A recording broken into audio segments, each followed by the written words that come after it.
123.ie, we have one of the best car insurance policies with more benefits included as standard. So you can forget about us. And remember the more important things. 123.ie. Give better a try. And welcome to our special YouTube coverage of the 123.ie Indoor Championship. It's the first day of two and we're very excited because over the next 2 days, over 500 athletes are going to take to the track and field in the first national championship of the year. I'm joined by Rory Cassidy and he's going to be up in the commentary booth for the next 2 days bringing you all of the action. So Rory, any events in particular that you're looking forward to today? Yeah, today is going to be really exciting. We have 4 track finals in total to get our teeth into later this afternoon. The women's and men's 60 metre hurdles and the women's and men's 200 metres. Really exciting, the women's 60 metre hurdles in particular, to see Sarah Lavin. She started these championships so many times. I think she's looking to win her 8th or 9th national senior indoor title today, so particularly looking forward to seeing Limerick woman Sarah Lavin.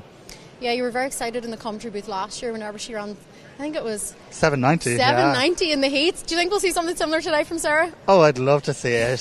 She tends to perform when it matters most, and I think as she looks ahead to European Indoors and World Indoors next month, this is a really good benchmark today, so a good opportunity to lay down a good marker, and looking forward to seeing Sarah. Not just track finals today, we've also got 4 field event finals, I believe, and we're joined by our roving reporter Michael Bowler with his big screen again. So what do you think Michael's going to be looking out for in that women's high jump final today? Yeah, the women's high jump is really stacked. You've got Siún Quinn and Tara O'Connor, both who were competing at the European Under-18 Championships last summer, and then you've got Aoife O'Sullivan herself, only turning 22 last week, jumped 185 at the Irish Universities Championships a couple of weeks ago here. 7th all time on the Irish indoor list, and definitely going places in the high jump, so that's going to be a really competitive competition and looking forward to seeing how it progresses throughout the afternoon. Yeah, and we also got some unfortunate news last night that Killian Green and Sophie Becker have either withdrawn or unavailable for the rest of this indoor season. One of the events we're going to see on the track today is the heats of those women's and men's 400 metres. What do you think those withdrawals are going to have? What's the impact going to be looking towards those European Indoor Championships next month? Yeah, so we've got heats and semis of those 400s today. It will have an impact being without Sophie, who was obviously a crucial member of the women's 4x4 and the mixed 4x4 in Paris, and Killian, who was part of that mixed 4x4 team who made the final of the Olympics in Tokyo and then also won that World Relays medal in the Bahamas last year. So yeah, there'll be losses, but you've got some great athletes coming through, the likes of Lauren Cadden, Rachel McCann, who've been knocking on the door. Cleena Manning is racing this weekend, and good talent in the men's field as well with Jack Raftery, young Conor Kelly, Sean Doggett, athletes like that. So yeah, we definitely have depth there, which is encouraging. So I think while we'll be without those athletes, you've got good quality stepping into their shoes. So we're going to throw back to the commentary booth. We're up next on the track. We have the heats of the women's 400 metres.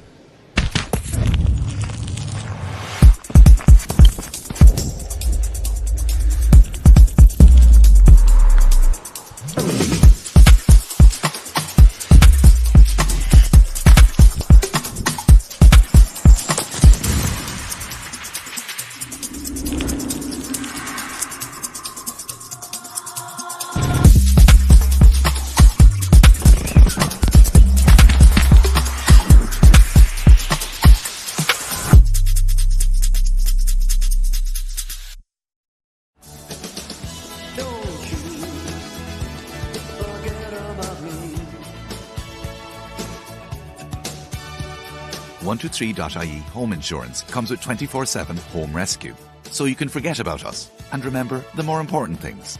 123.ie. Give better a try. Yes, so good afternoon and welcome to the Sport Ireland National Indoor Arena here in Abbottstown for the 123.ie National Senior Indoor Championships 2025. It's Rory Cassidy here, and I'm delighted to be joined alongside me by Katie Kirk and Killian Sheeran. We are about to get underway on the track with the first of our women's 400 metre heats. The first athlete in each of these heats qualifies for the semi-finals, and then the fastest 6 next automatic qualifiers also advance to the semi-finals later this afternoon. They'll line up in this one in lane 2, Emma O'Donovan of Craughwell AC. In lane 3, Cara Kelly, DMP AC. In lane 4, Sinead Tracy, Craughwell AC. In lane 5, Deirdre Murray, Nafina AC. And in lane 6, Charlene Malzier, defending champion from Newport AC. Looking forward to it, Katie. Yes, Charlene getting a very warm welcome in her first race back in Ireland since these championships last year. Really great to see her back in those Newport colours. And hopefully it will just be business as usual for her, safely through those semi-finals. I'm sure she'll be hoping to win this heat. Yeah, she'll be looking to get to Cumteree, Killian, and perhaps lay down a small little marker for later on the semi-finals this afternoon. Yeah, of course. Drawing big crowds here for the weekend, so everyone's really looking forward to seeing Charlene race. It's starting to get quiet in the stadium now. When we're about to enter the block, so we'll get ready for the first heat of the women's 400 metres. Yeah, so in lane 2, O'Donovan, 3, Kelly, 4, Tracy, 5, Murray, and 6, the defending champion, Charlene Maudsley.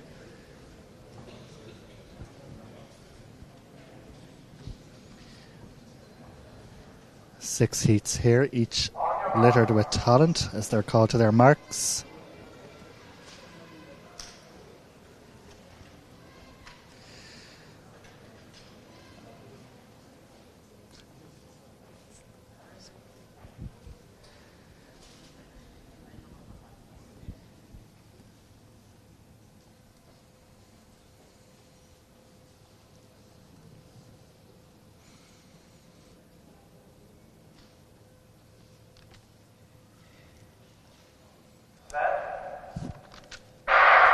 And they are away first time. And as expected, Charlene Maudsley off to a nice start, going well also there, Deirdre Murray of Nafina, as is Sinead Creasy, the Crogwell athlete from County Galway. But Charlene Maudsley will round the bend and get to the break here now. Yep, Charlene Maudsley going to take the bell with probably about a 10-metre lead there, Rory. Pretty comfortable for her. It's interesting how she's going to manage these 3 rounds and realistically what is a probably get-it-done type scenario.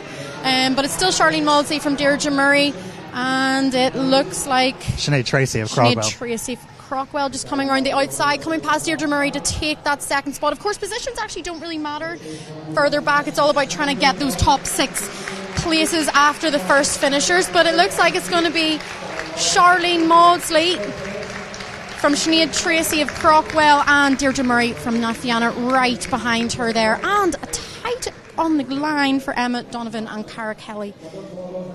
Yeah, Charlene easing to victory there in 54.43. Killian, comfortable? Yeah, like you said, Rory, there is still an element of laying down a marker to be done by Charlene. We've seen 400 metre running over the past year take off, and there's still so much talent throughout the rest of the heat. So, yes, it is a case of getting the job done, but she also needs to let the other girl know that she's not here to mess about. She wants to get to that final and retain her title, and that's the kind of Charlene I think we've seen. We see her coming around into the home straight here in the replay. Like Kate said, 10-metre lead there. Really comfortable, easing up really as she gets to the line, but the battle is taking place in second and third. Still spots in the semi-final to be earned within the rest of the field. Is the kind of race that you just need to kind of keep looking back the field, because we knew Charlene was going to come through so strong. But yeah, really great run, and definitely a marker laid down for the rest of the women as we enter the second heat of the women's 400 metres. Yeah, so the time there, Charlene's winning time rounded up to 54.44. Second there in that heat was Sinead Tracy from Crogwell AC and Galway with 56.15, and Deirdre Murray of Nafina AC, who was part of that Dublin sprint group coached by Gerard O'Donnell and Aideen Sinnott, 56.43 on the clock for Deirdre. So it looks like herself and Sinead Tracy will have to wait to see whether they've done enough to get one of them 6 fastest non-automatic spots through to the later on semi-final. Yeah, it's going to be tight enough, Rory. There's quite, looking at our kind of top performances in Ireland this year, there is a lot of women around that 56-second mark. So, you know, Sinead and Deirdre will have to wait and see. But I would say it probably would be enough. They'll have a look at the track as the rest go on. But we're going to take a look at Heat 2 of the women's 400 metres. On the outside, Phil Healy, yep. Phil Healy is on the outside, another Olympian. Sorry, I was just checking with Rory there that she was definitely present and correct. So Phil Healy is on the outside from Bandon AC. In lane 5 we have Aisling Stratford from Ratoath. In lane 4 we've got Laura Ann Costello from Galway City Harriers. In lane 3 we've got Aarons Murrow from Crusaders AC. And in lane 2 we've got Mila Clancy from Corran AC. Any thoughts, Rory? Phil hasn't raced this season, so it will be very interesting to see how she gets on in her first outing this weekend. You know, she ran so phenomenally in Paris in the Olympic final. I think we all remember just how strong a performance that was, even in Rome last year with the women's relay. And you've got to remember that in the year before, 2023, Phil was seriously considering giving up the sport, retiring. So for her to be in the position where she was at the end of last summer was just phenomenal, and I think it's testament to the work she does with her coach Shane McCormick, and fantastic to see Phil here this weekend. Yeah, I will be honest, whenever I was doing my preparations, I was maybe assuming we would see over 200 metres just based on her patterns possibly in this championship in the past, but it will be it won't be a bad preparation for 3 races across 2 days. You know, it will really test where she's at, and you know, thinking back to that relay final in the Olympics last year, 50-94 relay split, Killian, like Phil Healy, take a bow. I think whenever I saw that time, I was massively impressed. So what can we expect from Phil today in this first race of the season for her? It'd be similar enough to Charlene's heat. I think it's a case of ticking the box and getting through and securing her spot in the semi-final. She won't be taking any risks, like Rory said. This is her first race of the season, so she just needs to get the job done here today. So much talent in this heat that it's not always a given, but the women are about to enter the blocks for the second heat of the 400 metres. Yep, so we've got Healy, Stratford, Costello, Muro and Clancy.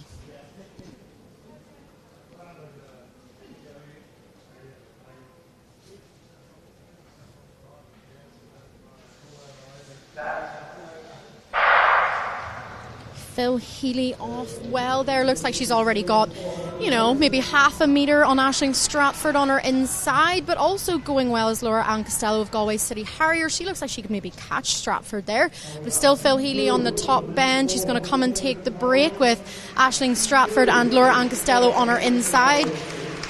And it's Phil Healy. She's going to take the bell in roughly 24.8 or so, Killian. Yeah, similar to Charlene's race, we do have about a 10 metre lead grown as we come into the final lap. Really, really dominant display here. Kind of what we expected from Phil Healy, although we said she hasn't raced yet this season. We know the kind of talent she has, but that gap is starting to close as we come around with 100 metres to go. Yeah, Aisling Stratford just starting to close the gap on Phil Healy, but Phil will be comfortable enough now. You would expect she'll know that Aisling Stratford is coming up, and she just stretches out a tiny little bit more and gets the job done, coming through there in 55.23. Aisling Stratford was Ratoath second, and Laura Ann Costello of Galway City Harriers in third. Yeah, good performance there for Aisling Stratford. She could be, you know, well within that marker to make those semi-finals. Good performance from Phil. I think, you know, if you were looking at that, you maybe think, oh, she's getting caught a little bit, but I definitely think that she was just playing to within her strengths there, getting a little bit of a replay there where we saw Aisling Stratford really making a move around that top end coming into the final 50.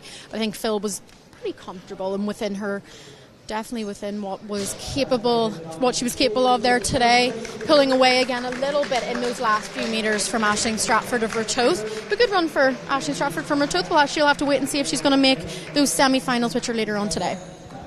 Yep, 55.98 I think that is on the clock for Aisling Stratford of Ratoath, and then in third Laura Ann Costello 57.37. Yeah, so Aisling Stratford is currently sitting in our fastest qualifier position after those automatic qualifiers. Of course, you can keep up to date with the live results this afternoon. That's on live.athletiksireland.ie.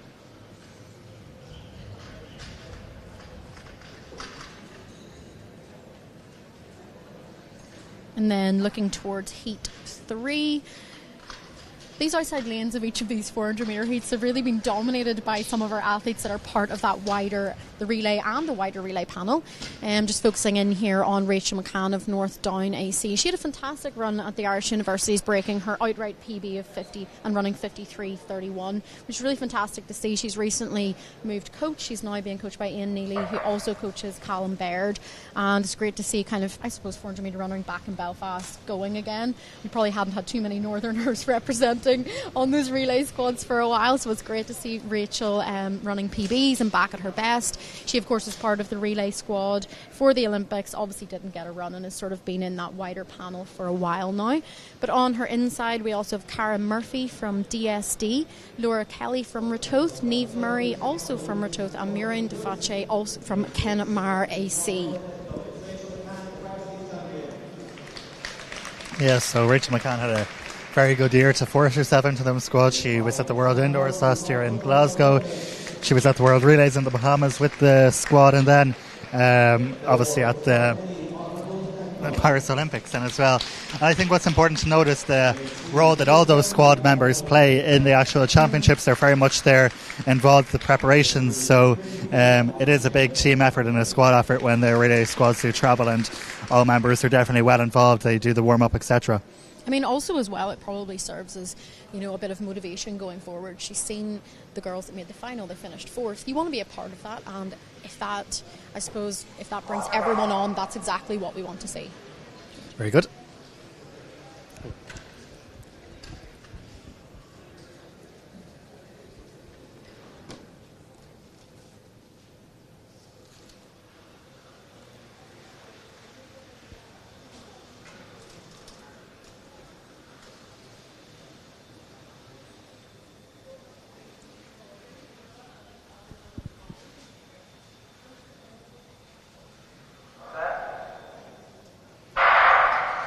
Once again, they are away first time. As expected, Rachel McCann of Northdown AC out in front, but that gap is from Cara Murphy, who's been eaten up really, really quick. Cara Murphy of Dundrum South Dublin AC, not letting Rachel get ahead too early like we've seen the two previous heats.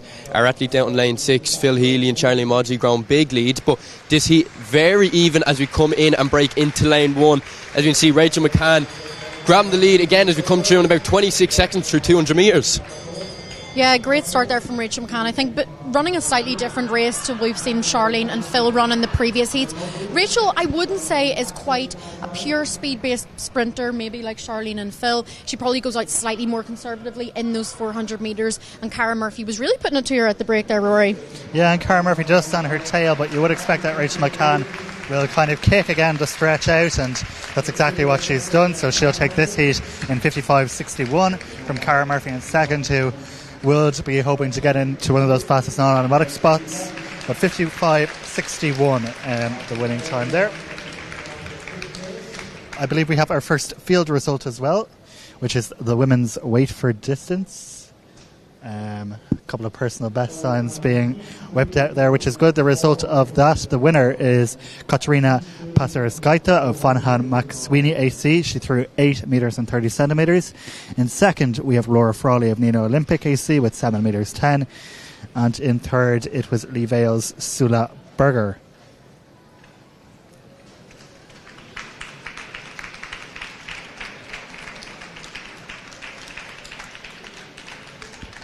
So we're just getting a little replay there of Heat 3 of the women's 400 metres, which Rachel McCann won in a time of 55.61. Cara Murphy hot on her tail there, as you can see, really pushing for the line to make sure she gets one of those next 6 fastest spots to the semi-final. And Heat 4 already on the track and ready to go. Yes, they're not waiting around, getting through them quite quickly. I will get my live results back up here. Yes, so Heat 4, we will have from the outside Lauren Cadden, silver medalist with that women's relay in Rome last summer. She ran in the heat there of the women's 4x4. We have Miriam Daly in lane 5 of Carrick Shore AC, who has also been part of the relay squads for the European Championships in 2023, the indoor champs in 2023 in Istanbul.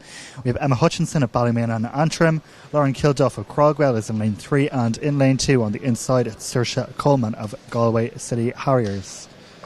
But again, you would probably expect a similar kind of pattern to what we've seen in the heat so far. It is that Lauren Cadden would have enough in the tank to ease into the semi-final. Yeah, definitely. She has managed a kind of 54 flat time this year, which she ran at the Keeley Classic meet in Birmingham. Sounded like a really fun one, and I would love to go and watch it someday. But yeah, definitely probably a comfortable heat progression here for Lauren Cadden. She'll be, of course, probably looking towards those relays at the European Indoor Championships next month. And realistically, that's what these national championships are all about for the 400 women, is making sure that you position yourself for selection and put yourself in the best possible place that you will get selected.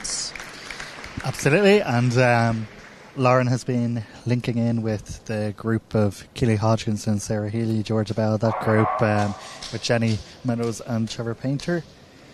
and still predominantly based down in Sligo, where I know Dermot McDermott has been coaching her. So they will settle into their blocks this time. Cadden, as mentioned, in lane 6 from Sligo AC, Miriam Daly in 5, Emma Hutchinson 4, Lauren Kilduff 3, Saoirse Coleman 2. Just the fastest, just the first athlete to qualify automatically. So we are away again. And Miriam Daly off to a very good start there from Carrigan Shore AC, just trying to close down Cadden, but Cadden maybe with a metre or so lead as they'll get to the break here and just starting to stretch out around that top bend. Cadden looking comfortable now as she gets to the break, and we'll see what she goes through in here. It's going to be around 24.5 maybe, but good running here from Cadden. She's stretching at her advantage. Yeah, she actually looks really strong there. I felt the first 150 in particular looked very, very comfortable. Does look like Miriam Daly is coming back to her a little bit now as they come to about 100 metres to go. But looked like a very dominant first lap anyway from Lauren Cadden. Yeah, I just see her looking around there, her shoulder, to see how comfortable she was, and she looks around again, so she'll see Daly trying to come back, but Cadden will do enough to take this heat in an impressive time of 55.38, so that's good enough for Cadden to take victory there. Lauren Cadden will be back for the semi-final later on. Yeah, strong run there from Miriam Daly in second. Lauren Cadden, we know, is an athlete that likes to get out hard, similar to what we've seen in the first two heats, but Miriam Daly kind of on her tail for the majority of the race, unable to kind of kick home there and claim the win. But it's great as you look through the heats that never mind the final, the semi-finals already are already stacking up to be so many interesting races. So it's going to be exciting. We've had so many international athletes over the course of the first 4 heats. So look, the finals one to be excited for, but the names that we've seen already, the semi-final is it's going to be exciting. Yeah, so Miriam Daly clocking 55.81 there in second, which I'd nearly say 100% chance that it will get her back for a semi-final.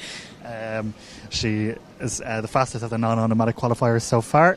I think that might be a season's best for her as well this year, Rory, which is great to see. Good to see people coming out in these heats and performing at their best, really, and making sure that they're making it through the next round. I do think, as Killian said there, the semis will still be competitive. There might be 1 or 2 surprises if things don't go to plan, and we're definitely going to see at least 2 of those big hitters potentially facing each other in the semis, which will always make it a bit more exciting. Yeah, definitely. No, really, really looking forward to it. We can see the ladies for the 5th heat of the 400 metres come to the track now. Getting through these heats nice and quick, but yeah, no. Okay, it's going to be an exciting one for the semi-finals. It's the women's 400 metres is one of those events. As you look through the heats, we have so much talent in all of them. It's so rare, especially in Irish sprinting, that we have such depth. And we can see here today. It's great to see some of our top athletes come back and compete at the national championships, especially the national indoor championships. Of course, a busy year ahead, but it's one of the events now in Irish athletics that no matter the heat, there's so much talent in it. Absolutely, and I think that's all. The relay prospects and how well the relay have done in the last few years is definitely to thank for that. So we're now looking forward to heat number 5. Only got one more after this, but on the outside we've got Cleana Manning, who of course was part of that relay squad in the Tokyo Olympics. She'll probably be hoping to get back into that frame this year. I think this is her first 400 metres of the year. She hasn't raced over the event so far yet. And then on her inside is Caoimhe Cronin of Lakela AC. Lane 4 we've got Daisy Walker of Monaghan Phoenix. Lane 3 Rachel Lynch of DSD, and in lane 2 Sarah Kiernan of NAS AC. Yeah, Caoimhe Cronin there in lane 5, third in the varsity 400 metres, so coming off a good spell of racing. Another athlete to keep an eye on as we enter this 5th heat in lane 5. We have Cleana Manning in lane 6.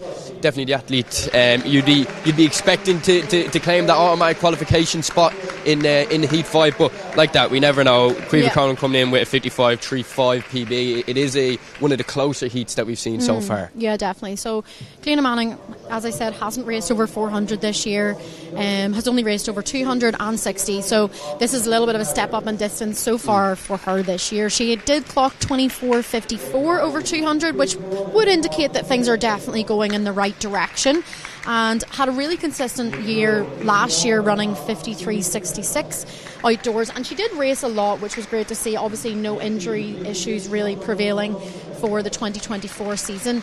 Her PB outdoors 52.60, so she is definitely a high calibre athlete, and interesting to see how she'll open the season over 400 here, Rory.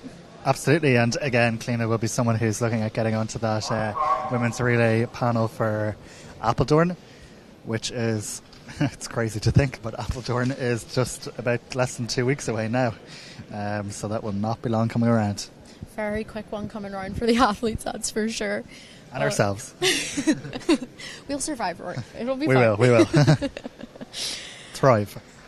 I am thriving, Rory. So from the outside, we've got Manning, Cronin, Walker, Lynch and Kiernan.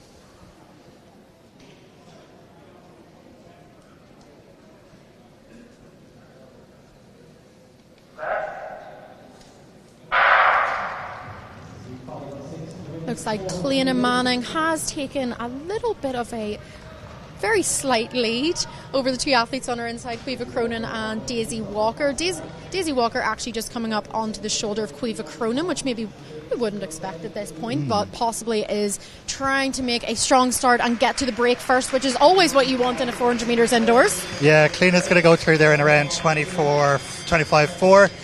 Daisy Walker, of course, an athlete of significant calibre, was part of the relay teams who were at the World Under-20s in Lima last summer.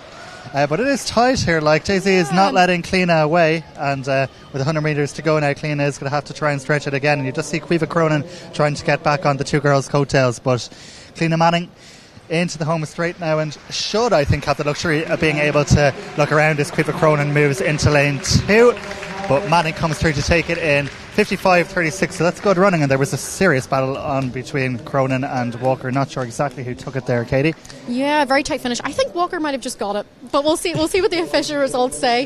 Great prediction already, Katie. Great prediction, but we'll see the results pop on the screen. But as we see the replay here, it's one of the heats so far that we've seen a real battle all the way to the line. Even Manning out there from lane 6 has been chased down all the way, but it was Daisy Walker in lane 2, 55.93, who came through in second place there, just letting me know Caoimhe Cronin on the line. Strong start there from Daisy Walker, Katie, through the first 200 especially, but she held it all the way to the line. Yeah, she did. Obviously has some experience running in those junior relays, and you can definitely bring that. I definitely think if you're a strong relay runner, indoors definitely suits you. I think with Charlene, we definitely see that being really strong at the start, and being really strong through that first 100 and getting to the break first is massively important indoors, and that's what we want to see. So heat 5 there, we'll see if the results have come up. Of course, those two athletes that finished in second and third, we'll have to wait and see if they are able to qualify as part of those next 6 fastest to the semi-finals. But we'll move on to heat 6, 6th and final heat of these women's 400 metres, including our first track event of the 123.ie National Indoor Championships. Yeah, the 400 metres is a great way to open up these championships. Starting from the outside, lane 6 we have Arlene Crossan from Finn Valley AC. In lane 5 we have Niamh Murray from Bray Runners AC. In lane 4 we have Amy Jo Kearns in O'Reilly AC. And in lane 3 Anya Maguire from Tuam AC. So smaller heat to round off the opening of the women's 400 metres. Nonetheless, I presume it's going to be just as exciting as the previous 5 heats, so really looking forward to it. I think this one could be quite close again as well.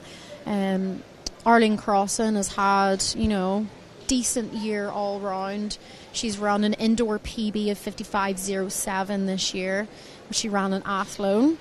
25-year-old also has a PB of 54.21 from which she ran in Belfast, the very fast Belfast Mary Peters track last year in 2024. It's the best track.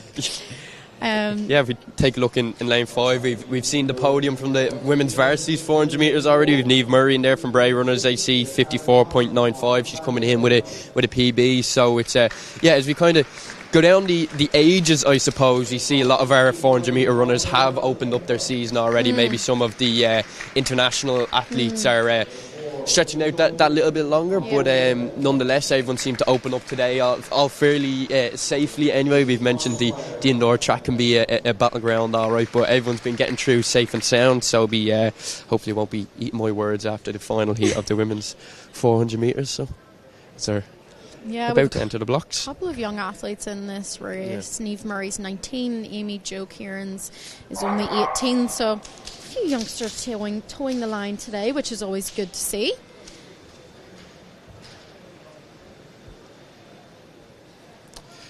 So once again, this is the final heat of the women's 400 metres. Got Crossan, Murray, Kieran's and Maguire.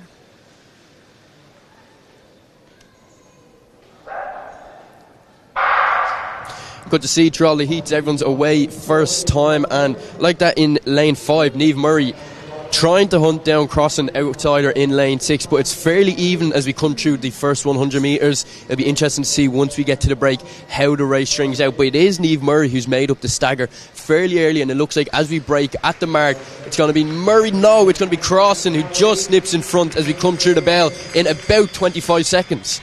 Yeah, there was a bit of a battle on there. I think Niamh Murray really wanted to get first at that break, but Arlene Crossan just snuck through on that outside. Obviously lane 6, bit of an advantage there as Amy Jo Kieran's moves up towards Niamh Murray, but it's still Arlene Crossan from Niamh Murray from Amy Jo Kieran's, as Arlene Crossan looks to be stretching her lead a little bit, Rory. She is, yeah. She's got maybe 5 metres now on Niamh Murray, who is hitting the lactic but finding hard to try and qualify. But Arlene Crossan's going to come through and take it in 55.30, which is a good run, not too far off her PB of 55 low. So a good running there from Arlene Crossan to take that one. Yeah, very close to your indoor PB, which is great to see in these heats. She'll be hoping to better that in the semi-finals and possibly the finals tomorrow. Just getting another look at Arlene Crossan coming into the last 50 metres there. Niamh Murray really battling hard behind her to try and make sure she's one of those next 6 fastest qualifiers. Arlene Crossan, comfortable enough. Actually started to maybe stretch away slightly from Niamh, but then eased up in the last 10 or 20 metres there. Yeah, so 56.11 from Niamh Murray should be good enough to advance, I would think.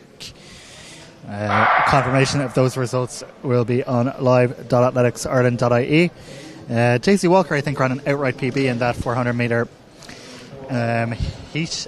Heat 5 she was in, finishing second there in 55.93, I think, if I'm not mistaken, which would be impressive running for a young athlete. Well, I think that's the thing, is like the young athletes can come here.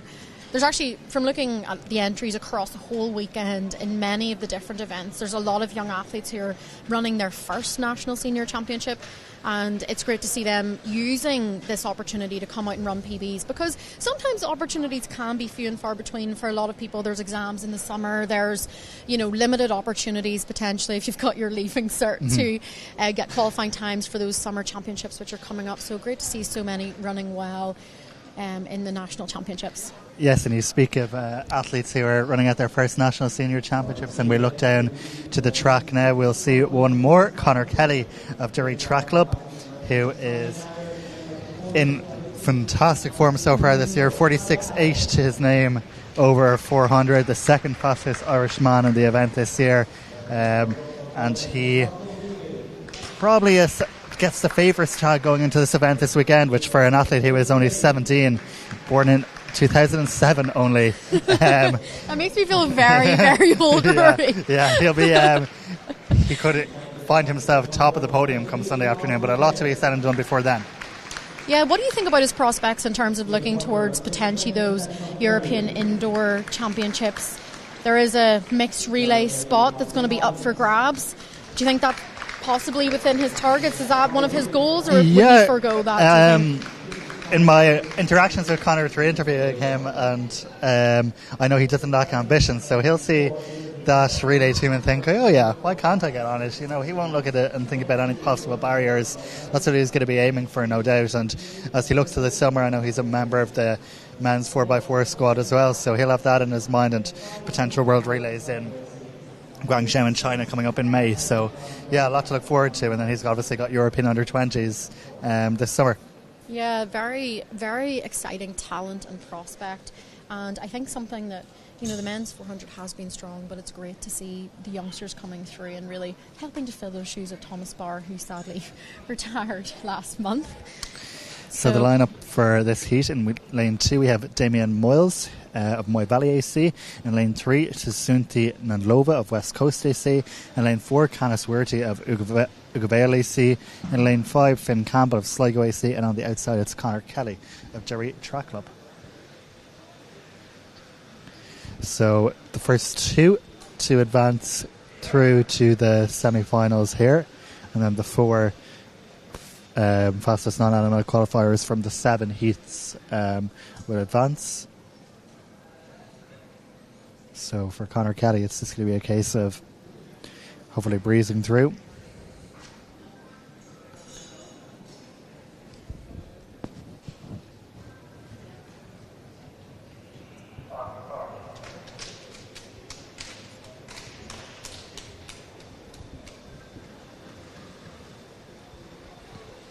So they'll settle into their blocks here now.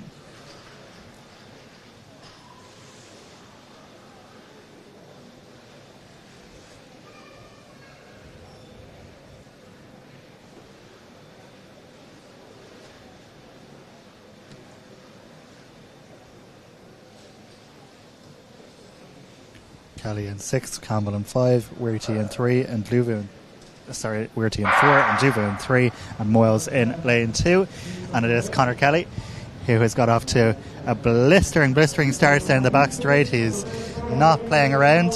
I believe he does like to get out and run hard. Last year was his first year at the 400 before he was kind of a 200 metre sprinter. Interesting enough background, would have played rugby for Harlequins up until about 2022, so really only finding his feet in athletics, but up to a lightning start here going through in 22.3. Yeah, really great start from Conor Kelly there. I mean, I definitely think there is merit in going out hard rather than having a slower start in a situation like this. But for me anyway, I would definitely like to get out a bit harder and probably allow yourself to relax into that second lap, which kind of looks like exactly what he's done here. But we are going to have a little bit of a battle for second and third place between Finn Campbell and Canis Werty. Yeah, looks like Finn Campbell just got that on the line. Yeah, so he's going to be one of the automatic qualifiers. First 2 and fastest 4 to those semi-finals. So slightly different qualification to the women's heats of the 400. Comfortable there from Conor Kelly, who of course is a European under-18 bronze medalist in the 400 metres last summer in Banska Bistria. I know you were at those champs, Killian, and I'm sure Conor was someone who caught the eye. Yeah, definitely. You made a great point, Rory. He's definitely not an athlete who lacks confidence. You wouldn't be able to tell from that performance there, easing up at the line. This is his first senior indoor national championships, and jogging to the line, going sub 50 for an athlete his age really is a seriously high standard. We've seen in the women's races it was more, the younger athletes following along to some of the more experienced and international athletes, but that first heat of the men's 400 metres was definitely the other way around. Conor Kelly controlled that race from the start, got out hard and really just eased up to the line, which is great to see that his confidence from the summer is translating over into the indoor season. It's going to be really exciting to see what he can do as he gets to the final. Yeah, he looked really comfortable, really confident. I'm just going to put it out there. I think he's going to be quite hard to beat. I think so as well. One man who could put it up to him is Jack Raftery, who the camera is focusing in on now. A man who's been part of many a relay squad as well and definitely played his part. He'll be looking to do the business. And a former champion here just a couple of years ago when he ran a really, really incredible time. I think it was maybe 46.3 if I'm not mistaken, but it was super strong, and he's hoping to get back into his best form. Yeah, I think 47 flat or so for Jack this year, which is I think great. he's only raced once, I think, yeah. Was that at the NIA Track and Field Live event potentially? We saw him. Yep, I think so, yeah.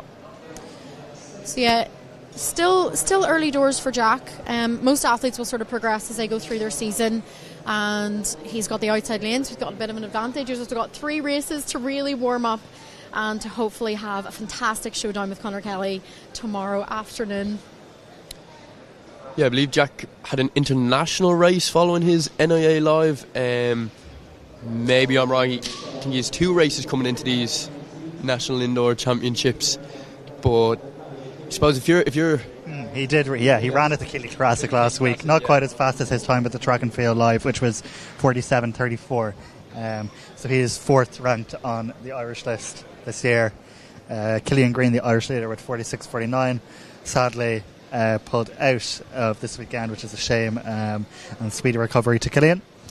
Yeah, I'm sure it's disappointing for Killian to be back in really good form, running 46.49 this year, which was great to see. So I'm sure he'll be disappointed.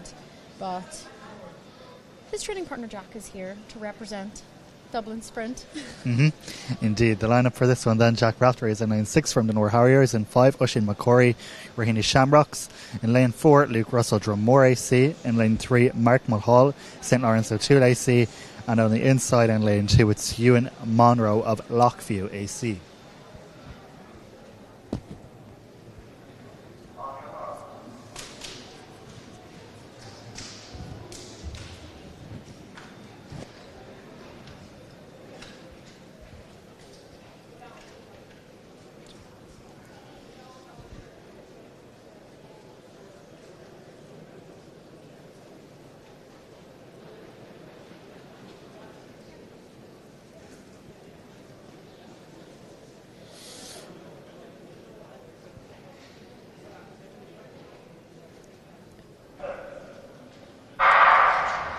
And away first time, Jack Raftery outside in lane 6, starting to build up on that lead very early on as we look through. Oisin McCorry in lane 5, running hard over the first 100 metres to try and close that gap. But Jack Raftery, as we come into the break, a very outstanding lead here. We'll see him in first place, coming through the 200 metre mark, running hard over the first lap, coming through in 22.5.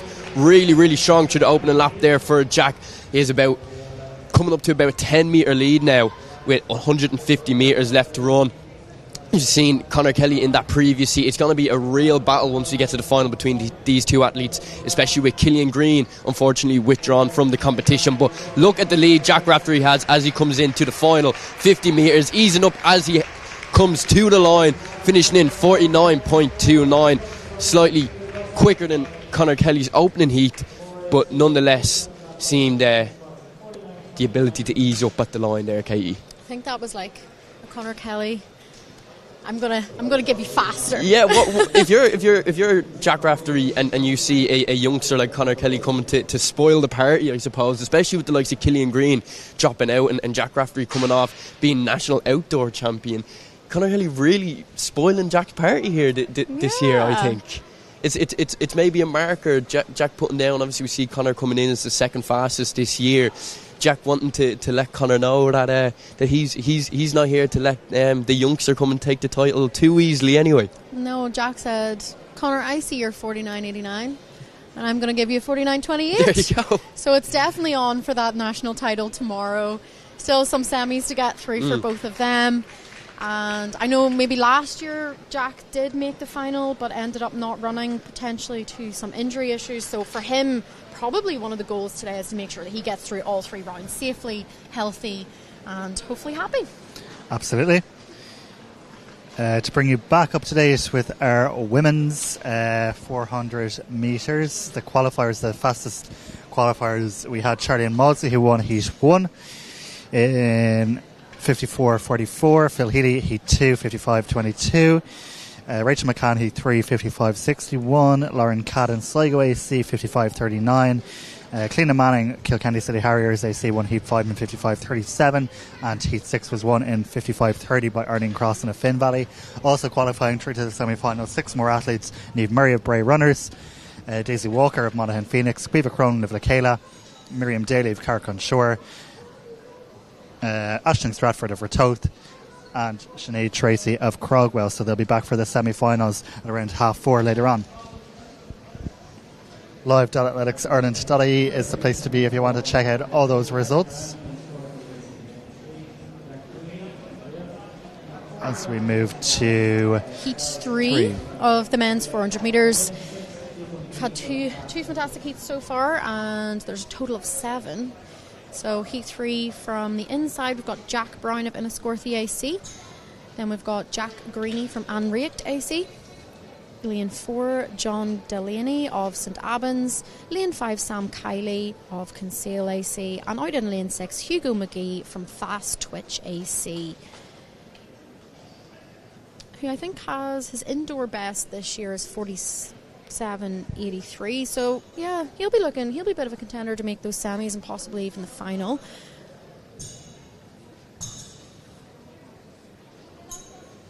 But yeah, some fast times so far. Wonder if we'll see another sub 50 clocking in the heats. We'll have to keep an eye out.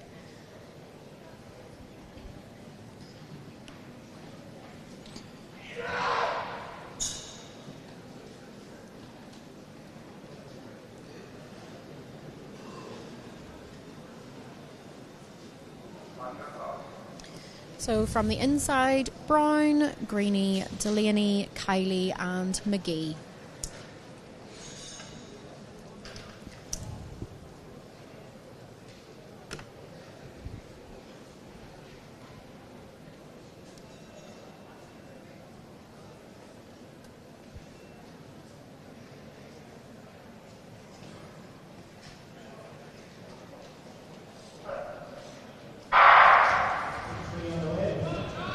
Good start from Hugo McGee on the outside, getting a little bit of an advantage from that outside lane, but it also looks like Jack Greeny going really well in lane 3, up on the shoulder of Sam Kiley already. He's really going out hard on that inside, which is not something we've seen so far, but it's going to be Hugo McGee from Fast Twitch AC taking the bell, and Jack Greeny is also coming through with 2 other athletes hot in his heels.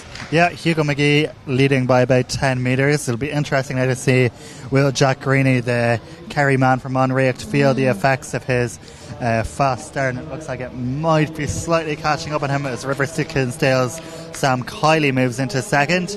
But Hugo McGee starting maybe to tie up slightly now in this last 50 metres or so, but he'll have done enough to get through in 50.22. Sam Kiley of River Kinsale finishing second there, but 50.22 the winning time there for Hugo McGee, and that will be good enough for him. And behind him, good enough for Sam Kiley, who was probably under the 51 second mark as well to advance also. So we're just seeing Hugo McGee coming through to take the win in that heat.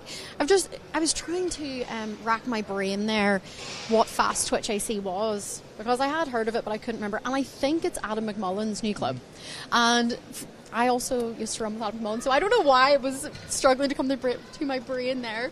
But yes, Fast Twitch AC, if you see that name floating around, Belfast-based club by former Irish international in the long jump, Adam McMullen. Heat 4 of the men's 400 metres taken to the track now. Absolutely no hanging about, flying through these heats and getting some great runs along the way. Starting from the inside in lane 2, Paul Morgan of Metro St Bridget's. In lane 3, Declan O'Connell of Crockwell AC. In lane 4, John Kirby of St Senans AC. In lane 5, Jamie Mitchell of Emerald AC. And on the outside in lane 6, David Bosch of UCD AC. I'm sure we're going to see more of that UCD yellow as we progress through the weekend, Katie. Yeah, very dominant colour that we see is the bright yellow of UCD. David Bosch there on the outside. Indoor PB from this year, 48.02. And also outdoor PB last year, 47.39. So another potential contender that is getting the lovely lane 6.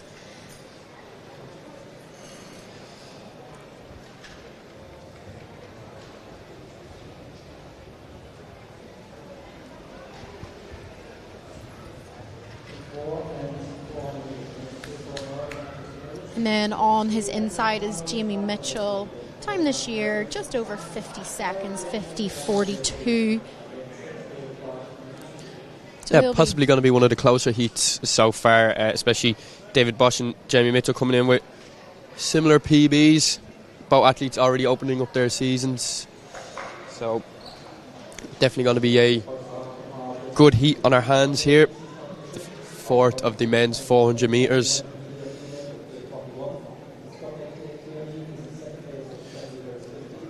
Just as these athletes are doing their final preparations before entering the blocks. And then John Kirby on in the next lane. He has a season's best of 51.06 as well. So plenty of exciting talent in this one, Killian. Definitely. Really looking forward to it. Halfway through now. The men's heats.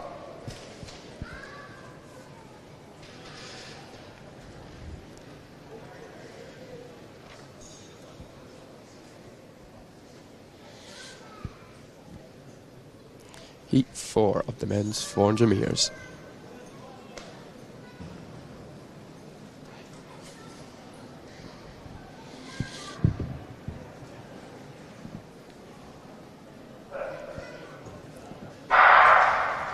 And they are away, pretty even start. Jamie Mitchell there in lane 5, making up that ground very early on, but the lead still stands. David Bosch of UCD out in front. Battle on even in third. John Kirby of St. Senan's AC. 1, 2 and 3 all really close. You'll see as the stagger unwinds now, coming through the first 200 metres is going to be David Bosch of UCD coming through in 22.67, but the battle in second and third continues. Will David Bosch's quick start catch up with him as we enter the 150 to go? He's still got quite a lead as we come through the 300 metre mark. John Kirby of St. Senan's AC just trying to come up on the shoulder of Jamie Mitchell, but unable to do so. He kicks again as we come through to the line, but if we look back through the field, the battle for second and third is still on. David Bosch of UCD coming through on 49.18. Really quick heat there. Definitely our tightest heat so far. Jamie Mitchell of Emerald AC, I believe, came through in second. We see, apologies, it was John Kirby with 50.5 in second. John Kirby of St. Senan's AC, and it's going to be Jamie Mitchell in third with 50.59. But 49.18 in heat 4 of the men's 400 metres. David Bosch of UCD held the lead from the gun, cut in. He still had a bit of work to do as we entered the final lap. Well, unfortunately, no one was able to track him down. He's come through with a 49.18 in the heat. Very strong running there by David Bosch. Yeah, it was. Setting down a marker there was David Bosch. We'll move to heat 5 shortly. Our men's weight for distance is currently going on in the infield. And last year's national champion Michael Healy, I believe, is up next. He set a championship record last year. So the weight for distance, one of the oldest events in Irish track and field. So this is Michael Healy of Leeville, flinging the weight out there to around about the 8 metre mark.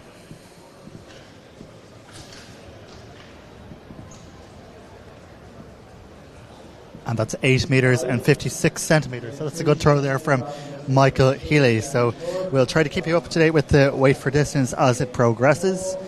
We've also got the women's high jump. The athletes are warming up for that down there. But we move next to heat 5, which is our third last heat in the men's 400 metres. And in this one we will have in lane 2 Shane Smith of Drogheda and District AC, lane 3 Darren Towert of Cork Track Club, lane 4 Brian Cullinan Sligo AC, in lane 5 Kieran Nugent of Carrick Navarre AC, and in lane 6 Owen Kenny of Waterford AC.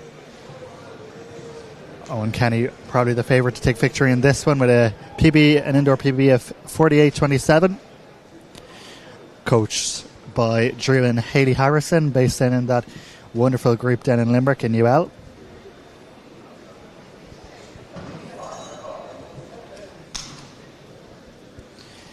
So Kenny will be looking to lay down a marker.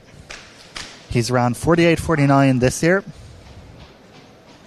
dating all the way back to January, which I think was the second round of the league here.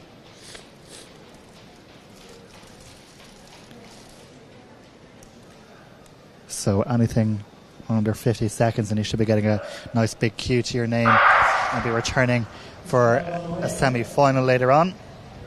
Kieran Nugent is going to push on Kenny though in this one. Very strong athlete, the Carrick Navarre athlete from County Cork. But Owen Kenny leading the way as they round the bend.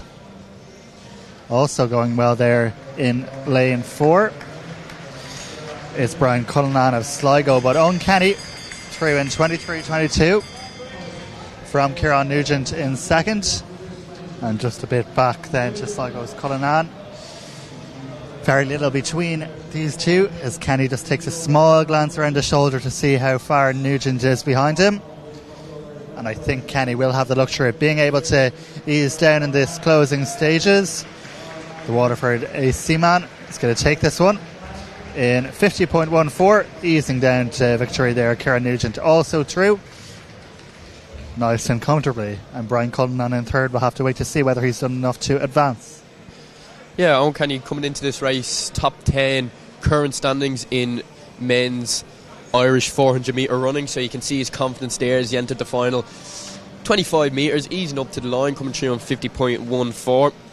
We thought we'd had slight more of a battle on our hands as we came through and the stagger unwound, but Owen Kenny, very, very strong, confident running. He's a man that we've seen that he gets out hard like he did in the heat there, but he also has a little kick that we've seen over the past couple of years, especially in some of the varsity outdoor championships last year.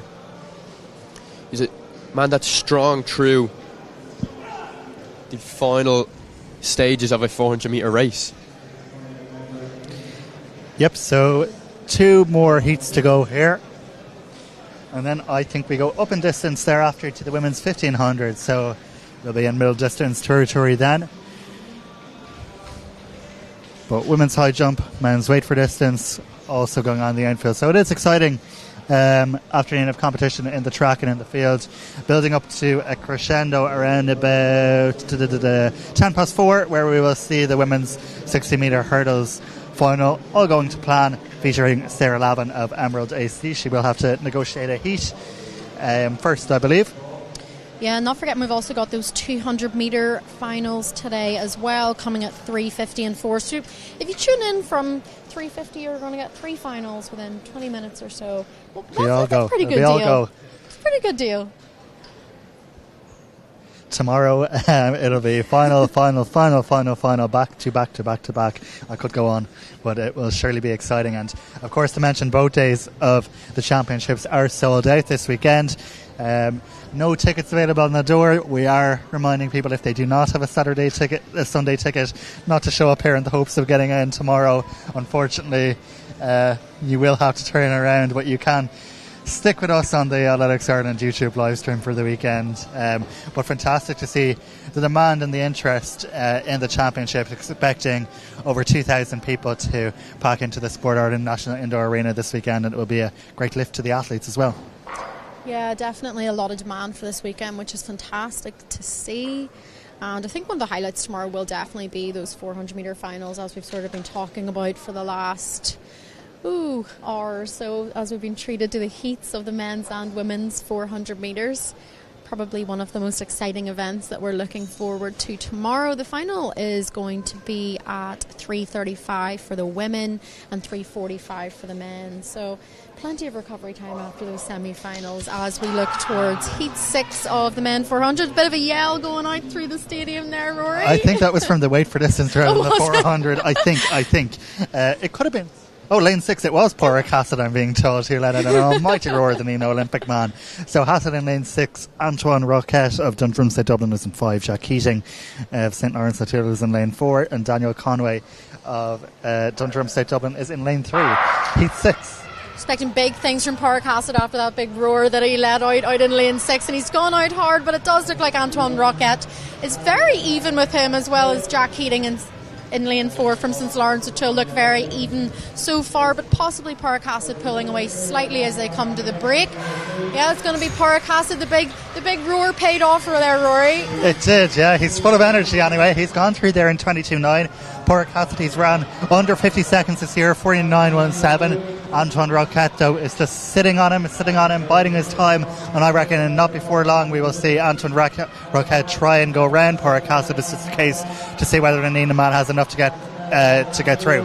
Yeah, it looks like Jack Keating is also trying to get back getting closer order there, but it looks like Pádraig Hassett is just going to hang on from Antrim Rockhead and Jack Keating from St Lawrence O'Toole. Great performance there from Pádraig Hassett. He did look like he was tiring with about 100 to go, but put another little boost on in the last 20 metres to pull away slightly from Rockhead of DSD AC. Yeah, 49.33 there for Hassett, so Rockhead will get through as well. Just seeing the weight for distance there, last year's champion Michael Healy with a big throwing it out there to 8.78, so that will be an improvement on his last throw. So great throwing there in the men's weight for distance. Just one more heat of the men's 400 to go. We'll be seeing one of the rising stars, I guess, of the men's 400 metres. Another athlete who, like Conor Kelly, is stepping up into this kind of domain, this stage this year. I know he had a fantastic year last year. Sean Doggett of Athenry. Yeah, 46.71 PB at his young age is quite impressive.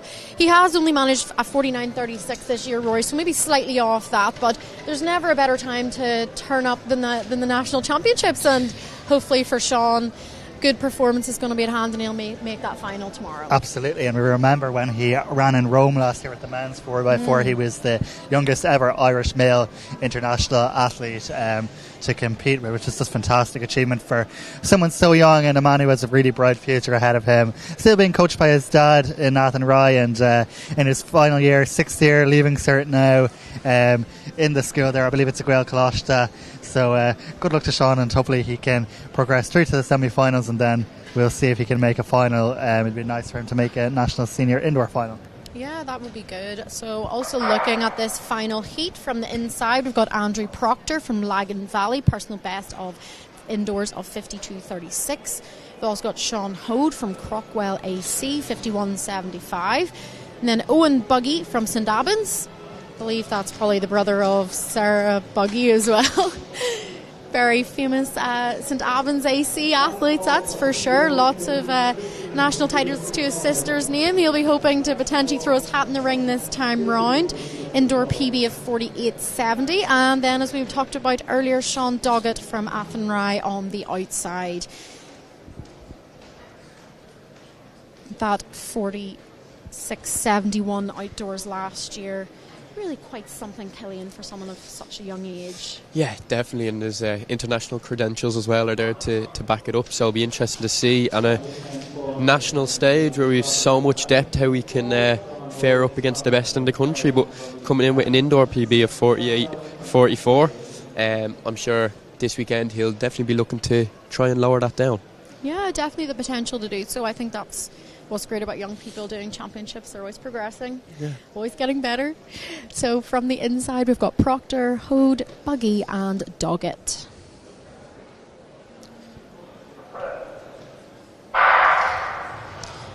Sean Doggett will be looking to get a fast start here, but it looks like he hasn't quite been able to pull away from Owen Buggy just yet, and Andrew Proctor from Lagan Valley on the inside, coming up onto the shoulder of Sean Hode from Crockwell AC, but it's still Sean Doggett as comes around this top bend to take the break in first position. He's going to be first to take the bell just behind Owen Buggy, coming through in about 23.29 there for the youngster Sean Doggett.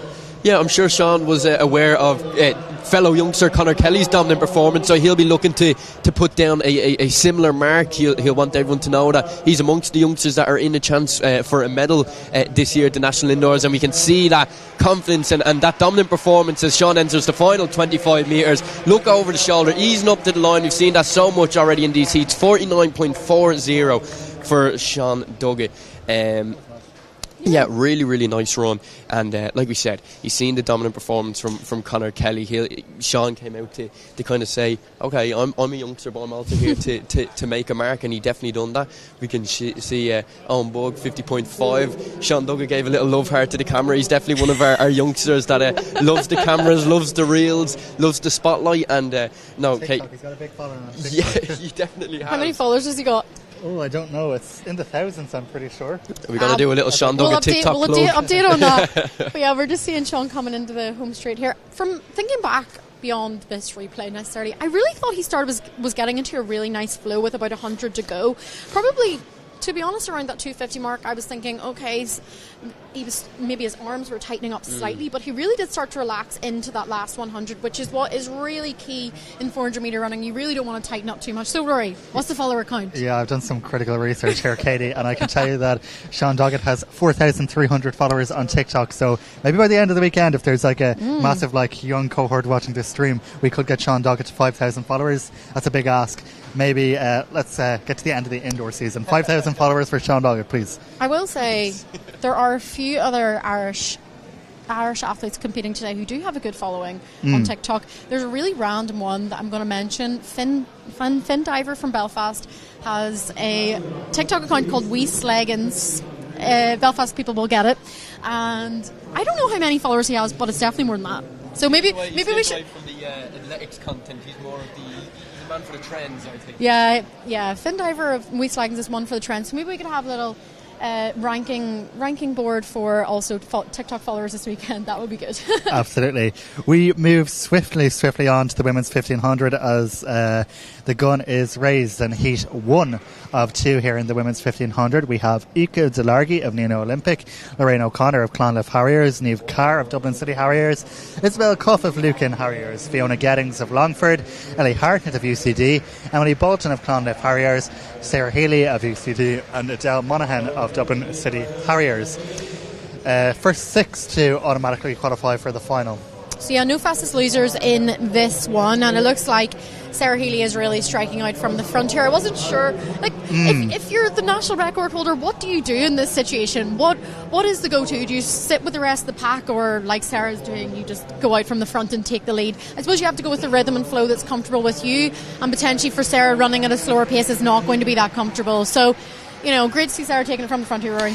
Yeah, her performances this year have just been class. 4:01 for 1500 indoors at the Keady Classic just last week, taking 2 seconds off her national record from last year.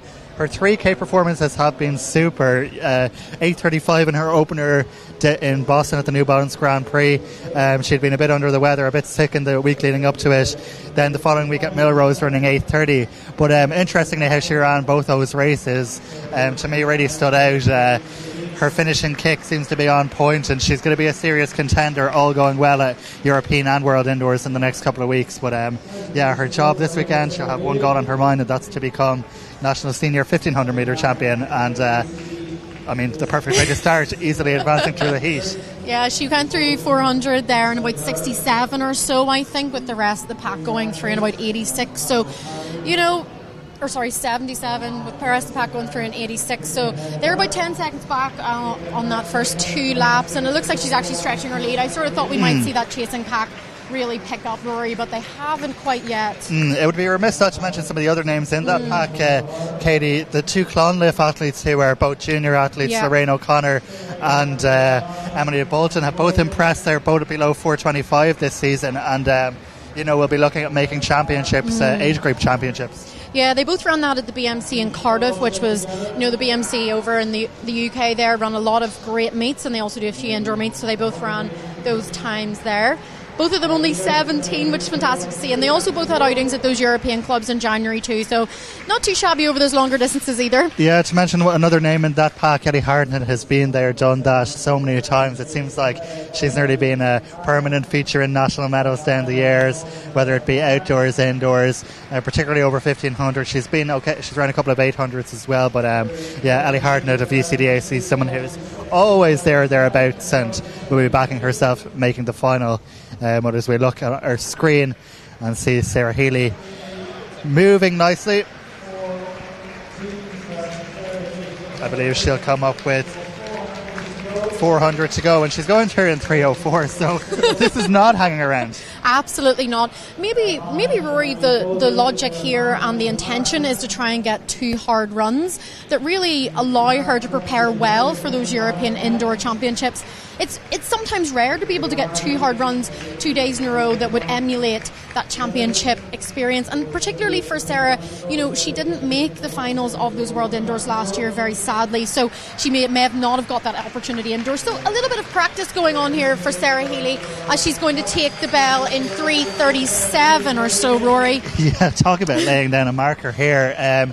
You know, she's looking really, really impressive. Coached, of course, by Jenny Meadows, Trevor Painter, in that group with Georgia Bell, the British athlete who won bronze in the 1500 metres in Paris last summer. So Sarah Haley would have seen Georgia Bell and think, Jesus, why can't I beat Georgia Bell? I train with her, I can compete with her in reps, why can't I achieve what she's achieved? And, you know, she's so talented. And I mean, a comfortable victory, and she'll get a right round of applause from the crowd in front of us here today, coming through in 4:12. I can't recall a heat of the 15 at Nationals being won in such a quick time. And be more usually like 5 minutes, Rory, sometimes. Absolutely. We are having a ding-dong battle, though, in the home straight to see who will get up. And I think all these girls who are coming through now can relax. So that is Emily Bolton, Lorraine O'Connor, Ellie Hartnett, Adele Monaghan, and Eve Carr. So they're all through nice and comfortably there in under 4:35, 4:30 for some of the girls. We are going to head down to Michael now, who is in the infield, and he has some of the weight for distance athletes.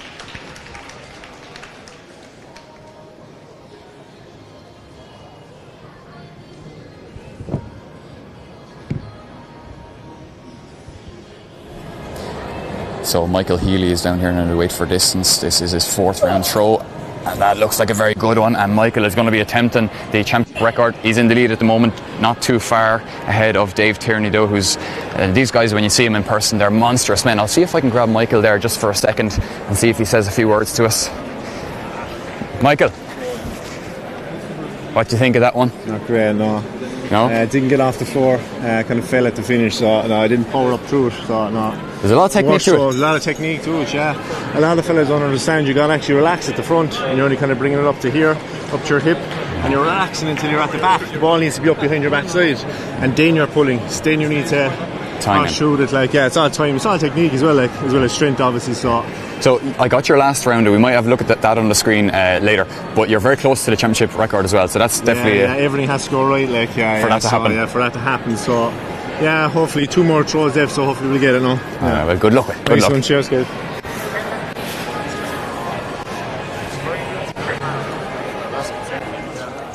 Thank you, Michael. Great to hear from our weight for distance athletes there. Michael Healy leading the way in that competition as expected. As we look to heat 2 of the women's 1500 metres, we've got Kate Nurse of UCD, Gemma Galvin of Ennis Track, Karen Hayes of Ratoath, Emer McKee of Willowfield Harriers, Sean O'Brien of Cork Track Club, Lucy Holmes of West Waterford, Lauren Murphy of Killies, and Amy O'Donoghue of Dundrone South Dublin. And Katie, I'm guessing we will not be expecting a 4:12 winning time in this one, as is evident by our first 100 metres there. Yeah, pretty slow first 100, and we're kind of slowing right down to a pedestrian pace. I mean, realistically, Rory, we've got a field of 8 here, so there's only going to be 2 who are not going to make it to that final, and it's going to be cagey. We can already tell that through the first 200 there, and about 40, just under 40 seconds there.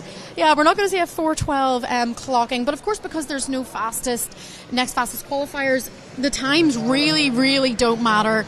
It's not an important factor here, but it looks like it's Amy O'Donoghue at the front, also joined by Gemma Galvin of Ennis Track, and on her outside is Karen Hayes of Ratoath.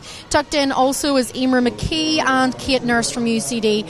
So yeah, not much happening. I think we're going to see probably a last lap burn up at this point. Potentially someone striking out with maybe 400 to go, but hard to tell how it's going to go at this point. Yeah, it really is. Katie, Amy O'Donoghue is someone who has won countless national medals down in the years, and I'm sure she'd like to think she can be in the shake-up tomorrow. Definitely. She was second in the indoor championships in 2023. I think outdoor national champion in 2020. And she has had some injury issues over the last several years. Amy is not shy to tell you her Achilles, her shins at times have been bothered her a bit, but she has been showing fantastic form, and actually, Rory, particularly over those longer distances. We've seen her run a pretty decent 5k at the end of last year, and she also competed well in Armagh. Yes, in that 3k road race, she got an Irish vest there, which is always nice for those athletes. Lucy Holmes is an athlete who's sitting on her shoulder. She ran really, really well at those Irish University Championships. I think she ran around 4:30, if I'm not mistaken. Sorry, 4:20 odd.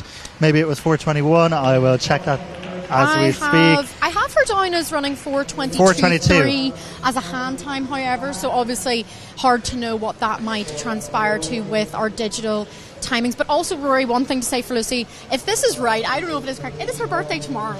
So there you go. Wouldn't it be nice to make a national final? Wouldn't it be nice to make that final on your birthday? Or not nice, it depends what way you're going to look at it. She of course made the under 23 teams for Eurocross last year as well. So another athlete like Amy O'Donoghue that has decent showings over those longer distances as well. But currently just in the lead there is Lucy Holmes, exactly who we're talking about, and Emer McKee coming round the outside as well. Emer McKee, a bit of a child prodigy. I know you know her pretty well. Yeah, Emer she's actually competing in her first senior championship this year. Great to see her giving it a bit of a go here. I'm not sure what I'll say about her just sitting around the outside the whole way, running around in lane 2, but still a good showing. My dad is actually at a wedding today, so he'll be tuning in on the live stream if he can take a few moments away. But yeah, it would be great for her to make a final on her first senior championship. I think that's really the goal, and she's just going to have to make sure she keeps in contact with Rory and really make sure she's there when the burn-up happens. Katie's dad, for those who don't know, is renowned coach Mark Kirky, as he is affectionately known. And hello, Mark, if you're watching, which hopefully you are, to see your athletes. Coach, of course, to Nick Griggs, Conor Morgan, and a plethora of other high-quality Irish middle to long-distance athletes. But as you were in this, with Amy O'Donoghue leading, Lucy Holmes second, Gemma Galvin third, McKee fourth, and realistically these athletes are pretty much all in contention. I think there's a group of 1, 2, 3, 4, 5, 6 of them starting to pull away now, who will all feel confident that they can make a final tomorrow. Yeah, definitely. We've got a little group here pulling away here, but to be honest, Rory, it looks like they're going to be safe. They don't, there's 6 that pull it away. There's 6 that can qualify. They really don't need to be sprinting these last 100 metres. If this was me, I'd be checking around, counting my numbers, making sure I'm safe. And it looks like it is going to be Amy O'Donoghue who's going to possibly take this one out, win it comfortably. Behind her, just Gemma Galvin of Ennis Track. Also, not too far away, Lucy Holmes, Kate Nurse, Emer McKee, and also coming in that final spot, Shauna O'Brien from Cork Track Club. So only one from this heat that's actually not going to qualify, Rory. Yep, there you have it. That's our women's 1500 metre heats. Final tomorrow at, checks notes, 3:15. So we look forward to that. Just a quick roundup on the men's 400. Qualifying from Heat 1, Conor Kelly, Finn Campbell and Conor Swearty got through as a non-fastest automatic qualifier. Heat 2, Jack Raftery and Luke Russell advanced automatically. Heat 3, Hugo McGee and Sam Kiley advanced automatically, with John Delaney getting a small Q to his name. Heat 4, David Bosch and John Kirby advancing automatically. Jamie Mitchell also qualifying. Heat 6, Owen Kenny and Kieran Nugent advancing. Heat 6, Pádraig Hassett and Anton Roquette advancing, as is Jack Keating as the fastest all-animal qualifier. Sean Doggett and Owen Buggy advancing from the last heat. And we are going to go down to Michael now. I don't know where he is, but it's down to Michael. So we're live here, and we're trying to rope in a few of these coaches and the entourage of some of these high jumpers, because there's a lot of depth in this field. This man here, Martin O'Sullivan, and his daughter is competing. He's also coached, but he's got a support team now. So who's the coach at the moment helping you out? Yeah, I've been Donovan down there. Okay. He's looking on tracks, line with the bar. So he's in line with the bar. Yeah. You're here on line with the athlete. On this angle here. So. Yeah. So you're covered from every angle, basically. Yeah, and we've Granny at home praying. Okay. So. What's the granny's name? Anne. Well, it takes a whole team, doesn't it? So you're looking after Aoife O'Sullivan. Yeah. And she won the varsities earlier in the year. She did. And that was a personal best for her. Personal best jumping 185. Yeah, so happy day. So. Wow. And she's coming in good form, is she? She is, but it's high jump. Yeah, it is. Whether it's good or bad, you rip it up and you start again, So exactly. It's a fresh jump again today. Yeah, so there you go. Look, there's a lot of good jumpers here today. There is. I mean, the depth of the field is amazing, really, isn't it? There's a lot of... Again, Summer, Shuan, Tara, I mean, it's going to be very tight, Great. I think Shuan's coach is around here somewhere as well. Shuan's coach is... This lady here. Rose, Shuan's coach. Come on, say a few words. We're live. Come on, say a few words. So Shuan is a very young lady. She's just back from junior camp, isn't she? Training camp. Yes, she was away last week and she's just back in today now. So nicely rested before coming in. Okay, a bit of sunshine. Loves a bit of sunshine this time of year. It's great. Yes, they need it as well. And she's flying. And the stadium's nice, good and warm today, so it'll be good for jumping. There's a big lineup as well. The talent is good talent in this event today. A lot of depth, isn't there? So we're hoping for some good jumps. Yeah, it'll be brilliant. Well, thanks to you for coaching, and thanks for doing an interview for us. And then I've got Jean over here. Jean, you're a coach as well. Sorry, Jean. So tell us, who you're coaching Tara, isn't it? I'm with Tara, myself and her dad, Paki. Yes. Paki, come in here to me. I think I caught you last year, didn't I? You got me last year. Yeah. So now we've got the coach today, Jean. So how's she looking anyway for today? I think she's looking okay. She's in good form. They're just back from camp in Portugal, so that'll be interesting to see what she took away from that. Yeah. Brings with her. Yeah. And training prep has been going well and all, has it? Yeah, good. She's focused on multi-events this year. Yeah. So what's she jumping there? She's 182, is it? 181. Yeah. That's some jumping for a multi-eventer. It is. Yeah. There's plenty more there. Well, fair play to you both. You're doing great work. Thanks. Yeah, Thanks no very problem. much. Well done. Thank you very much, Michael. We are back to the action on the track for the first heat of the men's 1500 metres. Once again, top 6 to automatically qualify to tomorrow's final. Katie, when you take a look through this field, there's not many more athletes you can throw in there that to make up a better field in terms of Irish quality. No, so leading pretty much the whole way so far anyway has been Micheál Parr of West Waterford AC and Olympian Cal Doyle just sitting in on him there. Doesn't look like he wants to do too much, but is hoping to safely qualify.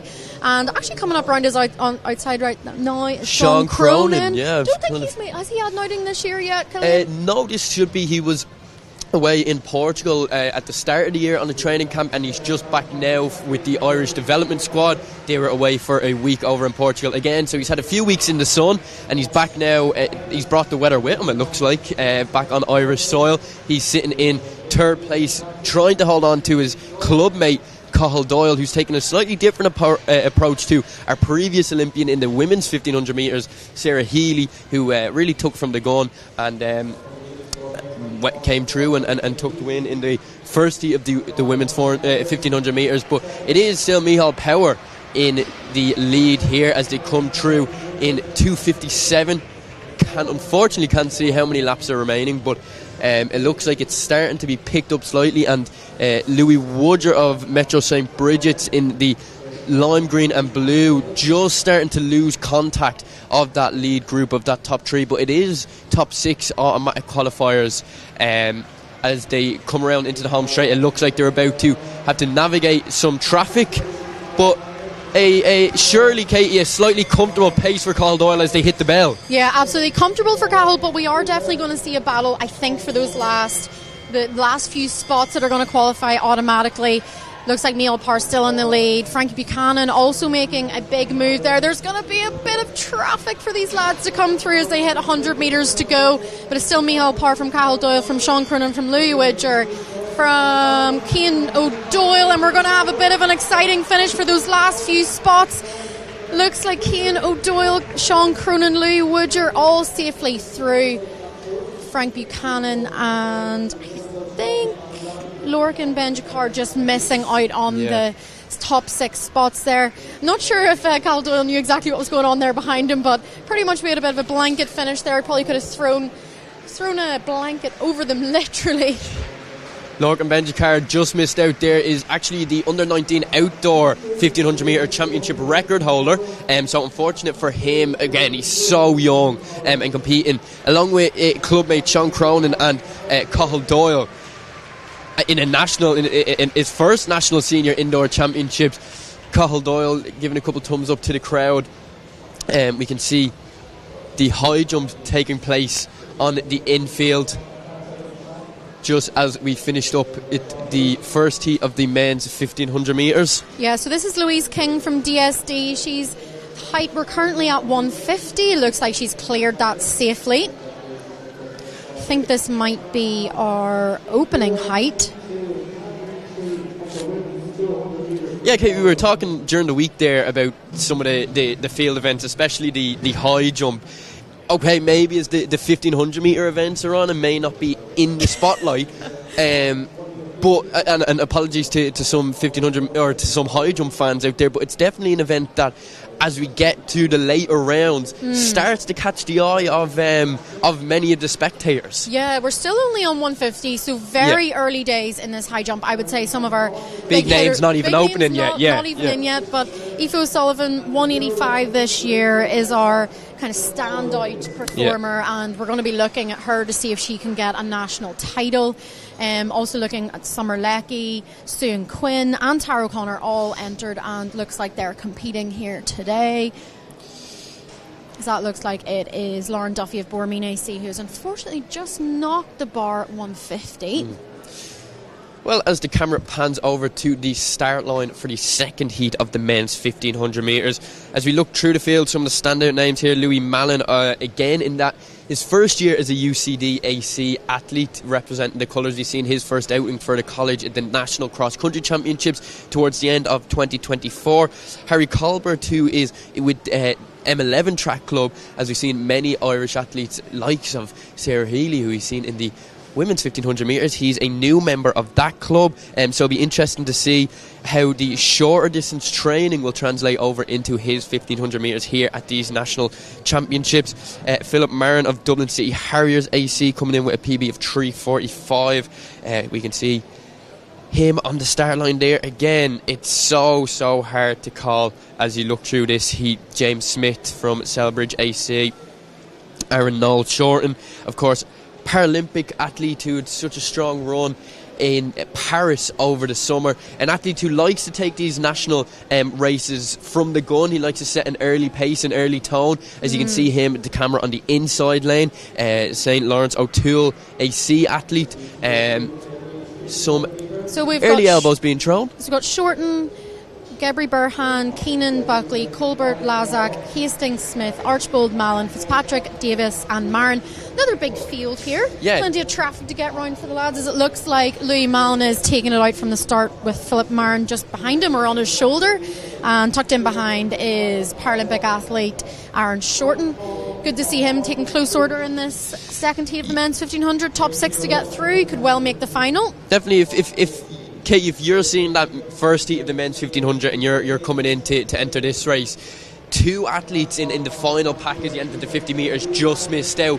If you're Louis Mallon in this situation, are you trying to avoid that completely? Are you trying to make certain of your position once you cross the finish line? Absolutely. You do not want to be stuck in that back traffic unless you're very, very confident in your kick. Louis actually hasn't raced indoors this year yet. He has had a touch of sickness kind of over Christmas that sort of extended in the start of January. So, I mean, he's running with confidence here. He doesn't necessarily have a performance to back that up. However, I think he would probably feel somewhat confident in this field. He did claim a bronze in this event last year, which was great to see. Still a schoolboy when he did that. There's not too many people who can say that that's happened. And obviously we had such a fantastic finish in the men's 1500 last year between Nick Griggs and Cal Doyle. And I'm sure Cal Doyle is hoping he doesn't end up with a broken wrist this year. I can't see that happening. I'm sure he'll try to avoid it. But it looks like it's still going to be Louis Mallon. So I go through the 600 metre mark. From Philip Marin? Yeah, Philip Marin, Dublin City Harriers, taking close order to Louis Mallon. He's not letting the youngster get away from too easy. You've Harry Colbert there in the blue Waterford AC vest, also taking close order. Aaron Shorten slightly boxed in on the inside there, not usually where he likes to place himself, especially over the shorter distances. He likes to take charge a little bit more, but it looks like, again, a slightly slower start. We've seen Louis Mallon take it out over the first, I suppose, 2.5 laps, but now it seems like he's slowed it down. He's definitely taken command of the pace in this race, but it's allowed the rest of the field to regain contact. Yeah, 300 there and about 2.8, 2.9 for Louis, and it looks like they all are starting to bunch behind him. But the thing with being at the front of a race, you can control the pace. Yeah. Someone comes up on your shoulder, you can just put in a little spurt, hold them off, and I would say that's probably going to be Louis' game. I'll be honest, I don't know what the game plan is, so I can't. But I can't you know provide Louis, any you insight. know Louis more than anybody up here in the commentary booth. Is he a man that we can see with a fatal kick? We've seen him on the cross country course in Turkey at the Eurocross towards the end of last year, so he's got a wide range. Does he have a kick? I mean, I wouldn't say he doesn't. I think the thing with most athletes is that everyone thinks they have a kick. Everyone thinks they can sprint, when actually that might not be the case. It usually is just who has better aerobic capacity, who is fitter, who actually is able to even access that speed at the end of a race. Louis does do some specific training on his speed as well, but obviously, to be honest, Killian, I don't know how that sickness has affected him. Yeah. That's why I'm not saying, he's definitely feeling comfortable, because I don't know. Well, look, it looks like they're starting to take closer order. Philip Marin of Dublin City Harriers and Louis Mallon are starting to kick on a little bit, especially Philip Marin. He sat on the shoulder of Louis Mallon, but as this field takes the bell, we can see, like, that's what happens when you leave it so close in an indoor race. People get tripped up. Coming through on the inside there, more tripping going on there.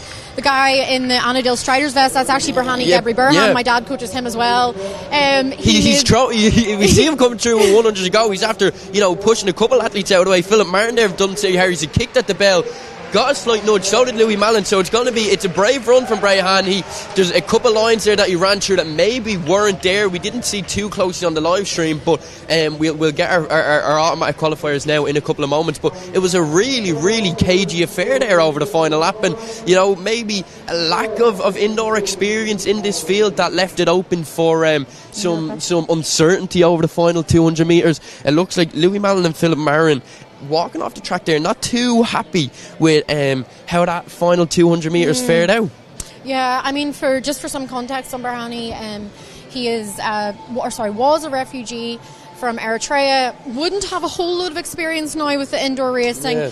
Maybe the officials will have a look at some of those lines that he chose to take. I'm not sure. We'll keep you updated if there's any disqualifications in that. But ultimately, the athletes that he was running with that maybe were affected by a few of those. They did get through, yeah. They did get through anyway.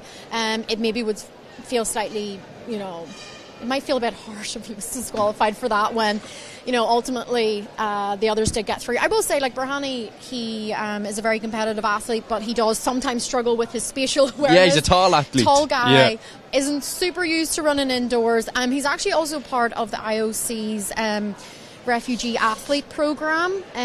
So there is a possibility that in the future he could go to an Olympics for the refugee athlete team. I'm not saying that'll happen. I'm not sure what the kind of standard is in that system. He would have to run, but he has run fairly quick. I'm not sure he realised that he probably didn't have to run quite as hard in that last lap. It was probably a slightly tactical decision.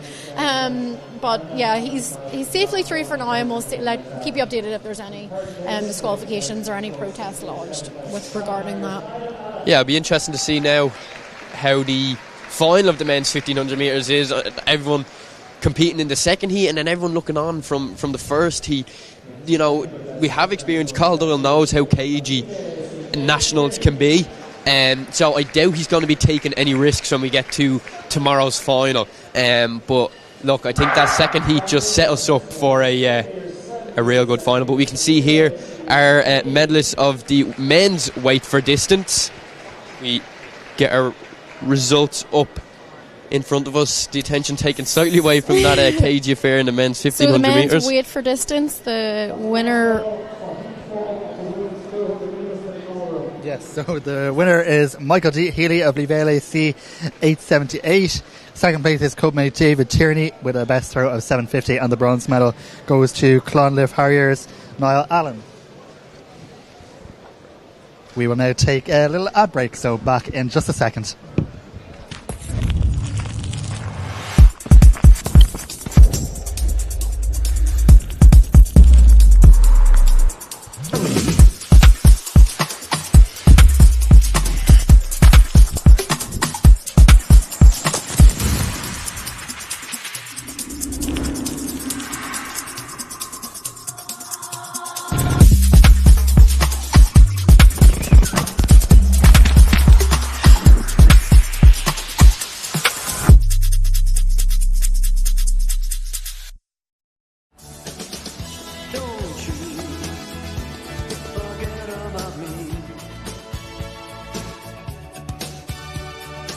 .ie Home Insurance comes with 24/7 home rescue, so you can forget about us and remember the more important things. 123.ie. Give better a try. So we are back here. Our women's 200 metres getting underway in a few minutes. Our women's high jump ongoing in the infield, so we'll keep you up to date with that. In the midst of the madness, we did miss a very, very impressive result for Sarah Healy of UCDAC, who actually set a new championship record here in that heat of the women's 1500 metres. So she ran a time of 4:12 thereabouts. The previous record had been held by Fionnuala Britton, 4:13.96 since 2013. So we did remark, Katie, about how good a time it was, and that we had never seen maybe such a fast time ran in the heats of a National Senior Championships indoors. Turns out we had never seen as fast a time ever ran by a female in the 1500 metres at the National Senior Indoor Championships. So great running by Sarah. Yeah, we didn't have our championship record list right to hand, because I'm really not sure we were expecting to see a championships record in the heats this morning. Certainly wasn't on my radar. But next on the track, we're going to have the first heat of the senior women's 200 metres. There is no semi-finals in this event. Straight to the final. We've got 8 heats. It's almost like a fastest 6 will progress to the final. No automatic qualification in this instance. From the inside, we've got Eva Griffin from Crusaders. In lane 3, we've got Anya McCreish from Lagan Valley. In lane 4, Sarah Malia from Selbridge AC. In lane 5, Rebecca Ward from Metro St Bridget's. And on lane 6, we've got Kate O'Connell from Lucan Harriers, who has a PB of 24.40.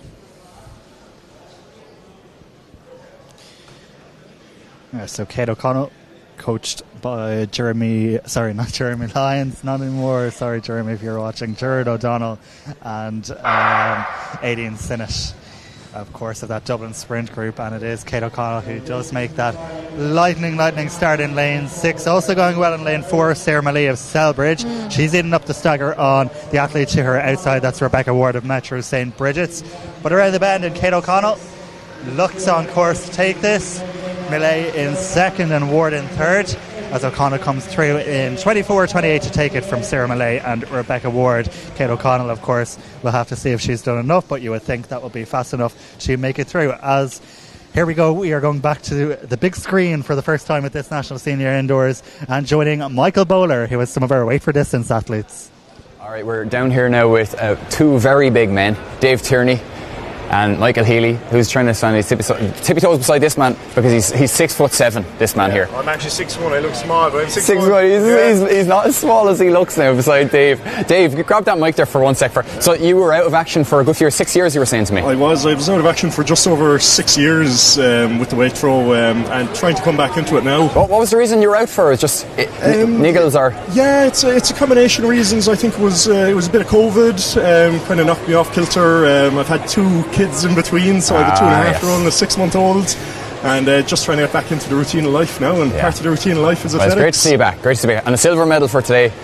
Yeah, silver medal. I guess wasn't expecting anything coming into the competition, so it's unbelievable to get it, like to be competing with the quality of 56 throwers that I saw out there today. And I think a big difference I saw as well today was the women's weight throw as well. So we'll try and get one of the ladies in there later on if we can, and see if we can. But you kept this man on his toes, Nick. Happy with your performance. So you were within 10 seconds of the championship record. 8 centimetres. 8 centimetres. Championship record last year, but I was hoping to get close to that 9. But first competition, I haven't much done this year, so.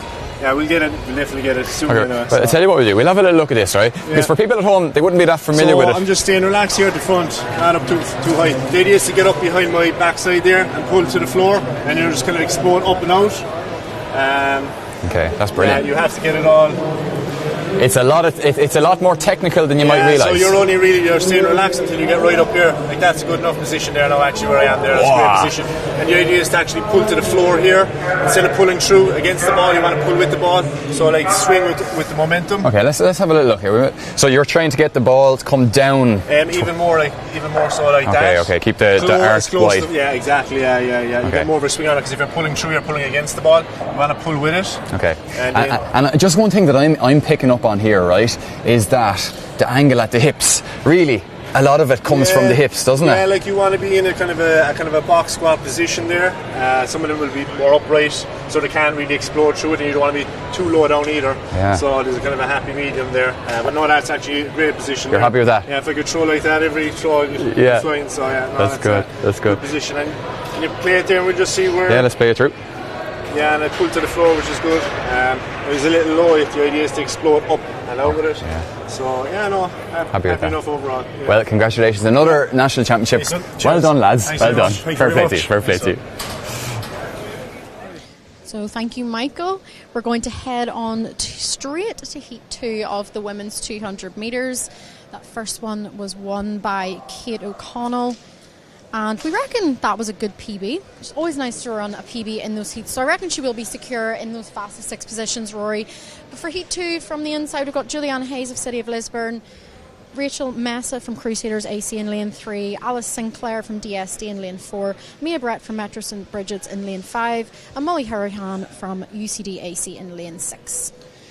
Yeah, so Molly Hurahan, the favourable draw of lane 6, and will fancy her chances of advancing through and finishing in one of the top 6 times. Yeah, 24.42 for Molly this year, so just slightly behind what Kate ran in that first heat. So Kate definitely looking more secure as the heats probably will go by, but it definitely looks like it is Molly Hurahan on the outside, going well as Alice Sinclair from DSD in lane 4, but it's still Molly Hurahan from UCD AC.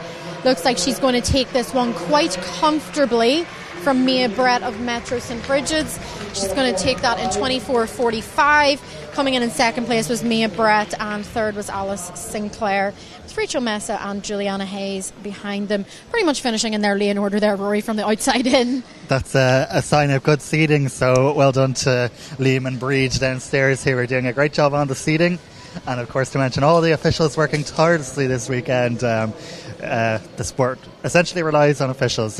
We're going back down to Michael now, who I think is at the big screen again. God knows who he's got. So we had to cut the guys here. We want to try to get a bit of a balance, I suppose, between the heats and the races.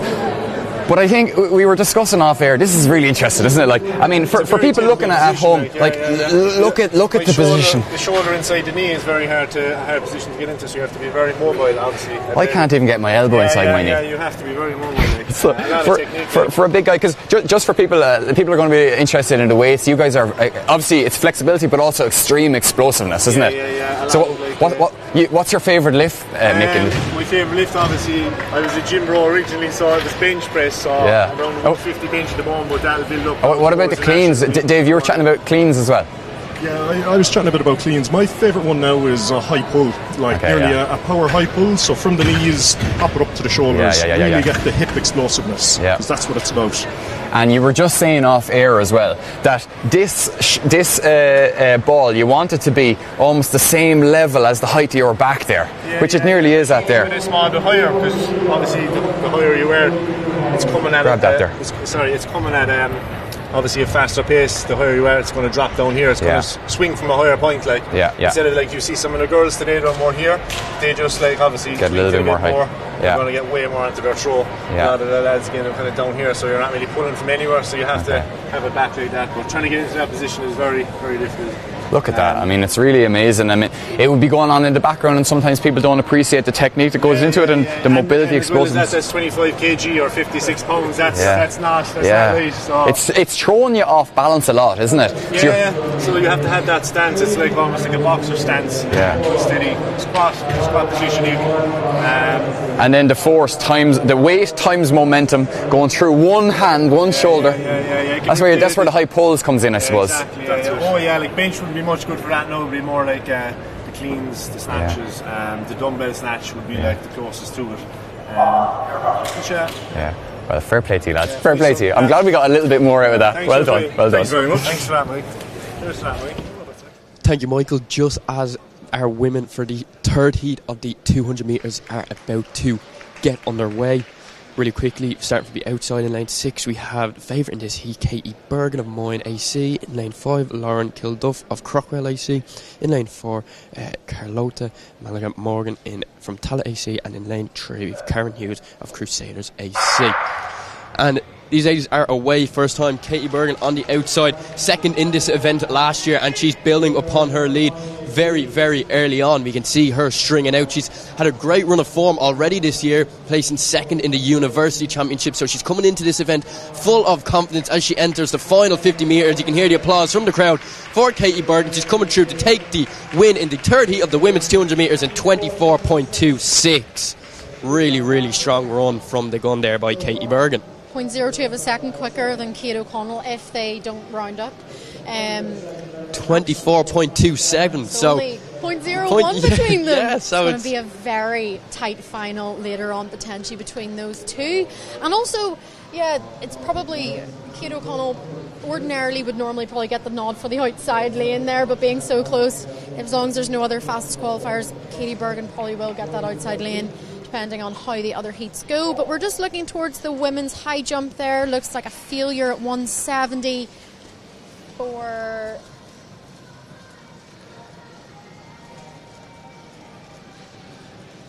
As we look to get the vest up. Not entirely sure. I think it might have been Lauren Duffy, maybe a Bohermeen I see there. Summer Leckie is next on the runway, who has fantastic record at these champs down through the years. The Finn Valley athlete, of course, back in her day, a world under-20 silver medalist all the way back in Tampere in 2018 or 2019? I think 2018. That was a long time ago, Rory. I'm not sure. Not today or yesterday, but Summer continues to compete to the highest level domestically. Yeah, has enjoyed plenty of success. Looks like she is opening her competition at this height. Yep. At this height. Nice clearance there for Summer Leckie.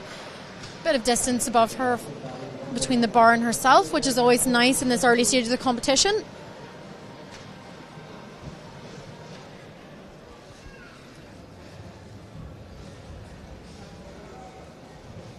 Yes, so we will keep you updated with the women's high jump competition.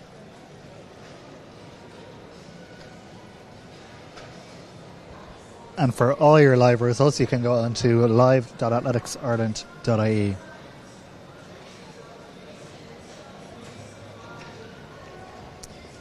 We're just getting a look here at Heat 4 of the women's 200 metres.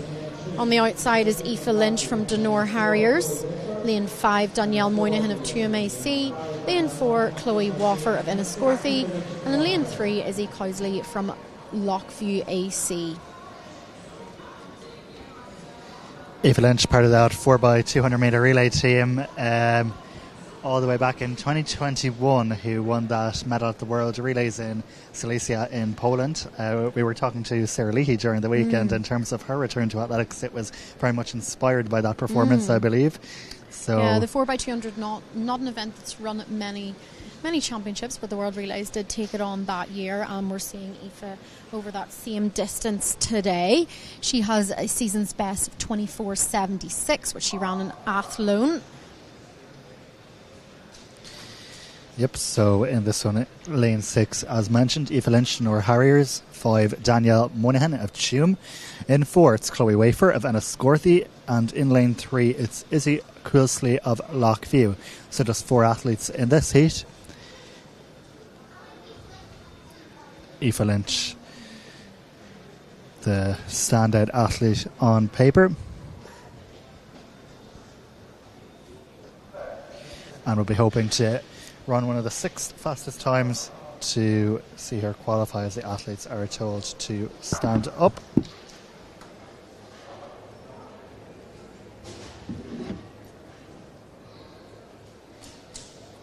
So just a little bit longer of a wait for these athletes.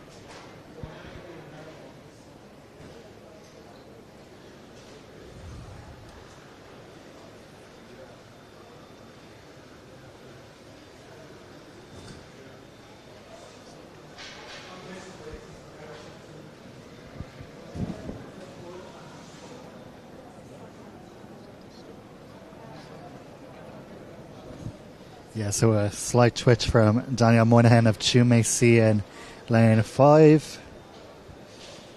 See our triple jump athletes warming up as well here.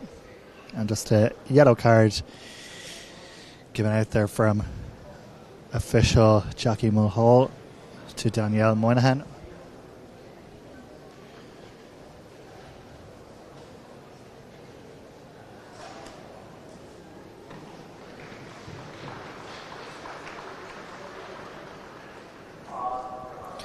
So heat 4 of 8.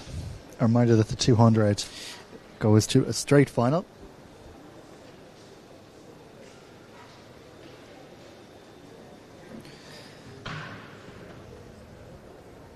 in just over 2 hours' time.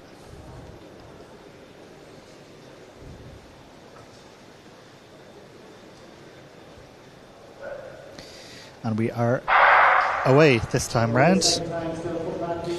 So it is Danielle Moynihan who is eating up that stagger slightly on Aoife Lynch. Aoife Lynch rounding the bend now through 100 metres there.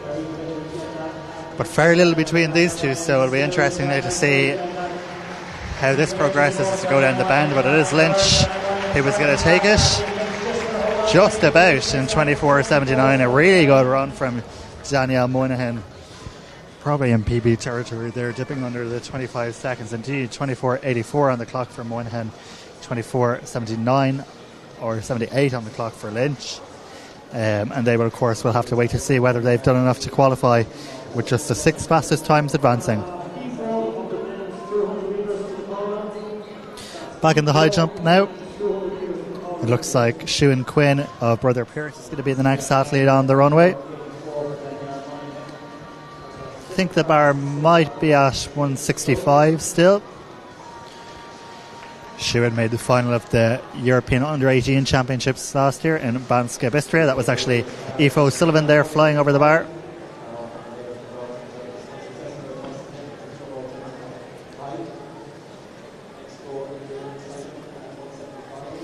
So, Siúan Quinn. She has been awarded a prestigious scholarship in the University of Illinois. And she's stepping up for what we believe is her second attempt now at 1.65 meters. And no, just clips it coming back down. So that'll be disappointing for Siúan. One more attempt at that height still to come.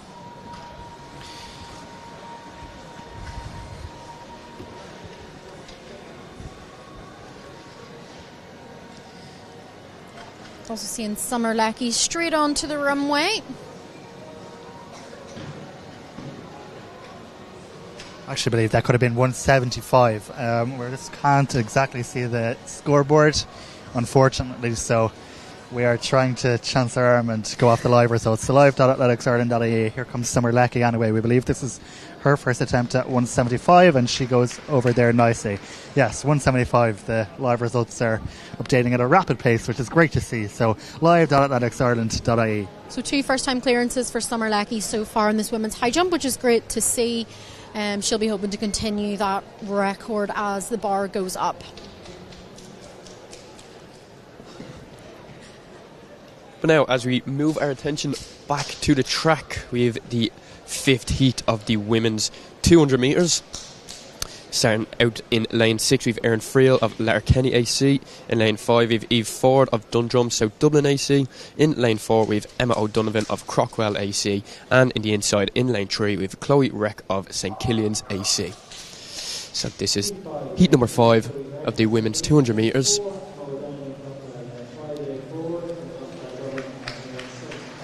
PB for Erin Friel this year, 24.98, so still within the realm that she could qualify for that final if she can run close to that again, Killian. Something about the national championships brings these athletes on that extra edge, so definitely everything up for grabs in these heats.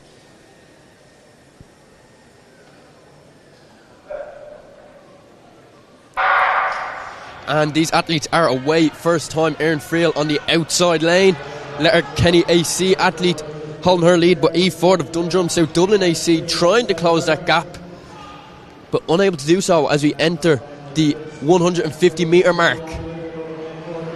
Yeah, Erin Friel having quite a dominant first 100 metres, comes off gets a little kick off that curve and claps as she crosses the line. Looks like that could be another PB for her, 24.82. Happy with her performance, pushed all the way by Eva Ford from DSD, but unfortunately Eva just couldn't stick with her probably in those last 50 metres or so. Being in that outside lane, coming round the top bend there, you definitely get a little bit of a slingshot off it in the last 50.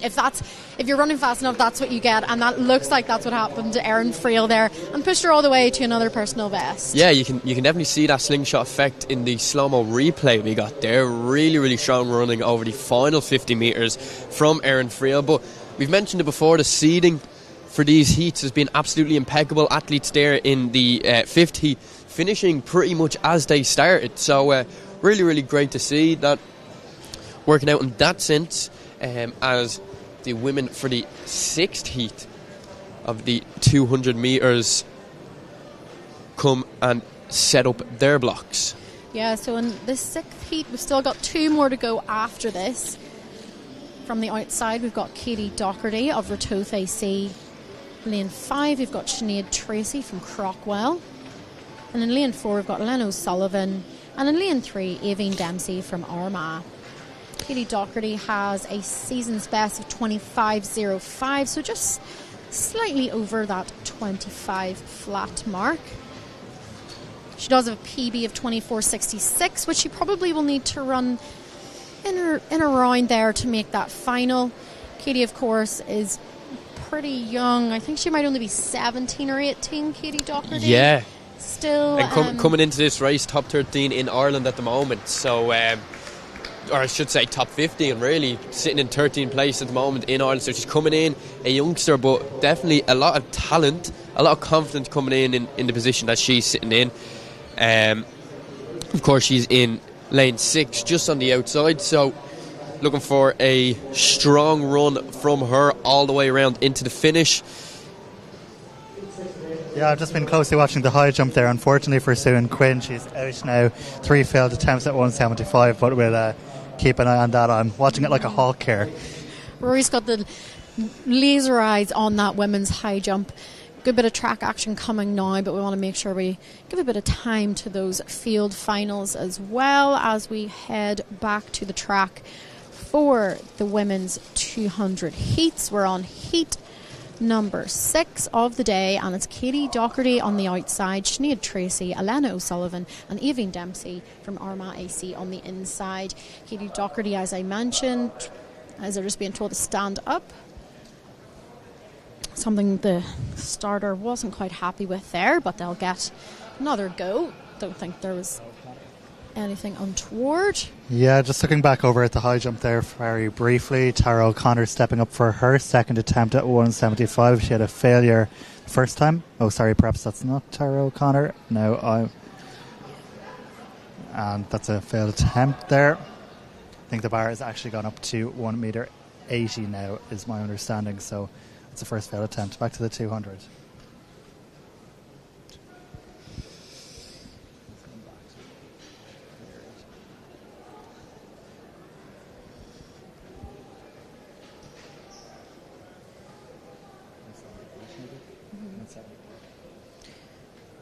So the women are back in their blocks after being called to stand up by the starter.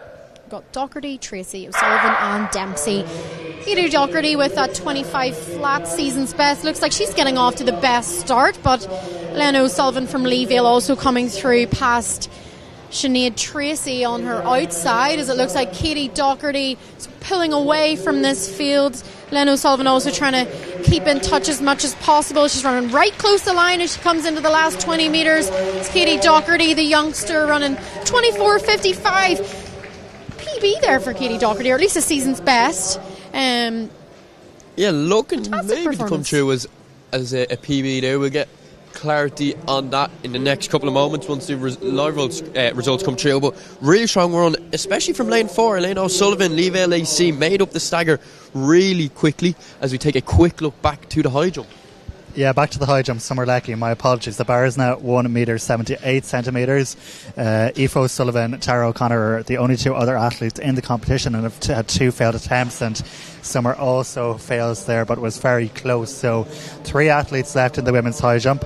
Aoife O'Sullivan, Liz Carroll AC, Tara O'Connor, Dundalk St Gerald's, and then you have Summer Leckie, of course, of Finn Valley. So medals decided, the medalists decided, but what colour will they get? We'll keep a close eye on it in the next few minutes. Yeah, and I can confirm, I do think that was an indoor PB for Katie Docherty, 24.55 to win that 6th heat. Previous best before that was 24.66, so a good chunk taken off for Katie Docherty, and we'll have to wait and see if she's going to make it through. But I would say, based on the results from the others, she should be okay. We'll see how the last couple of heats go, and we'll keep you up to date with those finalists in the women's 200. Of course, they don't have a load of time. The women's 200 final is at 3:50. Just over 2 hours or so away, or just under 2 hours to go for them. But as the camera pans back to the track now, we have the penultimate heat for the women's 200 metres. Heat number 7.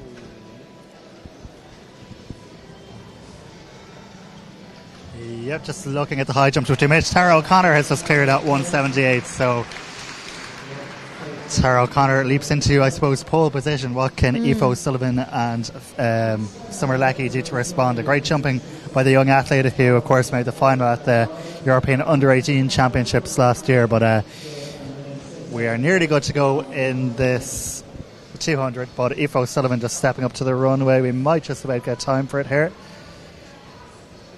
185 this year. Turned 22 only this week. That 185 was good enough to take her to 7th on the Irish Indoor all-time list, and here she goes, this Carol athlete. No, not to be on this occasion. So one more attempt. Summer Leckie has 2 more attempts left at 178, but as we just missed a second ago, Tara O'Connor clearing 178 on her 2nd attempt.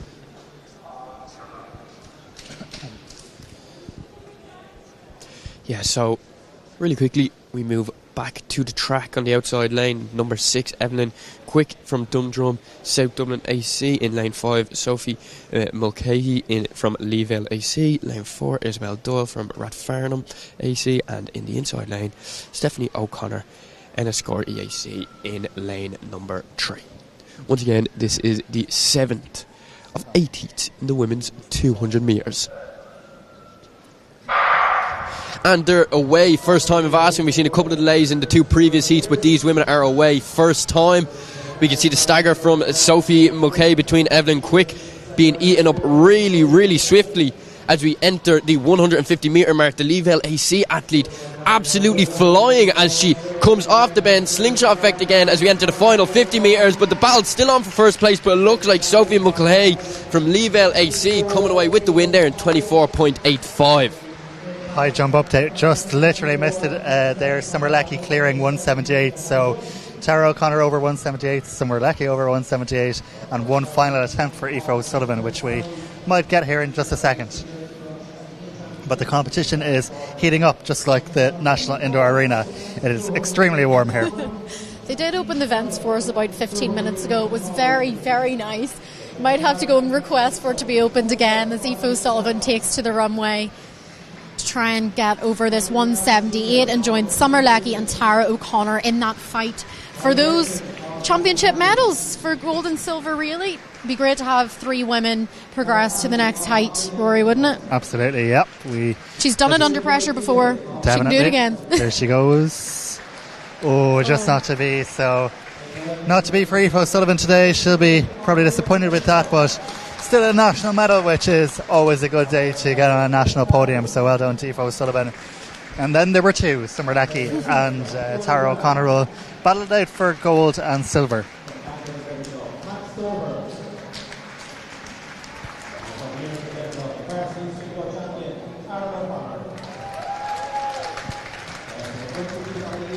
So our men's triple jump athletes just being introduced to the crowd here. That competition will be getting underway very, very shortly.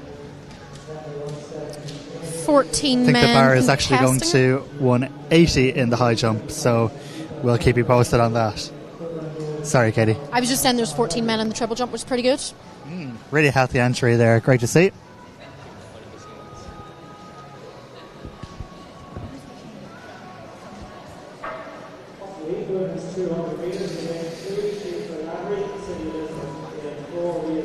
So I think we're moving to the penultimate heat of our 200 in a second. Tara O'Connor is on the runway though with the bar at 181. Sorry, it is 181. So they did tease us there. They did have it at 180 for all of 2 minutes, and then it was swiftly changed to 180. So we're going to go into Michael, who's watching this closely. Okay, so Tara O'Connor now Dundalk, St. Gerard's AC, and this is her first attempt at 181, and oh, what a beautiful effort. I tell you, She was flying over that and just already clear and in a guaranteed second place with a height of 178. So she's flying at the minute, and Summer Leckie and herself are the last two remaining in this competition. Heat 8, so we have Chief Ferret Laffrey of City of Lisburn, Ria Kelly of Selbridge, Leila Colfer of St Lawrence O'Toole, and Lauren Costello back for more after competing in the 400 earlier on of Galway City Harriers out in lane 6. I think that's actually the second athlete that's done both. Very impressive. Quick turnaround anyway for Lauren Costello, who is out of her blocks and round the bend. Looks like Leila Colfer is trying to give her a bit of a run for her money from lane 5. We've only seen one winner from lane 5 so far today, and that came from our second to last heat there, heat 7. But it's still Lauren Costello, Leila Colfer and Ria Kelly, and it's going to be a very close finish between Colfer and Costello. And it looks like Costello just holding on there. Straight back to the high jump, Mike. Yeah, Summer Leckie now in 181, and she has just looked sublime the whole way through the warm-up.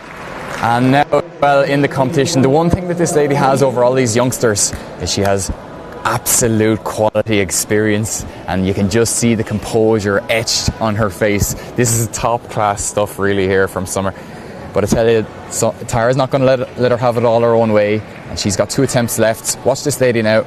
She's clear already at 178. It looked like a beautiful attempt. I think it's just a little bit more confidence over this 181. Of course, we saw Aoife O'Connor bow out earlier. She's already jumped 185 to win the Universities Championships.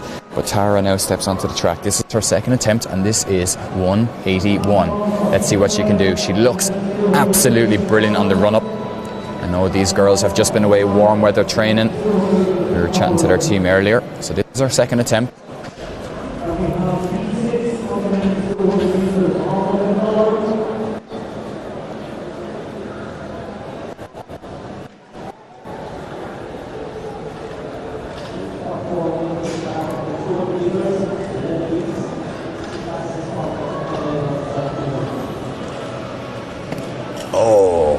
Just collapse a little bit. As you start increasing through the rounds and you're pushing your personal best, or pushing closer to your personal best, you have to get it absolutely perfect. You put a little bit too much angle or a little bit too much force into the ground, sometimes your takeoff just collapses a little bit. You're not able to I suppose get yourself out of those positions, and that's what happened on that occasion. Just missed the takeoff really. Didn't get the same pop off the ground as she did the previous jump.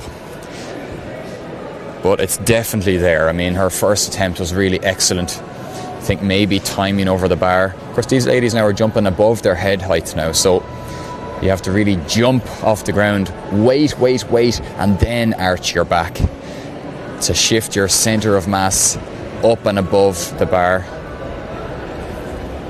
So Tara's going to go on her final attempt. She does have 3 minutes, so we'll hopefully get that jump for you, but we might have to come back after this next 200 metres heat, which of course I'm looking out across the track at Marcus Lawler. He's done 2 personal bests this year. I have to give him a shout out because I think he was national champion over this distance, 200 metres.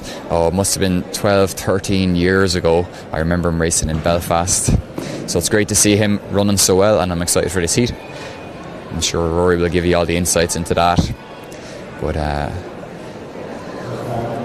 actually, it just looks like Tara might just be ready before this heat.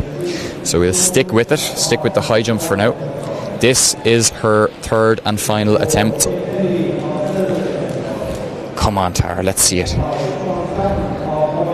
This to stay in the competition.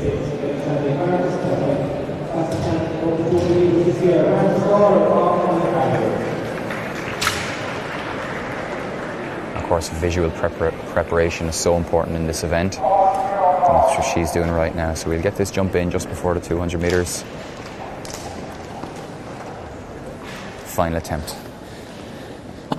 Oh, it's a beautiful jump. What a jump. Pressure jump. Tara, absolutely amazing. She keeps that competition alive. Well done, Tara. Brilliant. Wow, the high jump is heating up as we return to the track now. We have Marcus Lawler in lane 6 of Clonliffe Harrier, Sean Stroud in lane 5, Boyne, Shane Kennedy in 4 of Selbridge, and Chris Mochise have done Boyne in lane 3. So just the 6 fastest to qualify for the final.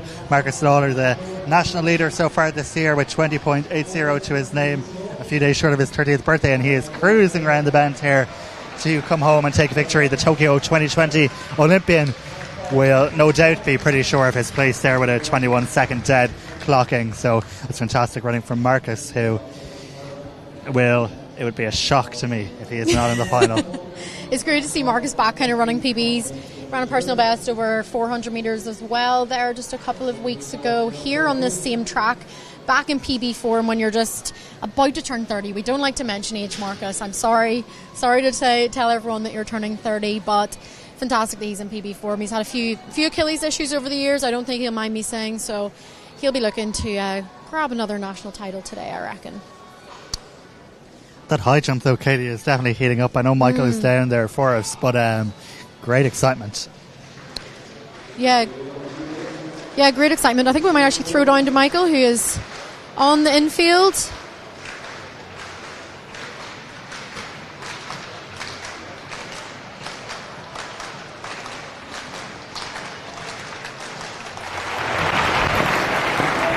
Down to the triple jump, and that was a beauty.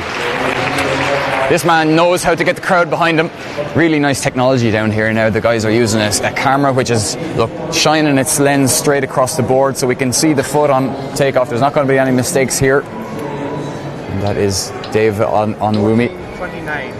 14.29 the jump. And he gives the handshake to Colin Burke, handshake of approval.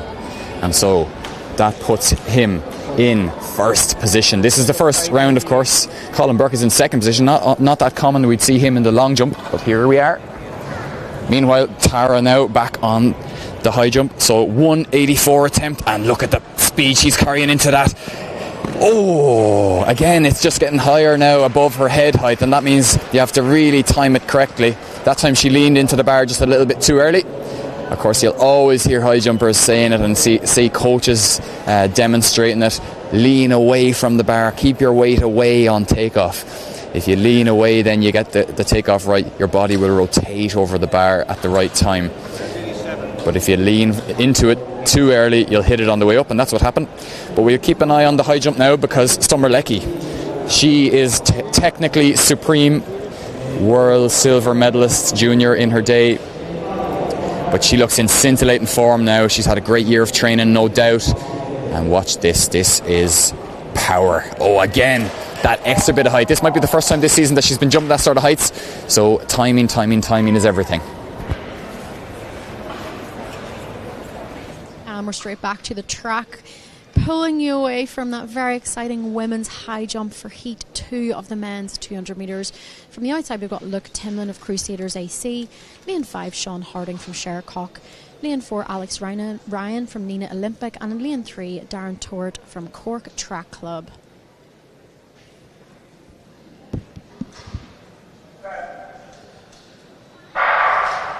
Pretty strong start from both those athletes on the outside, Timlin and Harding. But Alex Ryan from Nina Olympic also going with them. Hard to split these three athletes at this stage. Could be Luke Timlin that has a slight advantage coming up onto the curve. He is really pumping those arms as he gets a bit of a slingshot into the home straight. Luke Timlin from Crusaders AC going to take that second heat of the men's 200 metres from Sean Harding of Shercock AC. 21.76 on the clock. Just outside his personal best, Rory. Yeah, with 11 heats, pretty much impossible to know what will be a good enough time to get through to a final. Although, as I said, I'd be shocked if Marcus didn't with a 21.00 clocking, 21.01 as it was rounded up to. But yeah, interesting 11 heats. Great to see so much depth in the men's 200. And I think we will be crossing back down to Michael in just a second, because Tara O'Connor is back on the runway at 184.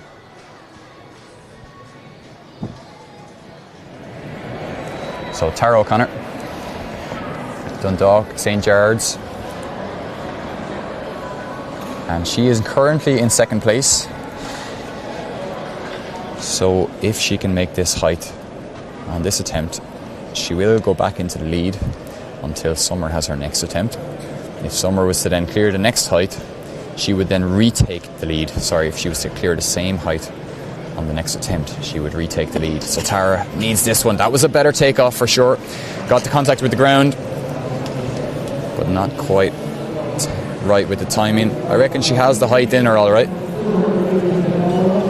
So that was her second attempt, and she will have one more. Of course, she got it on her third attempt last time, and a lot of these jumpers, they like to jump about 6 times or 6 heights in a competition just to get into it, so it's not very many jumps.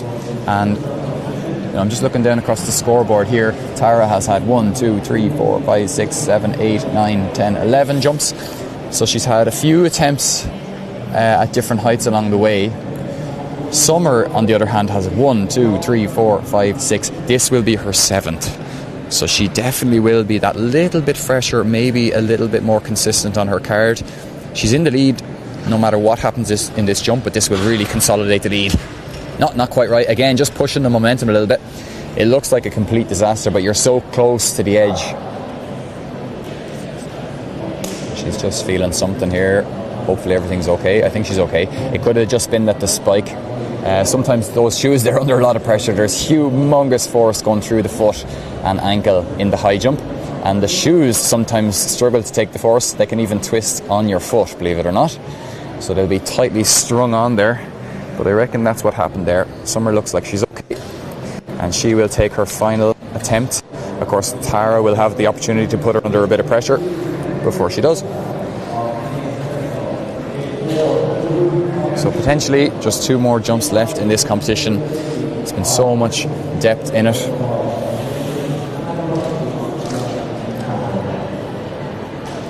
Aoife O'Sullivan, as I said earlier, finished in 3rd place, and today her final result of 175, brilliant jumping.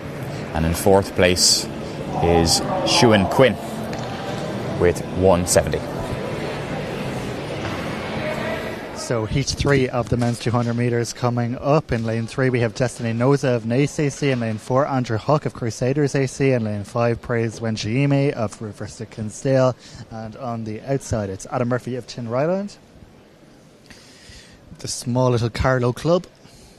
But Adam Murphy is no stranger to making national finals, coached by Gerard O'Donnell and Aidan Sinnott. And he'll be the favourite to take this one.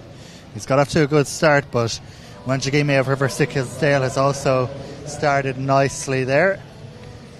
But Adam Murphy rounds the bend and stretching his lead as he'll get this slingshot effect off the bend and come through to take it in 21.77. So he'll have to wait to see whether he's done enough. Back to Michael in the high jump.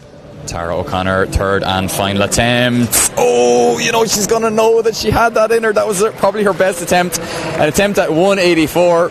That's over 6 feet for anyone watching at home. Fantastic jump, and she clearly had the power and she had the height. Great effort by Tara. Tara, will you have a few words for us? Yeah. Sit down there for just a sec. Happy with that? Yeah, I'm delighted. It was an equal PB, so yeah delighted. Equal PB? Yeah. Brilliant. And you looked like you had the height in that one there. Hopefully, I'm hoping to get it soon enough, but yeah, it's very reassuring to know I'm nearly attempting it anyway. I suppose timing is a big thing. We talk about it all the time when we talk about technique. We actually got one of your jumps, so we might get you over to the screen afterwards just to have a little bit of an analysis. But I suppose you're jumping above your head height there now, aren't you? Just about, yeah. I'm 182. Okay, so you're very tall. Yeah. But it's still above your head height, and so the timing changes a lot, doesn't it, when you're getting to these bigger heights? Yeah, it gets more mental, but you have to keep going, keep it trying. Yeah, you surely do that. You do that very well. We'll get you over to the screen later on, and congratulations. Thanks very much. I'm going to try and grab Summer here. Summer, can I have a quick word? Of course you can. Well done, Summer. Thank you. So I suppose the composure, the experience, it paid off in the end, didn't it? Yeah. You have so much of that, and you did really well today. Thank you. You must be happy with that. 180. 181. Yeah. So, pretty much happy enough. Yeah. Happy enough? Yeah. Another national title. Yeah. Well, listen, you are still in the competition. Are you going to move the height up, or are you going to take your last attempt? I'm just going to quit for today. I'm dealing with a wee niggle, so I don't want to push it too much, because I've learned from past experience. I pushed a wee bit too much, and just left me a bit too much work to do then. So yeah, I'll take the Irish senior title. Haven't got an indoor one in a while, so yeah, I want to get that one back. Well done. Well, congratulations, Summer. You looked brilliant the whole way through the warm-up and the whole way through the competition. And look, we might grab you a little bit later on for a look at one of your jumps on the screen. Of course, thanks a million, Summer. Thank you. Well done. Oh no, straight, proud for them. Well done, girls. Right. Yes, that was one thrilling high jump competition. 181 winning it by Summer Leckie. On Kenpack from Tara O'Connor in second, and Aoife O'Sullivan there in third. So great to be able to follow it so closely, and great to be able to hear from both Tara and Michael in the Tara and Summer in the afterwards. So thanks to Michael. And thanks to you, Rory. It's tricky when there's so much action going on the track, and you know the camera can't be at two places at once, and neither can we. And keep an eye on that. And so the guys from Entry up here, David and Owen, are absolutely flying it. So as we head back to the track, we are now looking at the fourth heat of the men's 200 metres, starting on the outside. Lane 6, Reality Osua from Fingallions AC. Lane 5, Luke Russell from Dromore AC. Lane 4, Benjamin Hooer from Dundrum South Dublin AC. And in lane 3, we have Dylan Walsh from St Coleman's South Mayo Athletic Club. So this is the fourth of 11 heats, the men's 200 metres.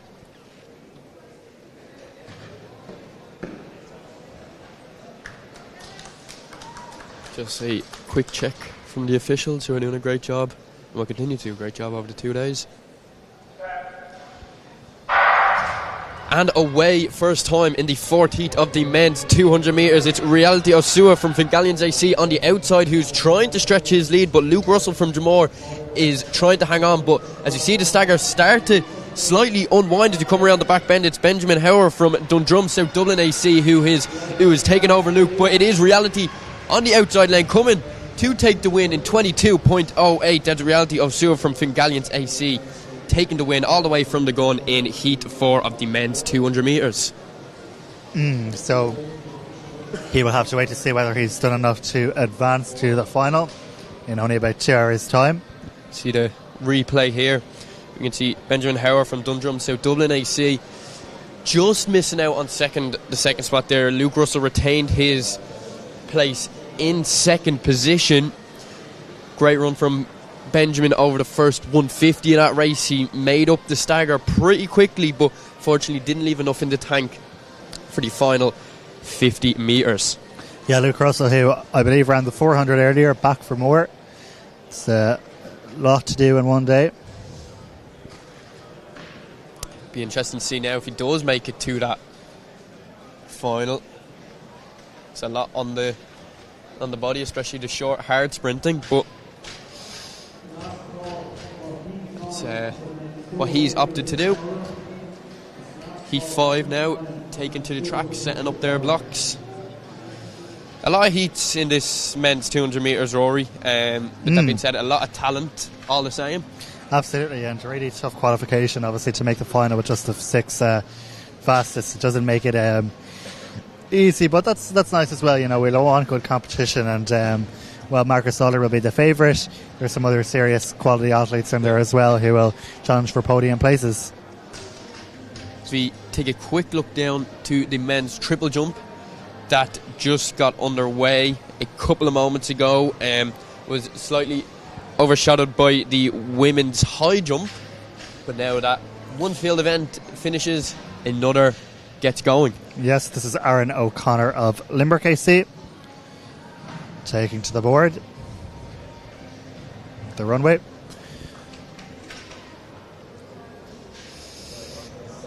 And she gets the white flag there.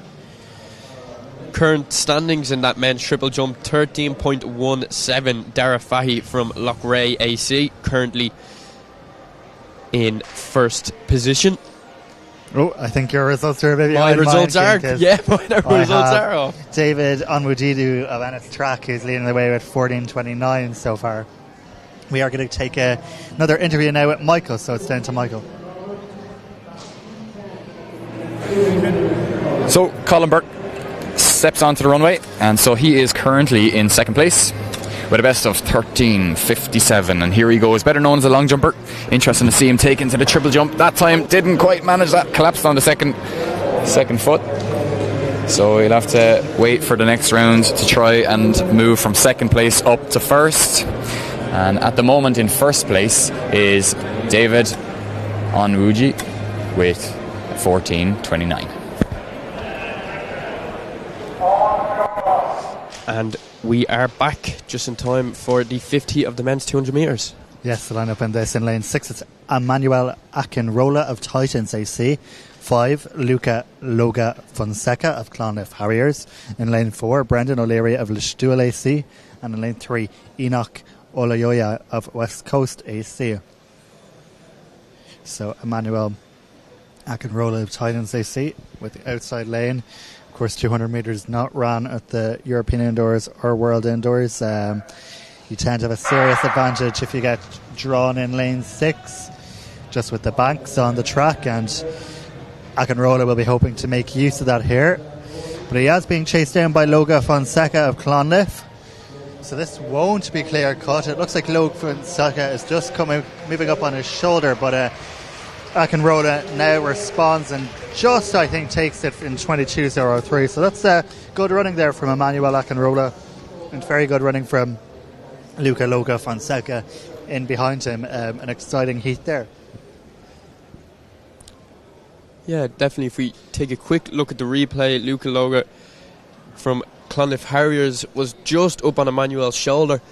Did he take half a step jog just before the line there? Maybe, considering it's fastest 6 to get through to the final. It's you definitely want to be running hard all the way through to the line. Maybe a half a step easing up before the line, but nevertheless he came away with the win. He held his own all the way to the finish line, and just a matter of time now.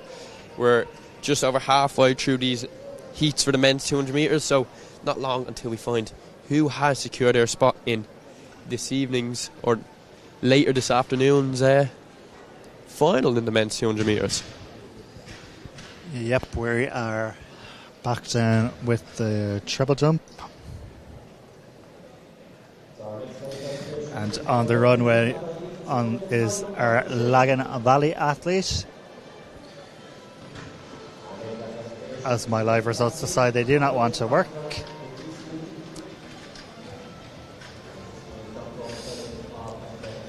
Just on the infield now, we have the medal presentation for the women's high jump, Rory. Yep. And Aoife O'Sullivan takes bronze with a best of 178 today. Tara O'Connor clearing 181. And a familiar sight as Summer Leckie mounts the podium to take the 123.ie National High Jump title, Senior Indoor High Jump title. Medals presented by Declan Raftery, Chief Operations Officer, and Dublin City University and Athletics Ireland President John Cronum. Yeah, Rory, the high jump's one that we were chatting about during the week, and it definitely didn't disappoint. We've seen as we got down, I suppose, to the business end of things in the competition, the crowd started to get involved. We started to really get involved up here in the commentary, and it lived up to the expectations that we had throughout the week. Definitely, yeah, it was a fantastic competition, and that's what we like to see. We love a good competition, and to have two athletes over in the 180s is really, really good. Yeah, and discussing competitions, we are back now to the men's 200 metres. We are in heat 6 now. The outside in lane 6 we've Kieran Carty of Dundrum South Dublin. Lane 5 Jack O'Connor of St Michael's College AC. Lane 4 Christopher Lynch of Clonliffe Harriers AC, just made his Irish debut in the NIA Live race, picked up his first Irish singlet just a couple of weeks ago, so keep an eye on Christopher Lynch. Youngster coming through the ranks. And in lane 3 we've Ethan Stace from Crockwell AC. So some great talent in heat 6 of the men's 200 metres.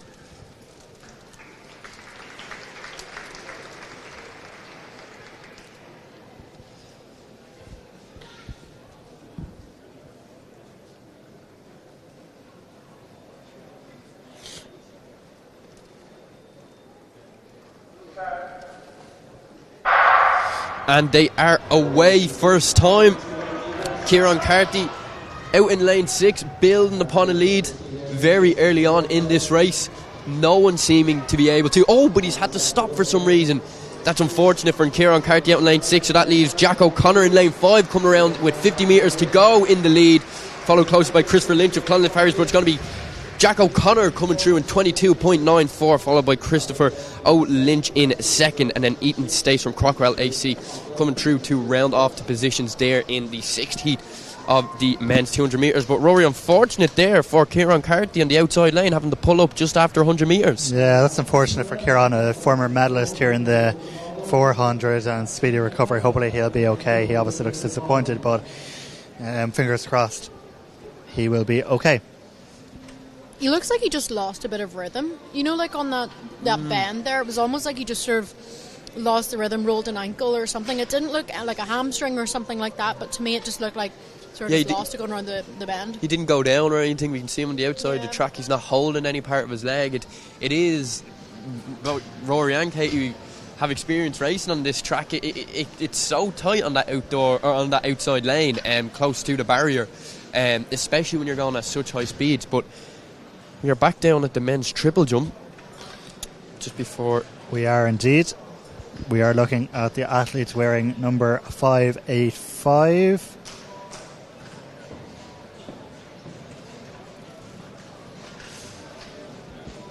I'm not sure who exactly that is, but kind of a run through there.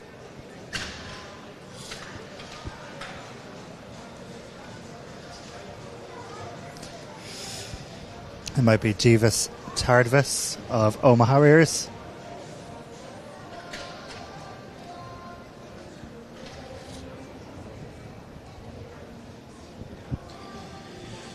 So we are down to our final 5 heats in our men's 200 metres. We'll be returning to track in a second.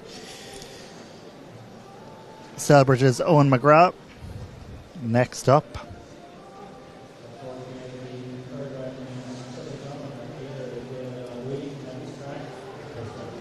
11:20 best so far. Looks like that was further, but we'll wait to see whether he gets the red flag or the white flag.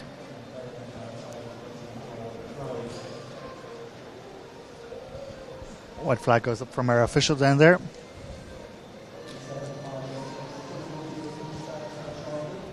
Now, heat 7 of the men's 200 metres. On the outside in lane 6 we have Conor McDonough from South Sligo AC. In lane 5 we have David Forkin of Swinford AC. In lane 4, a man who will be joining us on commentary a little bit later on today and a lot tomorrow, Jack Hickey from Nina Olympic AC, a man of many talents, as he'd say himself. And in lane 3 we have Joseph Doherty from Galway City Harriers AC. Yeah, Jack, I'm really not sure how he does it, race and do commentary all on the same day. It is very impressive. Not something I would want to manage, but I think he'll be back up at some point later with us, and he's also running in the 4x200 relays at the end of the day, which is the last event on the track. Men's finals of those starting at 5:10, Killian. Yeah, looking forward to it. It's always, St. Tomorrow, it's always nice to have a final on the first day. And these men are away first time. Jack Hickey making up really, really good ground there on David Forkin on his outside. But as we look to lane 6, it's Conor McDonough from South Sligo AC who's still holding a strong lead as these men are about to enter the final straight for the first and last time coming off the bend. Jack Hickey still in third, but it is Conor McDonough, Sligo AC, coming through to take the win here.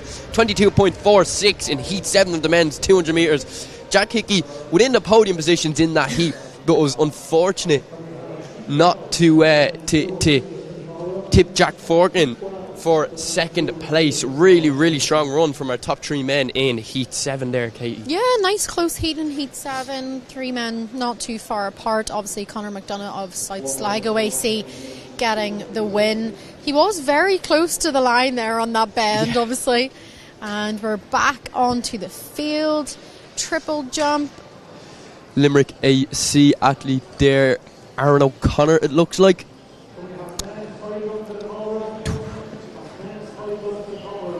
12.96 is his best attempt so far. Be interested to see if he gets the white flag on this attempt, what he will jump. Currently in 5th place is Aaron O'Connor. This is his 3rd attempt, and I think he's the last to go for this 3rd round. Yeah, live.athletics.ireland.ie for the live results, but for the live results for this men's high jump, still from earlier, David Onwu Diwe from Ennis Track currently in first place with 14.29. And we are going to head back down to trackside with our man Michael. So we're down here looking at a super slow-mo of Aoife O'Sullivan, who's the Irish Universities champion. This was your third and final attempt. That was the smallest. It's so weird to give me a lifetime reaction. The smallest of margins. Talk us through this. Talk us through that, Aoife, because you cleared 185 earlier in the year. Yeah. So you would have been hoping, I suppose, for something similar today, and that was just clipped with the heels, wasn't it? Yeah. Oh, that's so horrible to watch. Let's have a little look. Yeah, I'm really happy with my takeoff. I ended up moving, my mark was a bit far back the first 2 attempts, so I moved it in, and then the last 3 strides were a bit more choppy at the end, so that ended up having a nice lead up to have a good rotation over. So I was over it. Yeah, you're over it. I literally just clipped it. And you got your hips over it. So at this point, it's pretty much perfect, really, isn't it? And then as you rotate, at this point now, the hips are over it. So you need to drop the hips so that the feet can come up. Yeah, it's just kind of flicking back the feet. Considering when I'm there, I was way slower rotating previous years, so I'm really happy. I know I can still hit it, but I'm still way quicker rotating compared to last year. So I'm trying to look at the positives here with it. Yeah, because it was a personal best, wasn't it, in the varsities? Yes, personal best by 7 centimetres. So everything was clicking together really nicely. But just today, just didn't click as much. 7 centimetres? Yeah, I was so happy. Everything was happening way too fast. Wow. But no, I was really happy. So I was just aiming for consistency today. Yeah. So obviously 178 would have been lovely to have, but sure, if I got it and knocked 81 then. Look, you did great. And congratulations on a brilliant season so far. Thank you very much. Thank you. Thanks very much, Michael, and congratulations to Aoife on her bronze medal. But we are straight back to the track for Heat 8 of the senior men's 200. 11 in total, so 3 more to go after this. On the outside, Jason Murray of Ratoath AC, lane 5, David Doyle from DSD, lane 4, Lorcan O'Connor from Emerald AC, and in lane 3, Chris Nelson from Lagan Valley. But looks like David Doyle from DSD has gone out pretty hard. He is right up on Jason Murray already as they're coming around the bend, but Murray just putting in a little bit of a spurt there to hold him off. Murray will be hoping to get past him in these last 50.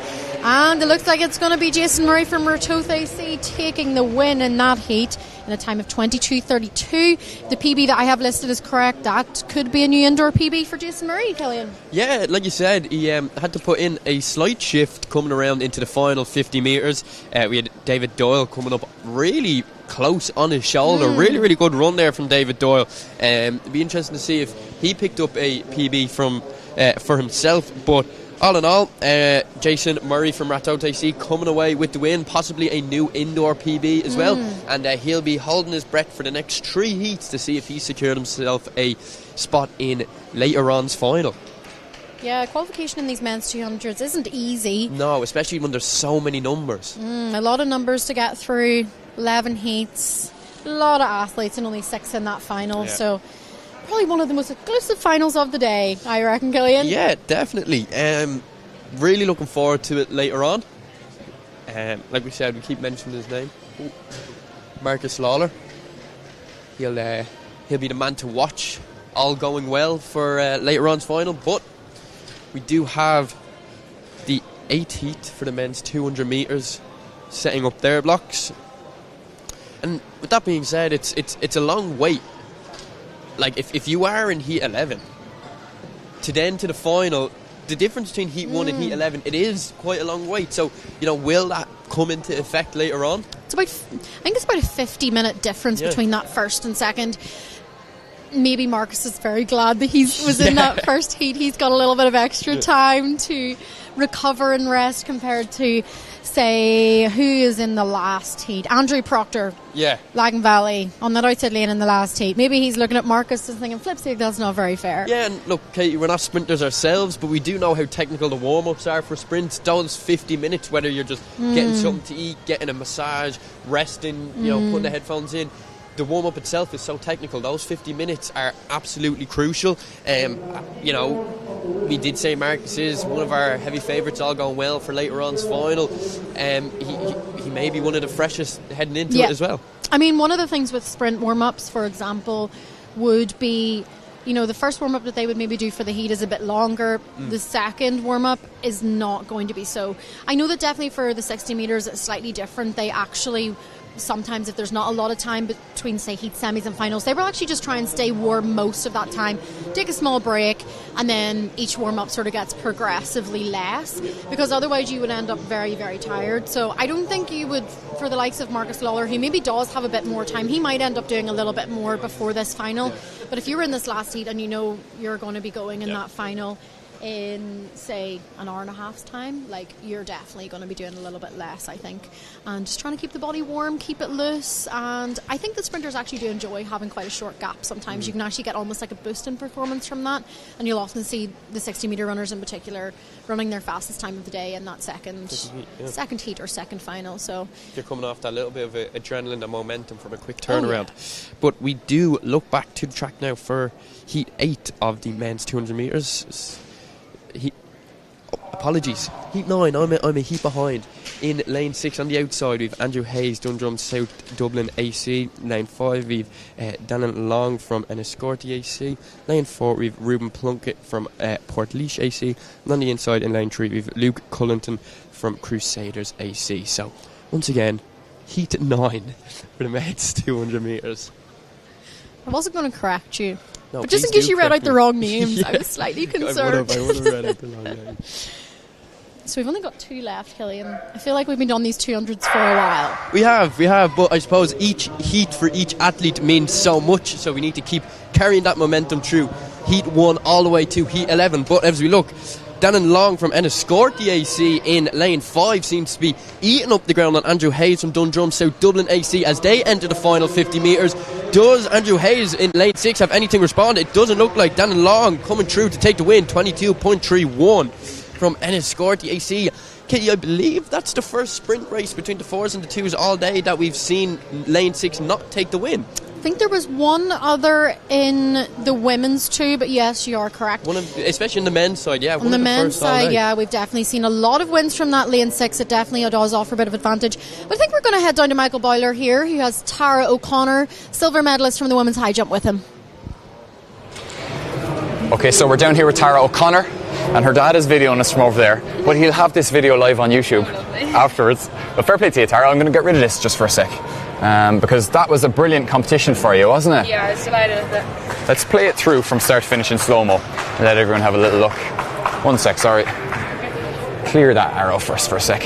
So you talk us through it. This was an equal PB for you today, wasn't it? Yeah. So you delivered when it mattered most. Yeah, I was happy with that. I was happy with how I got over it. Got my heels up well at the end. I think I clipped with my heels in my first attempt, so I was really conscious not to do that on my second attempt. Yeah. But yeah, I was happy with that one. That was, this was not your best jump, this was 178. Yeah. So that was your second attempt on that, wasn't it? Yeah. And then you went to your third attempt on 81. Yeah, Amazing. I was happy with that one. So I was glad I got over that on my third attempt. Because do you always respond under pressure like that? I like to think I can. Yeah. Well, you showed it that you could today. I mean, delivering on this day, but also responding on your third attempt. They're good signs. Good signs. Let's have a little look here again. So I suppose we're always talking about what we're looking for in the high jump. It's a beautiful event and really technical. But one thing I'm noticing straight away, you're leaning quite a bit away from the bar. So that's something we were just chatting to off air. That lean away. So the bar is here, and you're a good 20-30 degrees leaning away, and that's what creates the rotation then as you move over the bar. So we'll have a little look. We'll just play this through. So from the point at which she was leaning away, now you can see she's almost exactly parallel with the ground, and then as you continue over, now you can see her head is right down and she's almost upside down, and that allows you to just rotate over the bar and clear the hips and then the heels and everything. It's a beautiful demonstration, No, I was delighted with it, because sometimes I'm not great for leaning away, so I was glad I did it there. Surely did. Worked out. And you were just away in Montagordo, wasn't it, during the week? So you're only back? Florence back there, yeah, it was really good. And what day did you get back? Thursday evening. So Okay. it was good, really, really good experience. Quick turnaround, isn't it? So you got a bit of sunshine, a bit of relaxation. Yeah, it was lovely. I did multi-events over there, so I got a bit of everything in. That's it. This lady is a multi-eventer. For anyone watching at home, this is only one of 7 events that she has to train for. But this is your favourite event, isn't it? Oh yeah, definitely. What's your second favourite? Hurdles. When I don't fall over them. Hurdles, yeah. It's a scary event. But who's your favourite athlete in the multis? I like Anna Hall. Anna Hall. I love her. Yeah. She's so cool. What about Thiam? She's class. She's just in the world of her own. She's class. She is. Well, look, congratulations. Well done. Thank you, Michael and Tara. We're straight back to the track for the penultimate heat of the men's 200 metres. Out in lane 6, we've got Andrew Egan from Galway City Harriers. Lane 5, Dara Donoghue of Annalea AC. Lane 4, Sean Horde from Crockwell. Pretty certain we saw him in the 400 earlier as well. And in lane 3, we've got Ray Lee from Monaghan Phoenix. Andrew Egan on the outside, opening his season over 200 metres. Has only run a 60 metres so far this year and finished 5th in the final in the National Indoor Championships over 200 metres. So, Killian, penultimate one. Andrew Egan, what do you think? Yeah, well, he's gotten off to a flying start on the outside there. But with that being said, Dara Donoghue from an LAC is eating up that stagger as we come through the 100 metre mark. It's going to be a battle all the way into the finish, but Andrew Egan looks to have another gear as he slingshots off the bend. Yeah, Dara Donoghue from Annalea has a very straight arm style, and it looks like Andrew Egan just cruising through there to take the win in Heat 10 of the men's 200 metres. 22:37 on the clock for Andrew Egan. Season's best, obviously, because he hasn't run one yet this year.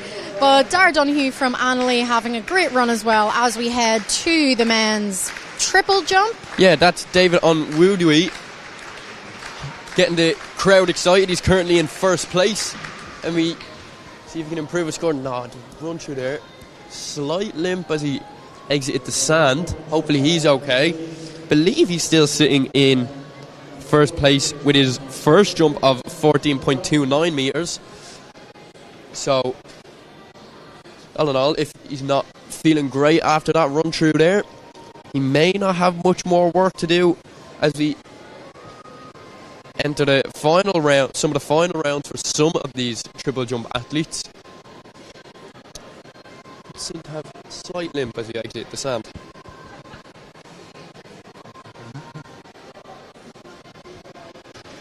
Final heat of the men's 200 metres are on the track, getting their blocks set up.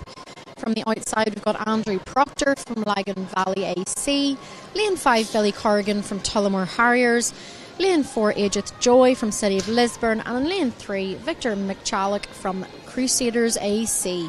Long way for these athletes, but I'm sure they're happy now to be setting up their blocks and rounding off the heats for the men's 200 metres. And long wait for us as well. There's huge anticipation around this 200 metre, the two of the 200 metre finals that we'll see later on today. So it's always exciting to see a national final. And I've always wanted to run a 200 indoors. Never did.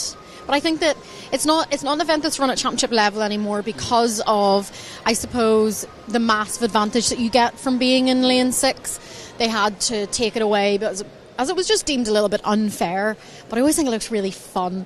I think it'd be like a good enough distance, you get a nice feeling off the bend, and not like a 400 where you come off that top bend and then you have to keep going for another lap. That's not so good about the 400 metre indoor running, but I think the 200, that's why we see such a big entry, particularly in this men's field, because it is a very accessible event in the National Indoor Championship, so you can come along and run regardless to what level you are, I suppose. And we have seen a massive entry in the men's 200 this year, which is great to see. And we're on to the very final Heat 11 of the day. Fastest 6 to qualify for the final, which will be held at 4 o'clock exactly. So an hour and 20 minutes away for these men to the final. And in Heat 11, lane 6, Andrew Proctor, lane 5, Billy Corrigan, lane 4, Edith Joy, and in lane 3, Victor Michalak from Crusaders AC.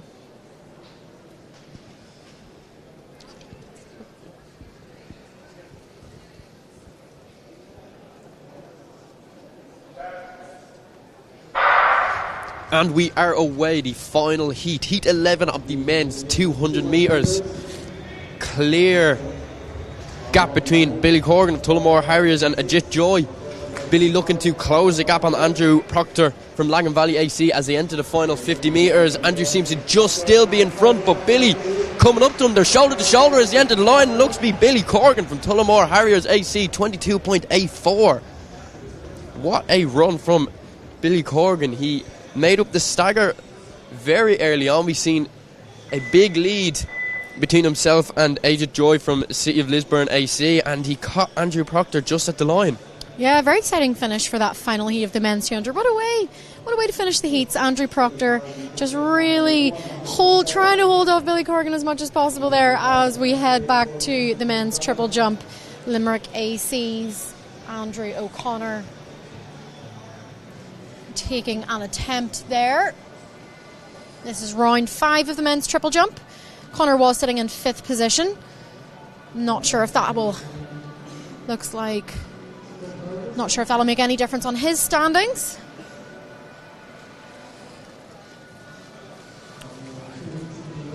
Sorry, Aaron O'Connor, not Andrew. Close. But Aaron O'Connor is still in 5th position there. 12:38 for his round 5 jump.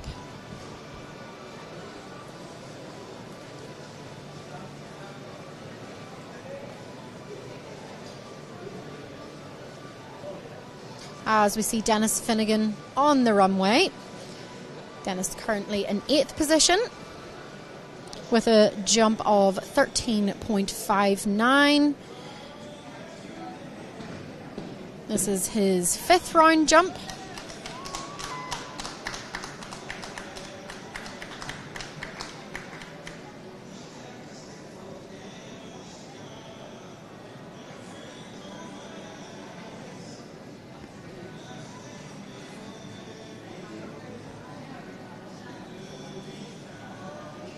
$13.39 for Dennis. Won't be an improvement of his best so far of $13.59.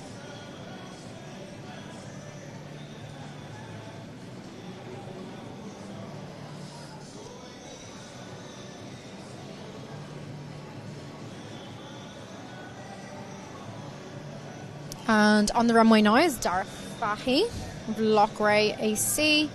Dara's in 5th position.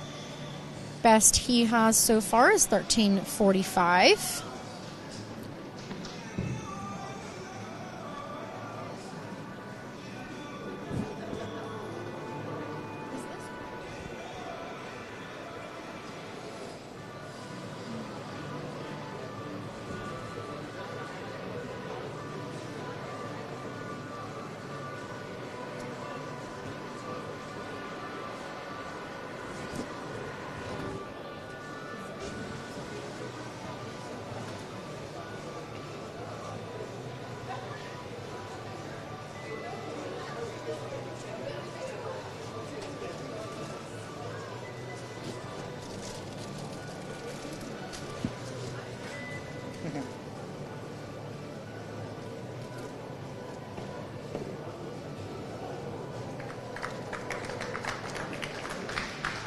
That was Rashini Hamrock's Colm Burke there.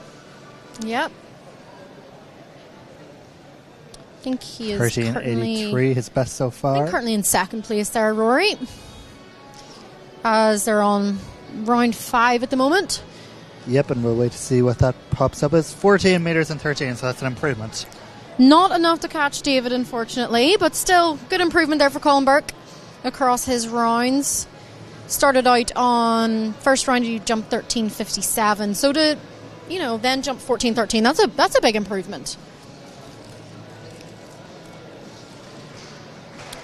David just getting the crowd going again, loves getting the crowd going. No jump in the last round, just ran through the board there. Did seem to potentially tweak his ankle a little bit, but he seems backing up for this 5th round jump. Current leader in the men's triple jump with a leap of 14.29, sitting with probably about 15 centimetre lead at the moment. Doesn't look too happy with that.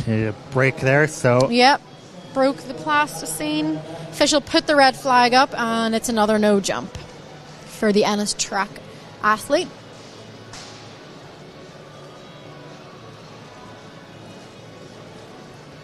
His fourth no jump of the competition, opened strongly, and will probably be hoping to finish it off well in the 6th round.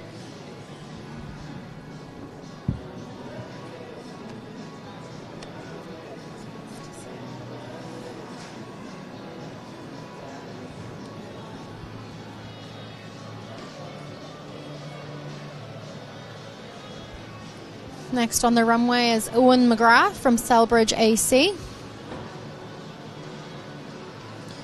This is his 6th and final round.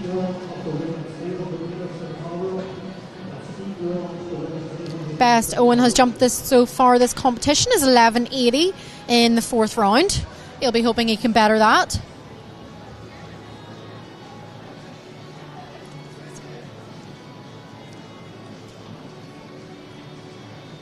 Just waiting for it to come up on the board. Little inspection of the plasticine for Owen there. And it's 11.84 for Owen, so a 4 centimetre improvement on his previous best in that 4th round. Always good to put your best for last in these events, in these field events, in the jumps. As we see Harry Nelson from Lagan Valley take to the runway for his final jump of the competition. 11.74, his best so far. Be looking to take after his fellow club mate Jay Benson, who has won plenty of these national triple jump titles.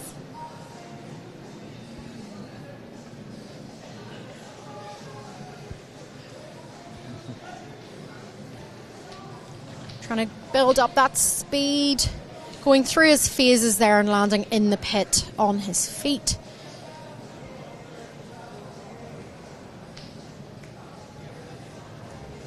So Harry Nelson, Lagan Valley, looking for an 11. Improvement on his 11.74 best, which he has actually jumped twice in this competition so far, in the 3rd round and the 5th round. So a little improvement on that would be nice to finish off for Harry.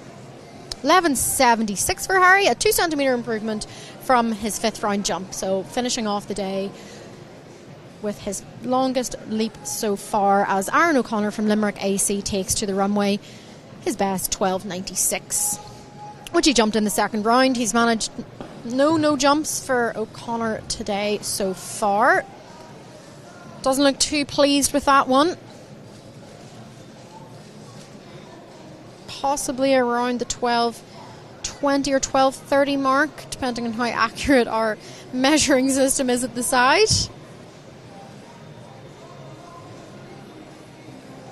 12.30, so no improvement for Aaron O'Connor in the final round of the men's triple jump.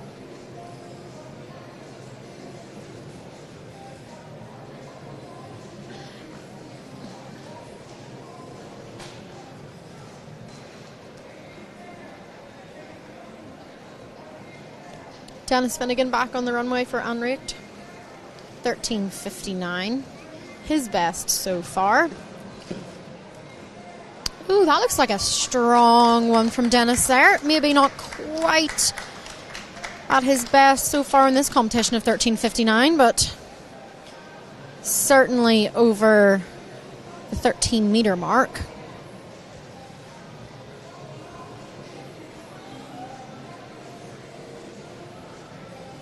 $13.36 for Dennis there, so no improvement for him, but not a bad jump by any means.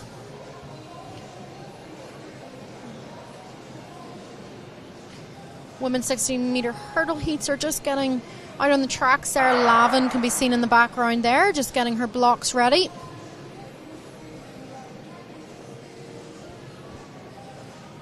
Dara Fahy from Loughrea AC takes to the runway for his final round jump. Currently sitting in 5th position with a best of 13.45. He'll be hoping to improve that.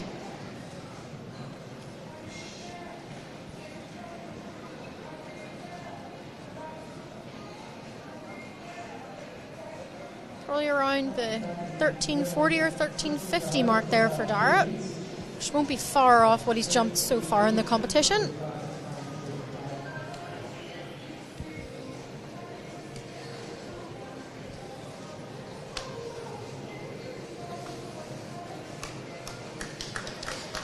Going to be moving back to track action. as the first heat of the women's 60-metre hurdles takes to their blocks. Lane 1, we've got Rachel Ward from Crockwell AC.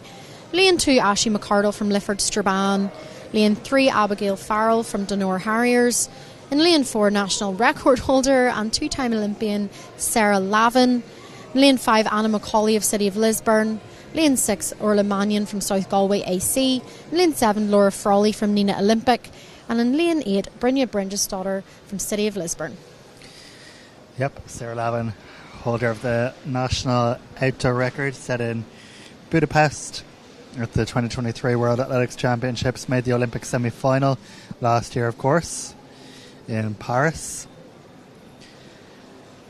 and has been knocking on the door of a major medal. Yeah, lots of finals made for Sarah Lavin in those World and European Indoors over the last several years. And I know that those European Indoors from the 6th and 9th of March are really in her mind as we head back to the men's triple jump for the final jump for our current leader. He will surely win the competition at this point.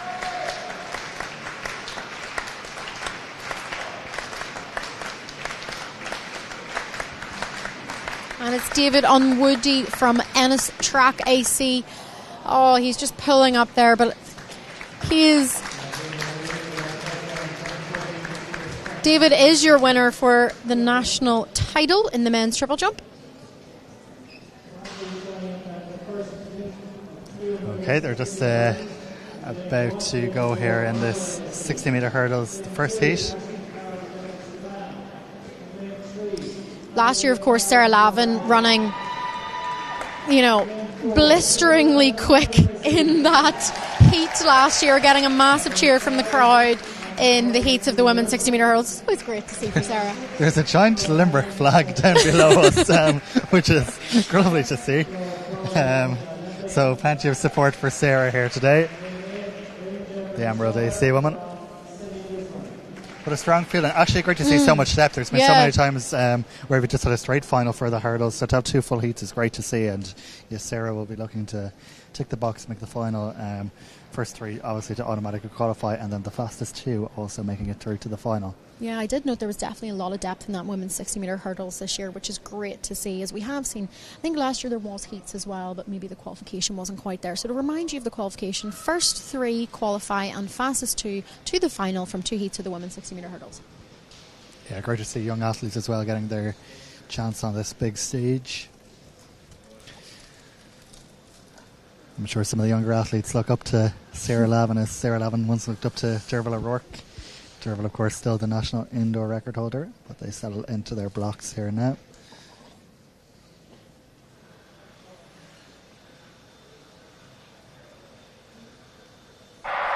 And away first time, and there's Lavin who gets off to the best of the start. Macaulay going well to her outside, as is Farrell, but Lavin, no doubt about it, taking it in 8.12 seconds, so she advances comfortably to the final later on. Yeah, great run there from Sarah Lavin. Definitely looked like she was attacking that from the start. Gritted teeth as usual, which is always required in the women's short hurdles. It's a very aggressive and fast race. You really have to snap that leg down on each hurdle, and that looks like what she was trying to do there today. Two, hopefully good, strong performances for Lavin today will put her in good stead for those European Championships next month. Yep, so straight back around. They're not walking the normal way. They're getting back and being given a maximum time to recover for the final, which will take place at 4:10.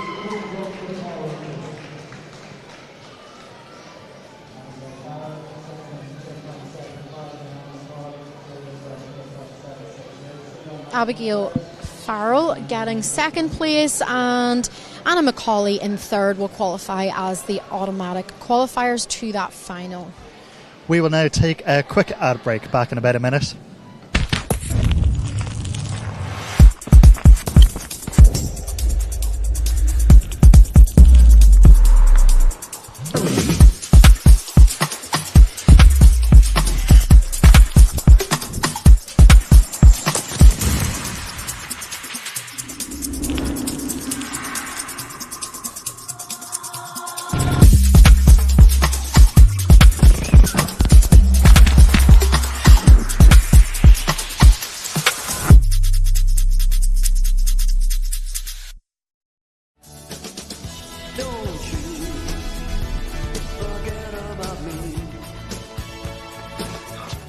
At 123.ie, we have one of the best car insurance policies with more benefits included as standard, so you can forget about us. And remember the more important things. 123.ie. Give. So we are back here after those ads from Adidas and 123.ie. Adidas, of course, coming on as the official kit partner of Athletics Ireland, which is very, very exciting. And 123.ie, of course, loyal supporters of the sport now for the last couple of years. So thanks to those. Yeah, sport would be nowhere without those sponsors, and it's great to see both local and international companies coming together to support athletics, because we definitely need it, and it's great to see so many of their advertising boards around the track as well. Absolutely. So we move to Heat 2 of the women's 60 metre hurdles. In this one we will have Rachel Lynch in lane 2 from Dundrum South Dublin. In lane 3, Bevan McCaffrey of Anna Lee AC. In lane 4, Molly Scott, St Lawrence O'Toole AC. Beside her in lane 5 is Arabella Adekoya, also of St Lawrence O'Toole AC. In lane 6, Niamh O'Neill, St Coleman South Mayo AC. In lane 7, Cueva Fitzsimons, Ratoath AC. And in lane 8, Lara O'Byrne of Dunmore Harriers. Yeah, this is Molly's second hurdles race of the year so far, but she has been racing quite consistently over those 60 metres. 8:39 season's best, and has also run 7:42 on the flat for 60. So we could well see her tomorrow in those 60 metres as well, which I'm sure is an option with the timetabling. Her clubmate Arabella Adekoya, 8:67 to her name this year. And also looking at the field, Niamh O'Neill has ran 8:81. Definitely going to be a competitive final later on, Rory. That's what this is looking like, and it's great to see. Absolutely. Women's final will be coming up at 4:10 this afternoon, so make sure you tune in again for that.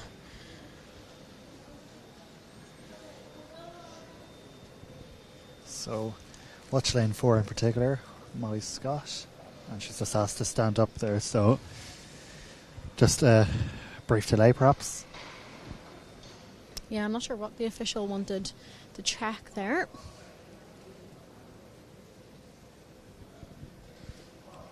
Yeah, there's no point really in settling into your blocks being all sorts of kind of distracted, so definitely the right thing to do is stick up your hand and gain a bit of a second, just to get yourself recomposed, which is what Molly Scott will hopefully have done. Medalist here last year over barriers. Of course, went to those World Indoor Championships in 2022 for the 60 metre flat as well. Yep, so Molly first over that first barrier and going well down the home straight. Arabella coming through as well, but Molly Scott taking it from Adekoya. It's the St Lawrence O'Toole 1-2, and it's 8:39 on the clock, so that's a good running from Molly Scott. Yeah, equals her season's best, which she ran. She's only run one race this year, but yeah, equals that season's best, which is great. Always nice to be on form and kind of equaling what you've done this year already. And that's rounded down to 8:37, so that will be a season's best. It will be an outright season's best then. Fantastic for Molly. So yeah, as you'll see, Molly first to rise here over that first hurdle, much like Sarah Lavin, attacking the hurdles, making sure that lead leg is snapped down. I think people are always surprised the amount of how on it you have to be for the hurdles races, particularly the women's events, where speed and getting that lead leg down as quickly as possible will result in a fast time, Rory. Arabella Adekoya, her clubmate, getting up for second, and then in third we had Niamh O'Neill, so they automatically advance to the final this afternoon.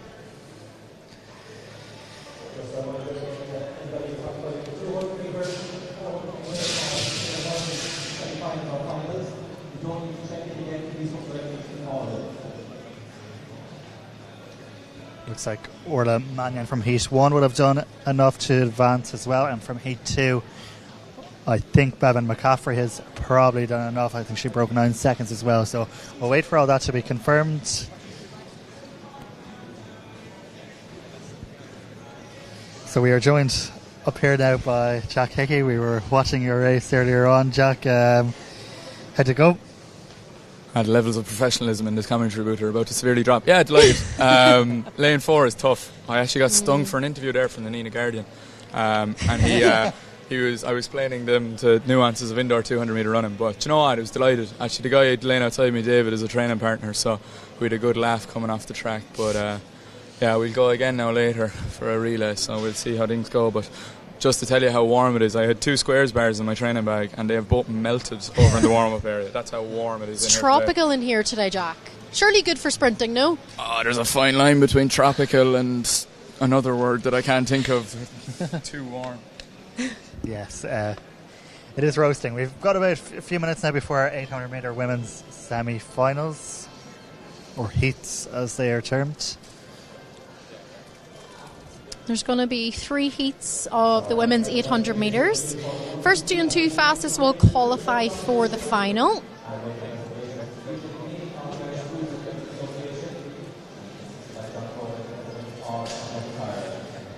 As we have our men's triple jump presentation now.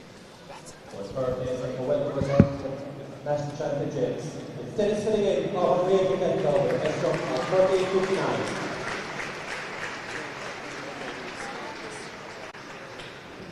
In second place, the best jump 14:13. Colin Burke of Arlene Shamrock.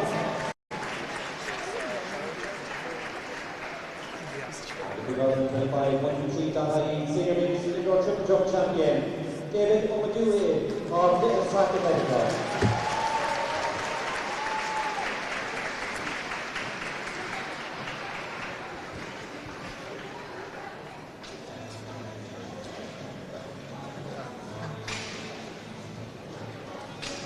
So well done to our triple jump medalist, David, jumping up there to collect his medal. Dennis Finnegan going in for the selfie, 39 years young, a Masters athlete now from County Kerry. And an 8-time national champion his day. He's still got it. You would think with the triple jump that as you become to a Masters athlete, the knees would just not be enjoying it. But it looks like Dennis is just defying age here. Yeah, still getting medals, national medals at that age is fantastic. If memory serves me right, and I was just reminiscing with Dave O'Shea from Intra, he's a former UL athlete from back in the day. He used to be under the tutelage of Haley and Drew Harrison, and I think he spent a few years in Australia away from Ireland. I recall him maybe coming home to win a triple jump national title around maybe 2018, 2019. I think that's the last time I've seen him compete in Ireland, so it's good to see him return. Yeah, there was a good few cheers from the crowd for him as well. Every time he kind of landed in the pit, they were all cheering down below us here in the commentary box. So great to see him having a bit of support as well. Yeah, one of the it's actually a good story to look back on. One of the first openly gay athletes in Ireland. Made kind of headlines in the late 2010s when he shared his story, and I'm sure it kind of set the pace for a number of other LGBT athletes. Yeah, no, it's great. Great to hear that. So our men's high jump will be getting underway very, very shortly.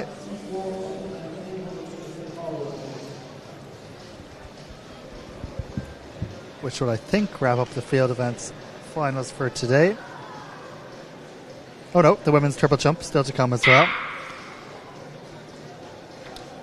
But just a few minutes to go before our 800s get underway on track. The women are patiently waiting in a little penned area on the other side of the track.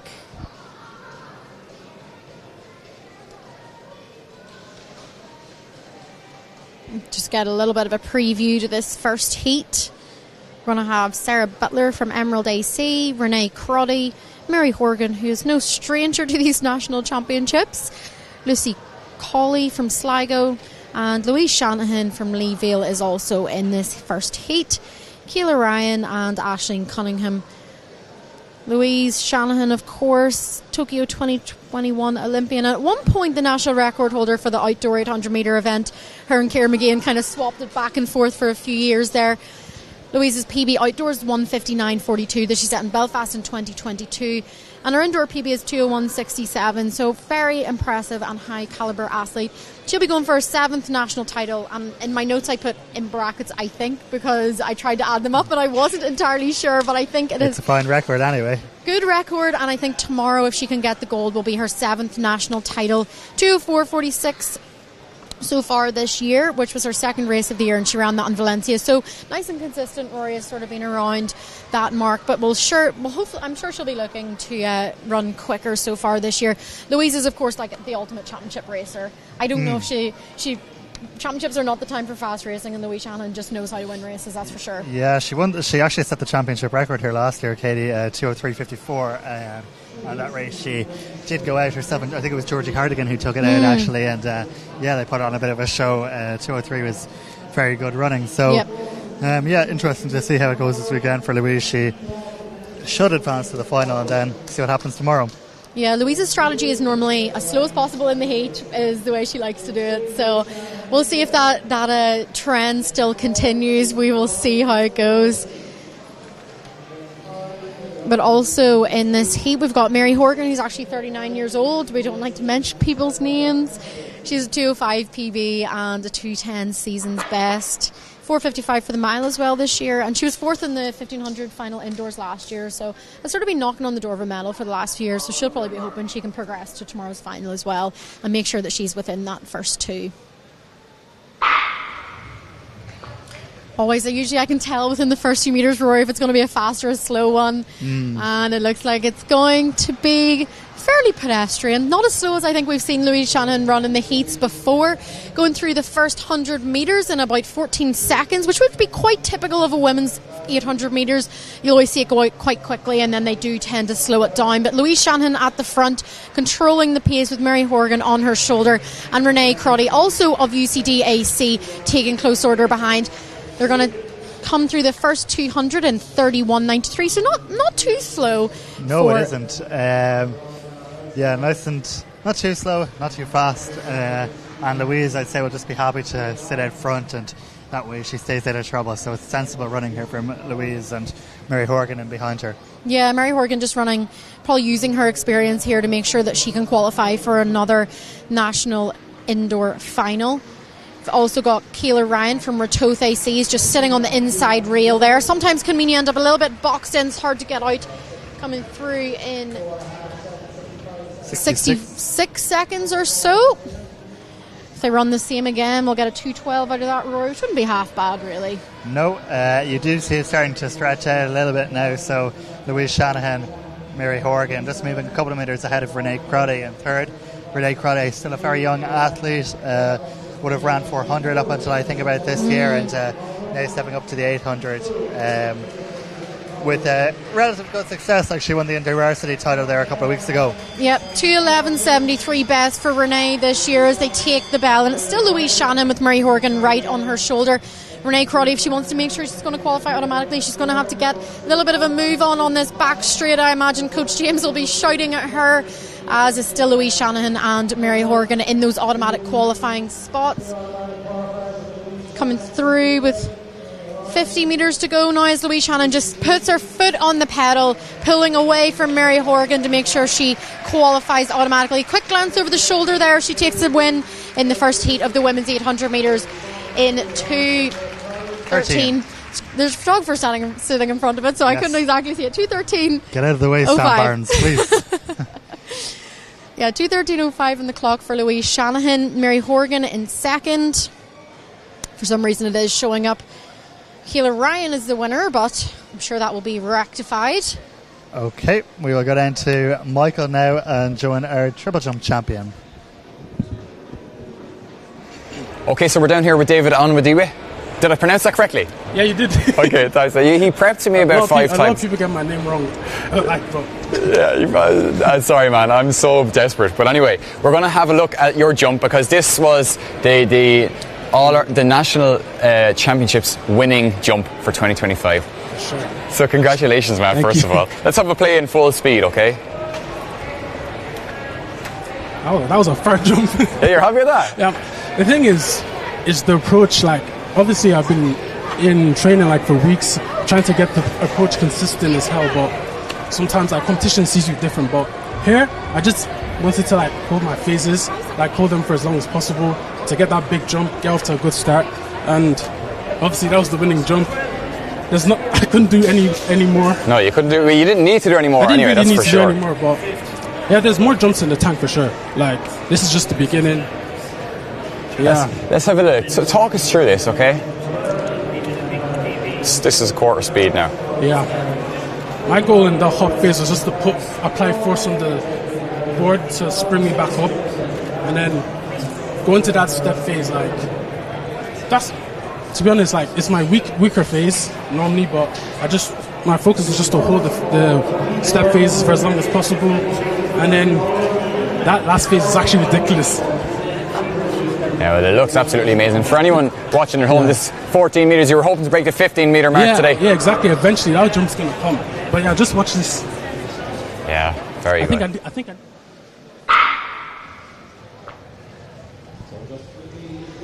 And we're back for the second heat of the women's 800 metres.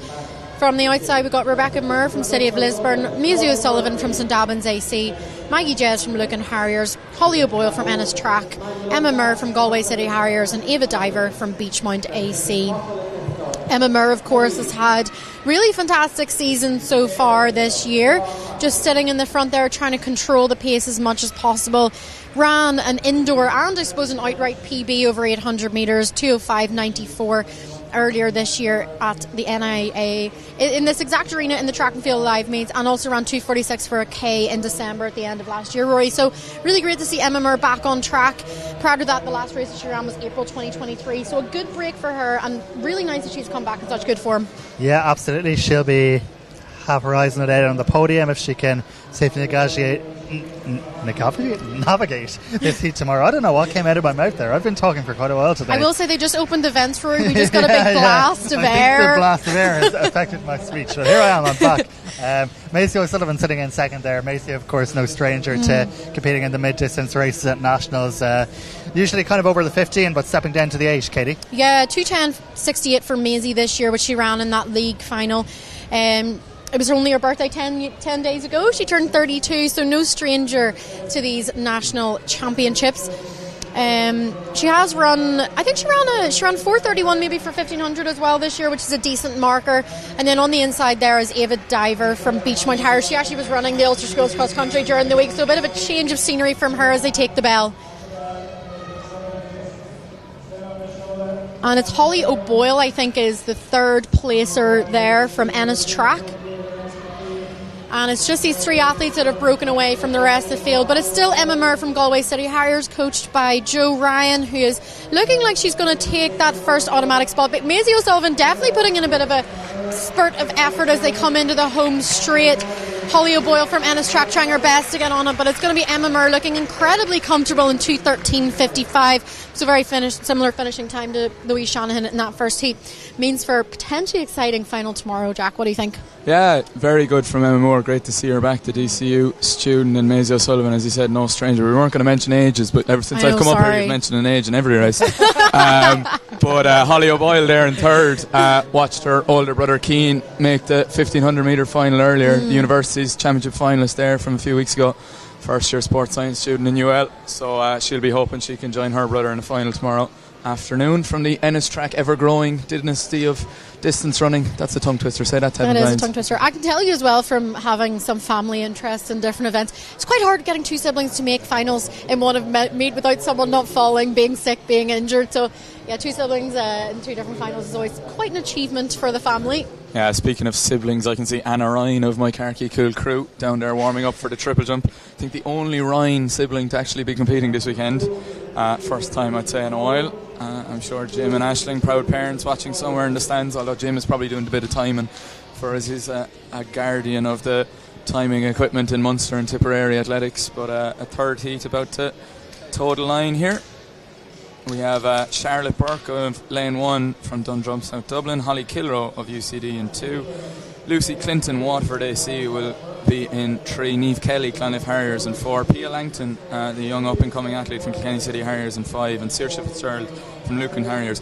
Charlotte Burke in Lane 1 is an interesting case study, because you might remember, Rory, at the University Championships here a few weeks ago, she ran the 4, and then Trinity were stuck for an athlete to run the 8 about an hour later, and she ran her first ever 800, she told me, and she made the final. And here she is at the National Senior Championships 2 weeks later, a full-fledged 800 metre runner. Let's see how she goes here today. That's crazy. You also see Holly Kilroe, who was a kind of a 400 metre specialist, competed at the EWF a couple of years ago, now stepping up to the 800. And then Pia Langton and Saoirse Fitzgerald both made the European Under-18 final in Banska Bystrica last summer. There was only 8 in the final, 2 Irish girls, so great to have this some of the young talent in this one, Katie? Yeah, I think you've got kind of 3 or 4 that we can count that are in that younger age group in this one. It'll definitely be a little bit of a battle of the youngsters to see who can get ahead in this heat, but it looks like Saoirse Fitzgerald and Pia Langton are the ones to take it out. I think Eve, who else? Holly Kilroe sitting slightly further back there as Niamh Kelly from Clonliffe Harriers slots into 3rd place. So yeah, it looks like no one between Pia and Saoirse here. No one. They don't really want to take it. They're just sitting beside each other, Rory, as they come through the first 300 metres. Yep, nice and relaxed so far through 300 there. About 50 seconds through, so nothing that won't feel uncomfortable. Literally, the 6 of them are all running in 2s, right beside each other. It's going to be quite a cagey affair by the looks of it at this point, but it's still Saoirse Fitzgerald probably just getting the slight edge over Pia Langton as they come through 400 metres in 67 seconds. Yeah, 67 seconds there, so nice and comfortable for these. It won't be anything too crazy, and they're all still bunched up together down the back straight with Langton and Fitzgerald side by side. Nearly running in sync, it would seem. Niamh Kelly just behind there as well. So, yeah, it'll be interesting to see how this goes in the last 300 odd metres, 250. Yeah, they're going to have to pick it up a little bit if they want the 3rd place finisher to get that fastest non-automatic qualifier spot. Those are currently sitting around the 2:15 mark, and of course they went through in about 67ish. So looks like it could be possible for Niamh Kelly from Clonliffe Harriers if she can try and get into contact as much as possible with Pia and Saoirse. Saoirse, of course, I think she made the final of this indoor championships last year, but unfortunately maybe pulled out of that. So she'll be hoping that she can complete that and potentially make the podium tomorrow. Bit of a battle on between Pia and Saoirse as to who's going to take the win, but it looks like Pia Langton is going to take the win in this 3rd heat of the women's 800 metres. Saoirse Fitzgerald and Niamh Kelly coming through behind. Niamh Kelly will have to wait and see if she has done enough. But I think that was actually our fastest heat so far. Yeah, 2:12.37 given for Pia Langton. So I think Niamh Kelly will be in a decent position to take one of those non-automatic qualifying spots. So we will wait for confirmation of that, of course.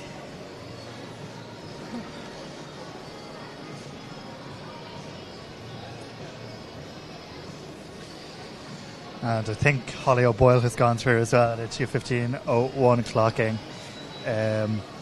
So Holly O'Boyle will make the final, along with her brother, who will be in the men's 15 final tomorrow.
Okay. So Pia, well done. So you're through to the final for tomorrow? Yes, Good I one, am. happy with that? Yeah, I am happy out. How did it feel? How's training been going? Training's been really good. I'm just back from a training camp in Portugal with Athletics Ireland, and it was really nice to be away in the heat and, you know, get to know people on your team. Where was that? I'm Montegordo in Portugal. Lovely. Yes, it's great. Yeah. And then apart from that, it's been going great at home as well. Obviously, the weather hasn't been great recently, but it's so nice to train the wind and the rain to make you stronger. Well, what do you think of this lady here, Louise? You're going to be racing against her tomorrow. How's that? Well, no, I'm obviously a big fan. Like, she's amazing at the 800 metres, and like, she's aspiration to all young athletes, including myself. So it's going to be amazing to be well done. along with her. Well done, Pia. Congratulations. See you tomorrow. And we're back on the track. Thank you, Michael and Pia, with Heat 1 of the men's 800 metres. So from the inside, Alan Hegarty, and then moving on, Andrew McGlinton, Dara Donoghue, Osa Omar Rigby, Finn Woodger, Jack O'Leary and Mason McCreary from Lochview AC. So 7 men in this field. Thankfully not too many bodies to get around. But last year Dara O'Donoghue was a really class act in that men's 800 metre final. Had a fantastic performance as Mason McCreary from Lochview AC just comes around to take the lead in that first 200 metres. Yeah, Dara O'Donoghue's been a well-travelled man over and back. Saw him most recently at the Keeley Classic pre-programme there. Was it over Birmingham? Yeah, over in Birmingham, that's where that's. So yeah, he's a classy man. He's built for the boards as well. He's got that really aggressive turn of pace that you kind of need to negotiate the bends as an 800 runner. So I'll be interested to see how he goes. Keep an eye out for Woodger as well in the Metro St. Bridget singlet. The DCU man has been dominant over the university scene over the last couple of years. Yeah, they're all pretty close together. Looks like Dara O'Donoghue is just trying to pick up the pace a little bit as Louis Woodger comes around the outside as well. Yeah, 150.6 is best this year. Donoghue and Woodger not too far behind, but plenty of man. And generally at these 800s at indoors, it doesn't become about the clock, it becomes about the tactics, and it's 3 men away. Yeah, only top 2 to qualify, so going to have to make sure they who's going to qualify here, I don't know. Yeah, Jack O'Leary, it's green against green there for that second place. The man from Killarney, the young athlete, giving Woodger a run for his money, but he might just run out of track here as Woodger starts to close class around the home straight. Swings, Donoghue has a look. You want to go past me, Woodger? Not a chance. We'll jog with closed hands going across the line. The DCU teammates safely through to tomorrow's final. Safely through. Don't think Dara was too bothered whenever he came up on his shoulder. He knew that they were safe. 154.25 on the clock. And Jack O'Leary from Killarney Valley, unfortunately, just missing out there. Probably put in a little bit, maybe too much of an effort on that back straight. Tired up a little bit in the last 50. Now Michael has Louise Shanahan.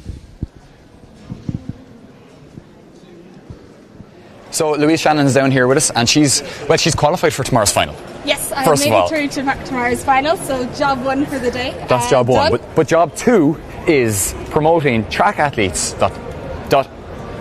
Yeah, an Irish website. So myself and Elizabeth Egan have teamed up, and we've created a website to tell you basically everything you need to know about Irish athletes.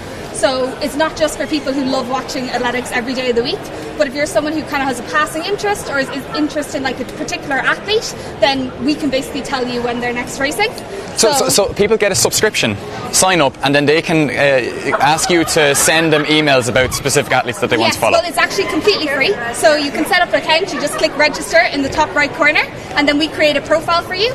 And if you add an athlete to your watch list, then we'll send you an email to let you know when they're racing. So completely free, you just sign up an account, add as many athletes as you want, and we'll email you to say, hey, just to let you know, Sarah Lavin is competing here. And then from that, you can come back to the website and it'll give you lists to start list, results, live stream, whatever you need to do to support the athletes. Wow. Louise, well done. Okay, so you did a lot of the coding behind this, and then Elizabeth does most of the journalism and the stats and the writing. Exactly. So yeah, I had to learn a bit of coding over the summer to build this website, and then Elizabeth is the whiz who finds all the start lists and results. And I think it's two whizzes. Let's talk about through some of the functions here. So you were just clicking on. Yeah. So one of the things we do is we track Irish athletes going to major championships. So the next big one is the European Indoor Championships. So from here you can easily see which Irish athletes have already hit their auto qualifiers, so we look forward to seeing them in Appledorn, and then who's kind of looking for B standards or who needs ranking points. So basically the rankings are really confusing, and we just put everything on one page. You can see what standards they need to hit, who's hit it, so everything you need to know to follow the Europeans. And then also I should say we have another page. Yeah, we have to go back to the race. Let's do this again after. Just in the nick of time, Michael Bowler. Here we go, the second heat. Caleb Hurley from Ferrybank on the inside, Conor Liston, George McMilton, Jared Murray, Kyle Moorhead, Patrick Sheridan and Saul Thompson. Hurley, the man on the inside to watch here, the Ferrybank athlete, third at the University Championships in PB shape all over the indoor season, and Sheridan, the man from the north, probably another man to keep an eye on, Katie. Yeah, I think he made the final last year. Sheridan has an indoor PB of 153.69 and has run 152 outdoors, so did pretty well to make that final last year, but it's Callum Hurley still in the lead. Yeah, I was just, as you were saying, it was a late call up, there was a withdrawal, and he kind of punched his way into the lead as well early on in that final before maybe paying the price from the lactic sniper. But he's looking busy there on the outside of Hurley, who's just probably might want to pay closer attention to the front of the race, because Moorhead, the athlete from Crowell, is no slow coach either. Again, well accustomed to these tactical races, but it is Conor Liston of Mullingar Harriers, who's going to take us through 400. No, just as I say that, up goes Sheridan, 57.5. That's not slow. No, Sheridan is definitely not afraid of front running. He also has a YouTube channel, by the way. Just for some context, you can check it out. Subtle plug. Yeah, subtle plug. Not sure, can't remember what it's called, but yeah, it's still Patrick Sheridan as Callum Hurley does. Yeah, Hurley just sitting in second. Yeah, he's just sitting in the perfect position, Jack. Yeah, I really like watching Hurley run. He's got that long, lopey stride that just makes a turn of pace look very effortless. But great tactical running by Sheridan. Now he's left a gap up the inside that Moorhead has really taken account of. And Hurley now goes for the bell. It looks like these two are away. Yeah, it looks like they're away. Really smart move there from Kyle Moorhead. There was just enough space for him to fit in there. Possible tactical error from Patrick Sheridan leaving that gap really. He probably wasn't concerned about what was coming through in the inside. But yeah, still Kyle Moorhead and Callum Hurley. Looks like they're going to be safely through. Patrick Sheridan's going to have to wait to see if he is going to get a call up to that final again. As they held hands actually going over the line. Yeah, Moorhead literal hands. Moorhead is he's no fool when it comes to tactics. And speaking of no fool, here's Michael Bowler trying to figure out trackathletes.ie. Yeah, we've had plenty. Michael's offered plenty of opportunities to speak and hear from all the athletes today with his big screen. 1:54.95 there, the winning time for Kyle Moorhead from Crockwell AC down in Galway. Yeah, here we go. Back to Michael, who's still with Louise Shanahan. Still with Louise. Perfect. So we're back again. So we have a page for the European Indoor Championships, which basically it's an Irish specific timetable for the European Indoors. So at the moment we're not sure who's going to be competing, but as you can see here we've got the main timetable. It can switch between local time and Irish time, and all the info will be fed in here. So for example, we're expecting to see Sarah Lavin in the heats of the 60 hurdles, and it'll tell you which heat she's in, what time it's at, what she has to do to qualify, and we'll constantly update this throughout the championship so you know exactly what you need to do to qualify. So how did you get onto this, just for people that are at home? So you click on the title European Indoor. So we've got the European Indoors here, and at the moment it's set so that the ranking page is the first page that you're looking at, but if you click between the titles you'll switch between what athletes are doing to qualify and what happens when you're at the European Championships. Okay, and then you can also look at Irish athletes, and there's profiles on each athlete. Yeah, I think we'll get back to this after the next race.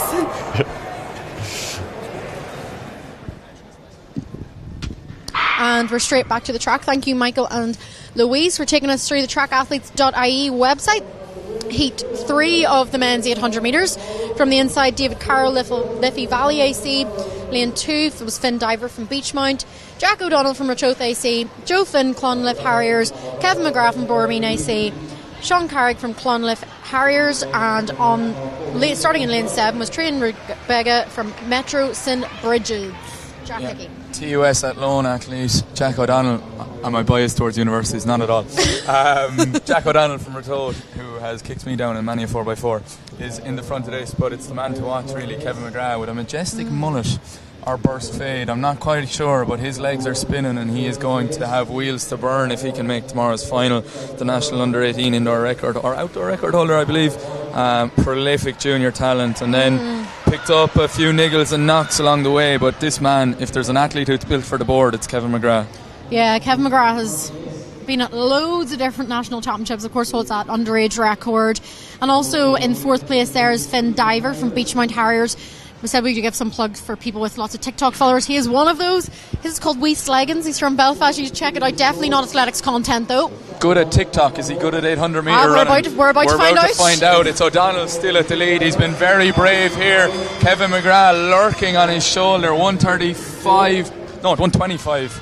I have my glasses on. I should be able to see that, but here's McGrath lurking. Here's his wheels about to turn. Divers has a lot to do, but he will pick up a flagging Jack O'Donnell, who has got a bit of a lactic monkey on his back and trying to shake it off as we go around into the bend. It's all about the man from Borromeen, Kevin McGrath. We'll see him in tomorrow's final, but can O'Donnell hold on?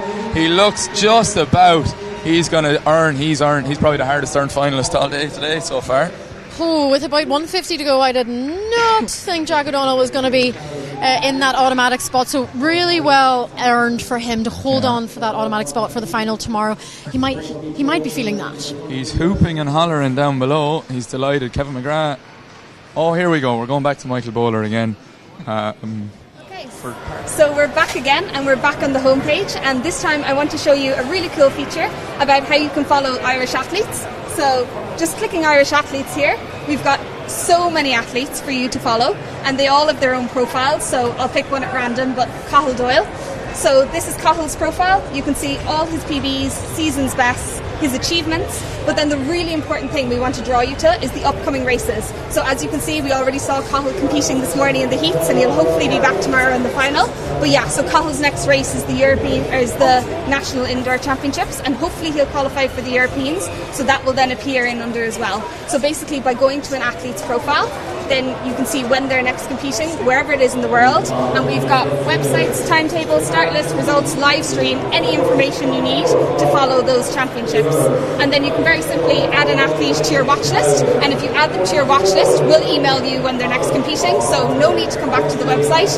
We'll email you to say, hey, just to let you know, Cathal's racing tomorrow, if you want to keep it in track, and you can come back and watch him compete. Well, amazing work, Louise. And you're doing this purely for the love of the sport. Yes, I'm doing this because I love sport, and so does Elizabeth, but we are very interested in funding opportunities, so if anyone is interested in funding, then we'd love to speak to you. Come on, get behind these two, come on. Well done, Louise. Brilliant. Yeah, we're back here for Heat 4, and we're debating have we ever seen Cathal O'Reilly run a 800 before. He's in lane 2. He was running in the Celtic Cross there a few weeks ago, but here he goes. We'll give you the full lineup anyway. Bobby Moore from Bray Runners, Cathal O'Reilly in 2 from KCH, Declan O'Connell, Crawwell, Jack Kelly, another man to watch from Tala Athletic Club, Joseph O'Connor, United Striders, Oisín Kelly, Cranford AC, and Sean Healy of DSD. Yeah, Cathal O'Reilly, a man with clearly great range. He ran the Celtic Cross there over in the UK the same weekend as the University Championships. I've seen him run well over 10k last year on the track, but here he is testing the wheels over 800 metres, Katie. Yeah, like probably if you were looking at this you think, oh, the 10k cross country man isn't going to go out hard, but I suppose that's not really the case. He definitely seems to be on pace there with Jack Kelly. And who is that in the lead? That is Bobby Moore of Bray Runners. Bray Runner. Not Bobby Moore, former England soccer captain. Yeah, we're just going to clarify that, Jack. Yeah, confused. It's because he spells it with 1-0 in the second name. But Jack Kelly, another man to watch from Tala Athletic Club, DCU student, trained by the Heavies Track Club under Simon Devaney. But they're strung out well. This is an honest enough clip as we come around with 400 gone. Yeah, Jack Kelly ran 1:51.69 indoors as a 17-year-old, but actually hasn't improved on that, and I think he's sort of hoping this year is going to be the year for that to happen. Yeah, 56 dead at the bell, so that's pretty quick, and these guys are going to make it an honest earn. We'll have to see now how Cathal O'Reilly's speed work is working, but Bobby Moore from Bray Runners doing well, front running this at the moment, and it's the white singlet of United Striders, Joseph O'Connor, it's Cranford AC's Oisín Kelly, who has come up on Jack Kelly's shoulder. But here we go, Cathal O'Reilly, we don't know, has he much speed? We're about to find out. Yeah, it looks like Bobby Moore there just really trying to hold him off the bell. Bobby has led this whole way. He wants to make sure he's going to qualify. Cathal O'Reilly looks like he's finally getting past him, and Jack Kelly looks like he's also going to follow suit and hopefully get that second automatic qualifying spot. As I say with Cathal O'Reilly, as long as he can keep up in that first 200 metres, his endurance and his aerobic capacity is going to help him out at this stage. And it's going to be a bit of a finish on here, but it's still Cathal O'Reilly from Jack Kelly from Oisín Kelly of Cranford AC. He's going to probably have to, it's only first 2 to qualify, no fast losers, so he will unfortunately miss out. Yeah, Jack Kelly, really good run, probably really economical the whole way around. Tala, of course, probably better known from their sprints, but he showed a great turn of pace coming around into the home straight there to just hold off the Cranford athlete Oisín Kelly. But really good running from Cathal O'Reilly. He's obviously had quite a good winter in fields he can cover. As we cut across to the high jump, and we can see Larkin Murphy of Dundrum, South Dublin. I suppose this fella is an interesting story, Katie. He was an Irish schools high jump champion, senior high jump champion back in the late 2010s, and then decided, you know what, high jump's not for me. I'm going to play international basketball for Ireland for a decade. And he's returned to our sport, and we're delighted. He ran Jack Ford very close at the recent National Heptathlon Championships. He is built like a basketballer. There's no other way of putting it. That's quite useful for high jump, really. I think the crossover could be there. I think he's obviously another latecomer back to the sport, returning to the sport, but he's probably one man to watch.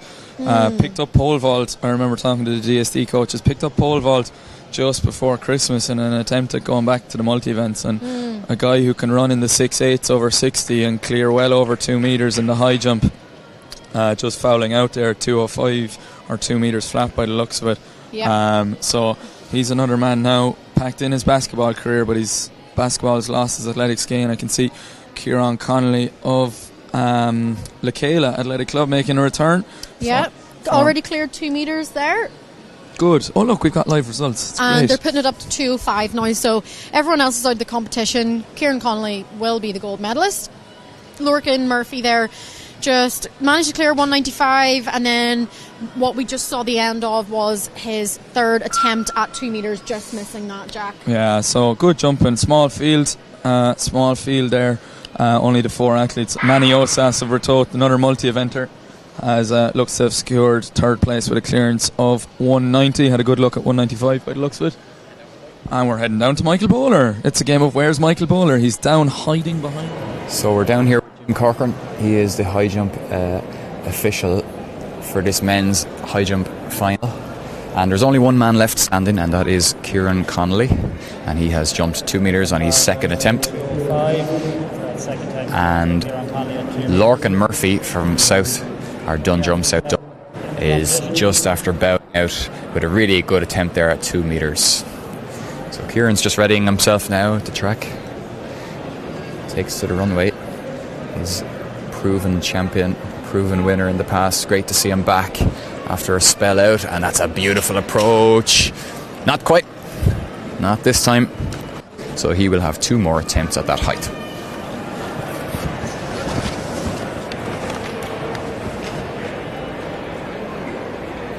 Come on, Kieran.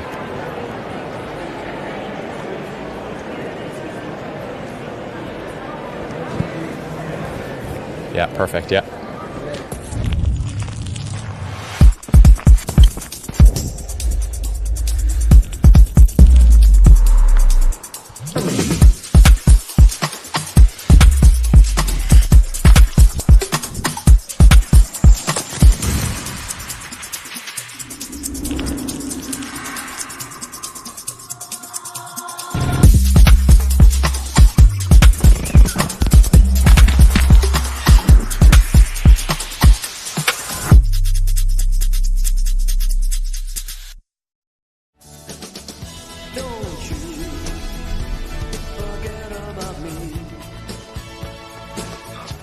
At 123.ie, we have one of the best car insurance policies with more benefits included as standard, so you can forget about us.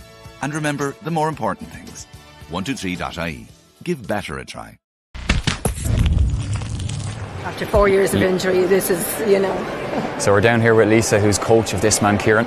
Lisa, sorry for putting you straight on the spot. She asked me not to, but I said no. The best thing is just to get straight in the action. So how's he feeling about it anyway at the moment? He's a little bit apprehensive coming back after a 4.5 year injury. Wow, and so this is will be his first attempt at 2.05 since he represented Ireland at the DNA, and he was injured then. So he's 2 years post surgery. So hopefully he'll clear this today, but he's sticking with it, Wow. Well, he's looking amazing on the track. So what surgery was it that he had? So he ripped the 3 tendons on his ankle, so he'd no ankle support. He only had 1. Sorry now. Oh, let's let you focus. Here he goes. Oh, he's so smooth and running. Yeah. You felt that approach was just a little bit slow? Yeah, the approach was definitely far too slow on that. He just needs to become more aggressive. But as I say, he's not been clear in this height since he jumped, back in the DNA, and that was 210. So we'll take it today, and it's all work in progress, and we're still working towards it. He's still trying to do a lot of strength and conditioning on the ankle and that, but just delighted to see him back out and competing. And obviously we're missing David Cusson today. He's not here. Yeah, but I mean, if you're not in, you can't win. He's national champion today. So that's a great credit to yourself and Kieran, especially coming back after surgery like that. What a great story. So yeah, he's great. He's great, and he's a great ambassador for the club. And Cueva, his teammate, is here today as well. So it's great. Yeah, it's great we're a small club in Leixlip, so it's fantastic for them. Yeah, well, fair play to you. Thanks very much indeed. No problem. Thanks, Michael. Well done. I know.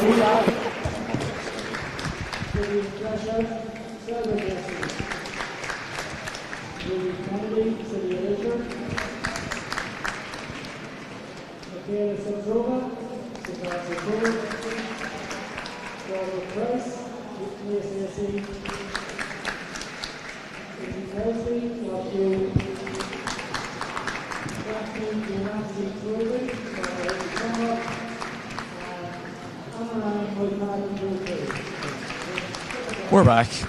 Thanks to Michael there for that interview, Kieran's coach. So we're having a look at him here on the runway. So his first competition, missed out on quite a bit of competing all last year. Competed, cleared 2 metres back in 2023, in January 23, but we haven't really seen much of him since. So he's on 2:05 here. God, that's a long run up all the way back, and a bit claustrophobic there with the shot, but that's such the joys of these high jumpers as he starts to approach and go through his routine. Up high, really good arch, and just a little bit of a timing issue there more than anything else. Had plenty of height to clear that bar, but a really good competition for Connolly. Great to see him back competing on a national level and picking up another national title. Yeah, very close there over the bar. I'm sure Fowler will have him down at the big screen and we can take you through that later on, give you all the analysis. Yeah, so we got to go back to Michael.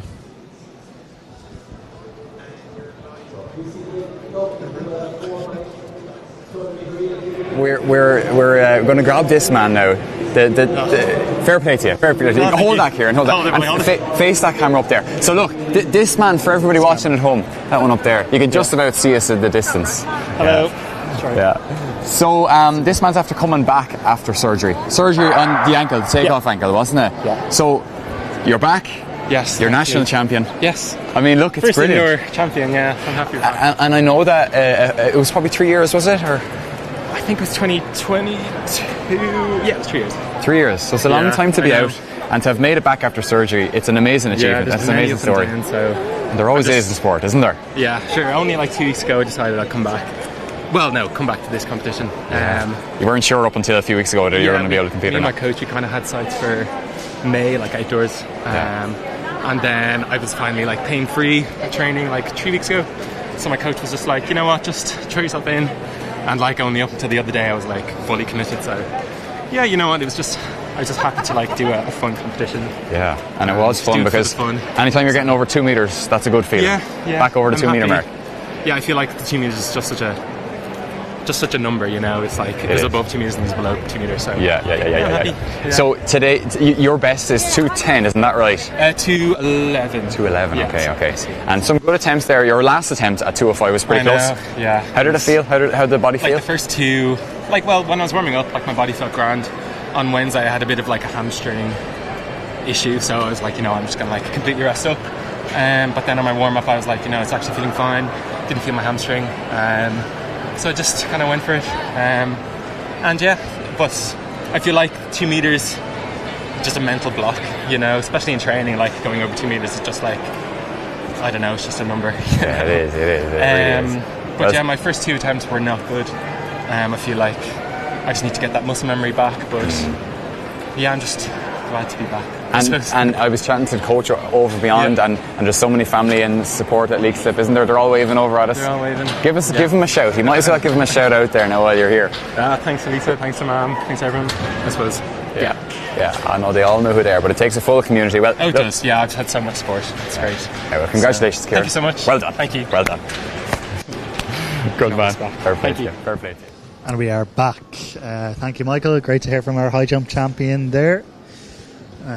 We have our women's 200 metre final coming up in just a matter of minutes. 4 minutes time that's scheduled to get underway. The heats earlier, there was 8 heats with 6 advancing to the final, Jack. So cutthroat. Very cutthroat. Such is the nature of the 200 metres indoor champs, and even at that it becomes a time trial for those advantageous outer lanes that we spoke of earlier. So your lineup in full: young athlete Aaron Friel from Letterkenny AC, running well to make this senior final in lane 1. Aoife Lynch of the Nor Harriers, will go in lane 2. Another young athlete then outside her, Katie Doherty from Ratoath Athletic Club. Lane 4 is Molly Hurahan of UCD. Kate O'Connell of Lucan Harriers. Another, I suppose, Molly and Kate both better known for their exploits over the 400 metre event, stepping down to 200. O'Connell in good form, running 24.4 already this year, and is the fastest athlete on paper, although Horan has run 24.42. But it's a resurgent and recovered Katie Bergen from Moyne Athletic Club who will fill lane 6, and it'll be a big crowd from Moyne Athletic Club watching with bated breath at my old juvenile club. So hello to everyone in Moyne. They're very proud of all of Katie's exploits and very good to push everything from the club, so they'll be watching with bated breath here with Katie recovering after a bit of a tumultuous winter, picking up a few hamstring niggles and bits like that, the UCC athlete. But she'll go here in lane 6, but under a bit of pressure from fast start in Horahan, and the 400 metre strength of O'Connell will have to tell down the home straight. It will indeed. That 400 strength, as you were mentioning, Jack. Championship record 23.16 set by Phil Healy back in 2020. Not under significant danger today, but national medals are always special, so that's what these girls will have their minds on, no doubt. Yeah, 24.27 from Bergen, which is actually just 100 outside her personal best all time, which she was a bit surprised at when I chatted to her earlier coming off the track. So she's in good shape. She'll have to look and see, can she dip under that. But O'Connell then 24.28. Katie, you need to work on the handwriting there, sorry. Personal best for O'Connell. We can't put Katie Kirk under pressure, we've just learned, Rory. No. And do you know who else we can't put under pressure? These athletes, because they're going to have to just run loose and run free, especially from those inner berths. Of course, Aoife Lynch, part of that World Relay winning medal a few years ago over the 4x200. We'll have a lot to do from lane 2, but we'll have to see. Katie Kirk is now doing handwriting lessons here beside me. It's a 2, she says, in a lovely Belfast. It's a 2. See ye.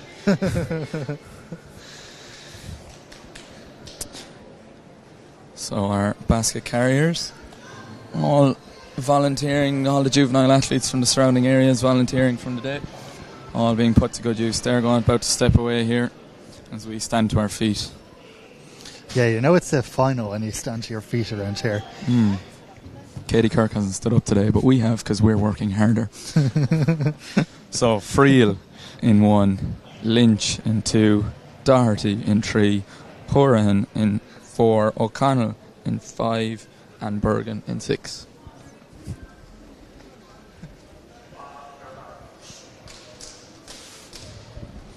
Bergen has never claimed an indoor title. 2023 outdoor 200 metre champion. She'd love to bring a gold indoor medal back to Mid-Tipperary, to her club in Moyne. O'Connell of Lucan, a bit less to travel with her medal, but she was going to have to put her under pressure if she wants to take the title. Here we go.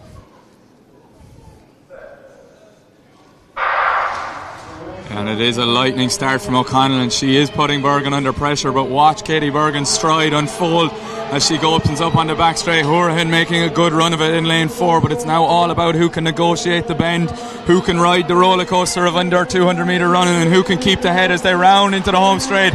It is Bergen. She is going to do it. She is going to take the national indoor title, and she has won in a time of 24.03, smashing that lifetime indoor best.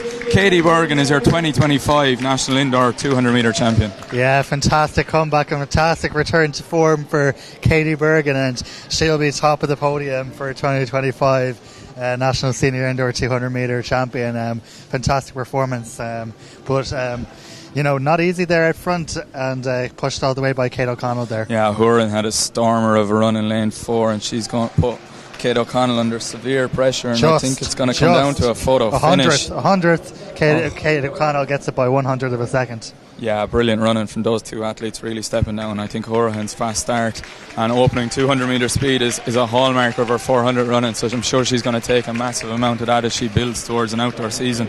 A winter probably dogged with injury herself by her own admission, so she'll be delighted to be on top of a national podium. And Katie Bergen, of course, is our first national track champion here this weekend, so not bad. Yeah, great run by the Bergenator. She's a bit delighted I got knocked at the name in.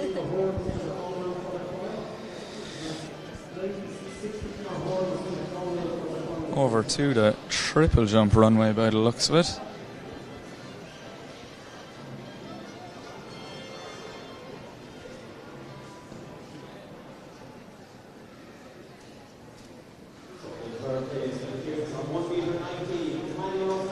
That is a Naas Athletic Club athlete.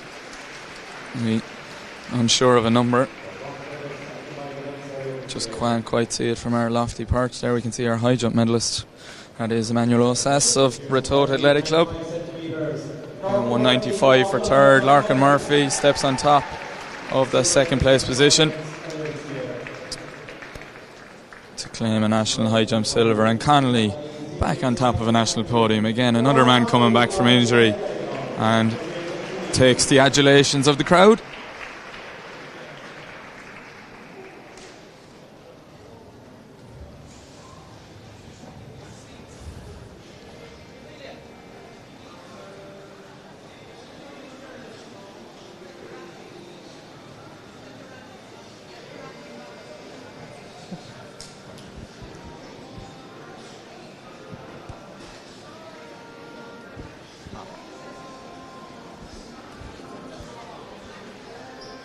It's Daphne on the runway.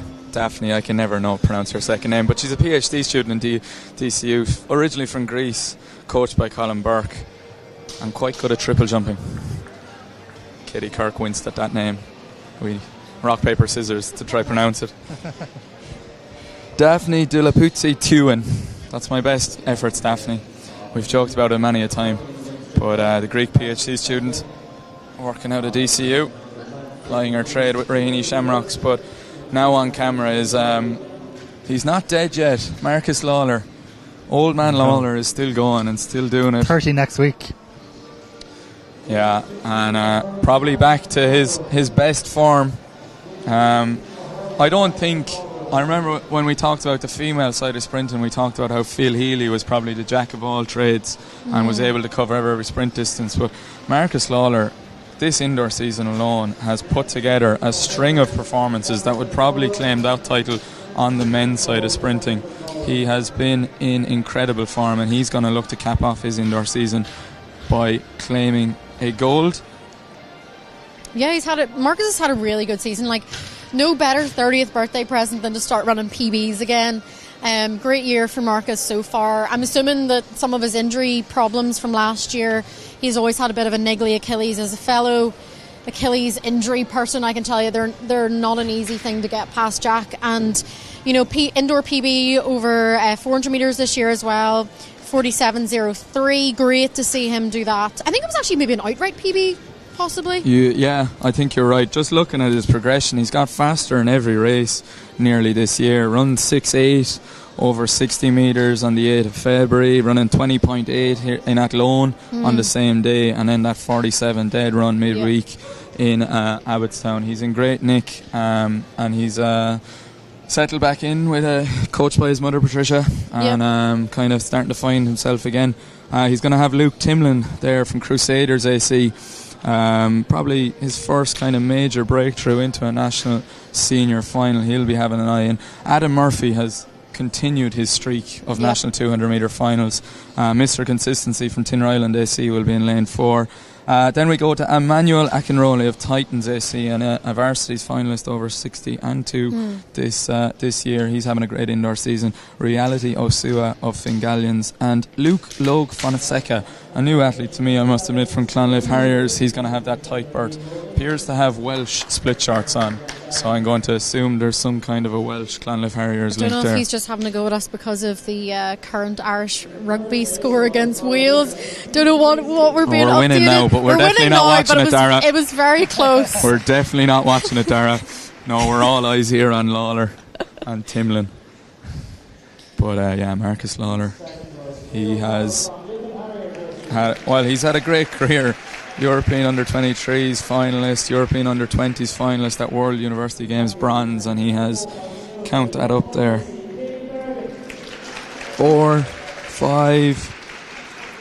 5 indoor, or 3 indoor and 3 outdoor 200 metre titles. Not sure about my stats in front of me. But we talk first and we do research later here in the Jack Hickey School of Commentary, Katie. Well, according to Jack's list, last time Marcus won this indoor title was 2016. So to, claim that 9 years later, pretty good. Pretty good, and he's got a great chance from lane number 6. I think we saw it. You really can just see, especially in the latter stages of the race, how much of a difference the bank makes to those people who are on the outside. We saw in that women's 200 metres, Erin Friel was actually having a fantastic race right on that inside lane, but she just wasn't getting the same advantage from the bank that the likes of Marcus and Katie Bergen were getting, and Marcus is going to get in this race. Yeah, if you're in those inner berths, you've really got to cut loose over that first 100 metres and give yourself the chance, because the bends aren't going to. But it's all eyes now on the outside track as a hush descends as we wait for the 2025 indoor men's 200 metre final. Your full lineup again: Logue Fonseca of Clonliffe in 1, Osua of Fingallions in 2, Akenroll of Titans goes in 3, Murphy of Tinryland in 4, Timlin Crusaders 5, and Lawler Clonliffe Harriers goes in 6.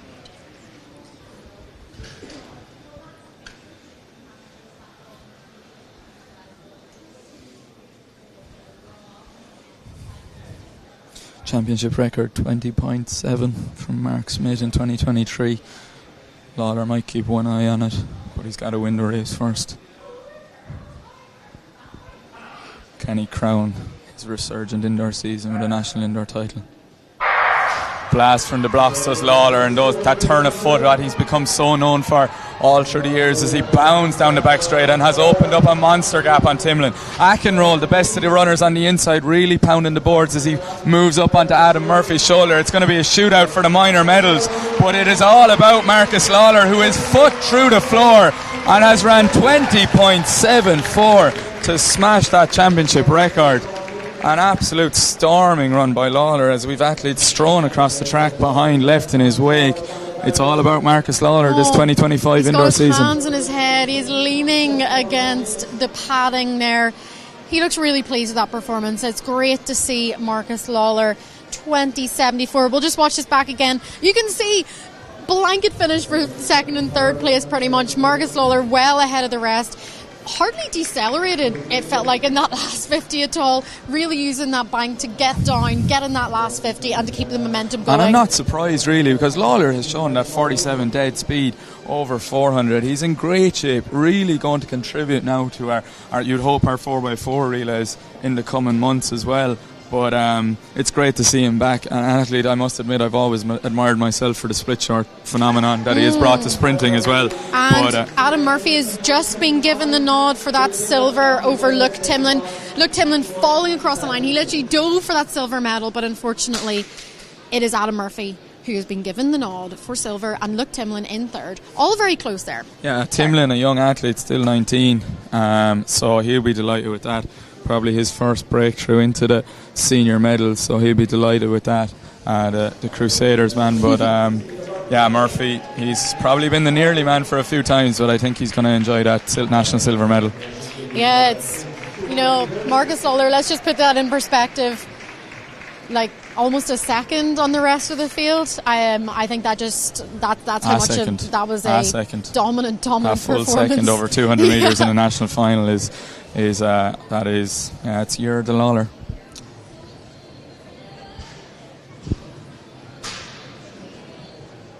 So we look like we're playing the game of Where's Michael Bowler. You might remember that from the outdoor. I believe he has Katie Bergen down with him, he's got I think. Katie Bergen. He's pulled her for a chat, but they're on the way to the board, so we're just let them get set up. I can see another athlete here on the triple jump runway. Unfortunately, I just can't make out. 236. It's a Ross's AC athlete. That is Fola McFadden. of Ross's Athletics Club in County Donegal. Primary school teacher. Recently qualified out of Mary Immaculate College in Limerick. And down into her routine. These horizontal jumpers always have that same routine that they like to go to as she approaches the board. And potentially a bit of a break there. Yeah, gets the red flag, but good to see Fola back on the runway. Women's treble jump currently on that second round. Fola has jumped 10.17 so far. And I think Michael has managed to grab our 200 metre gold medalist in the women's event, Katie Bergen, and we're going to throw down to him now at the big screen. We're delighted to be joined by Katie Bergen, and there's some fans over there waving in now, so that's great. So Katie, talk us through this race. We'll just rewind back a little bit. First of all, you were telling us, and congratulations, Thank national you very champion much. again, Yeah, where you belong, but you've come back from a year now of injury, so you're delighted to be back, I'm sure. Yeah, even to be here today, like we didn't think we'd actually get this far because at first I wasn't even going to have an indoor season. Wow. But with support to like my coach Alan and all the group Cork Speed Development, like the support was unreal. So to be here today is a privilege, really, to be honest. That's brilliant. So even to be here is good, but to take the national title, well, you can't argue with that, can you? No, you Talk us through this race a little bit. Yeah, I didn't get to look at it yet, but in my head I just tried to get as hard as I could, because I know Kate and Molly, they're sabotaging at the blocks, so I knew that I'd have to really drive. Okay, yeah, they were going to put you under a bit of pressure. Well, you got away well. I mean, looking at that. Yeah, it looks like they actually, actually did, but then coming down the last slope, I was just like, arms drive as fast as you could. Yeah. Never really looked in doubt. No, I really wanted to see the 23 come up on the screen though. Like 0.3, it's so close to it, but no, I'm delighted with today. And was that close to your personal best, Katie? Yeah, before my personal best was 24.26. Wow. So it's a big 0.23 off it, really. Wow, that's fantastic. Yeah. So you're coming back in the into great heat, form. I think I equalled it, or nearly equalled it anyway. So to do that now is phenomenal. Wow. So you're on cloud nine. You could really tell from your reaction straight afterwards that you were delighted with the result. Yeah, no, I was delighted. And I could have did it with a better bunch of girls as well. So it's a great day. And tell us who these lot are out here now waving at you. That's my family, and then my boyfriend Kieran, who's actually running today as well. So yeah, they're all delighted to be up here today. Yeah. Will we get him in here? Can you come in? Can you come in? Oh, you're on the camera there. You're all on the camera. No, Jackie, yeah, you're caught. There's no getting away. There's Jack to congratulate you as well. Well, you can tell him now that they're all on the camera, so you'll have that on the to look back on. That's funny. That's really funny. Well done, Katie. Fantastic running as always, and it's great to see you back in action. Thank you. Best of luck with the rest of the season. Thanks so much for the interview. Well done, Katie. Yeah, thank you for that. So great to hear from our 200 metres champion there, Katie Bergen, with Michael. So we will now take an ad break.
At 123.ie, we have one of the best car insurance policies with more benefits included as standard, so you can forget about us.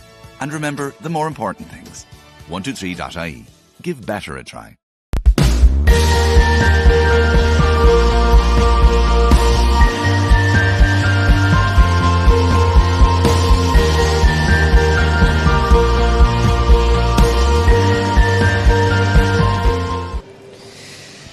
So our next track final is going to be the women's 60-metre hurdles. Set to get underway in just 4 minutes' time, and it's one we're very much looking forward to, Katie. Yeah, very excited to see what Sarah Lavin can do.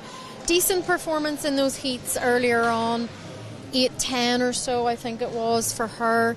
Definitely still her usual aggressive performance, but not quite as quick as last year, Rory, but very difficult to produce those world-class performances on the home track. But there's one thing that is for certain is this 60-metre straight in the National Indoor Arena is quite a fast track. Like, the straight in particular does seem to be pretty quick, so there's no reason why Sarah can't go out there and put down a pretty fast time. Absolutely.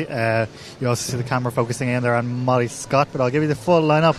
In lane 1 it will be Bevan McCaffrey of Annalee AC, 2 Anna McCauley of City of Lisburn AC. In lane 3 Abigail Farrell of Dunor Harriers. In lane 4 Arabella Adekoya in St Lawrence O'Toole AC. In lane 5 Sarah Lavin Emerald AC.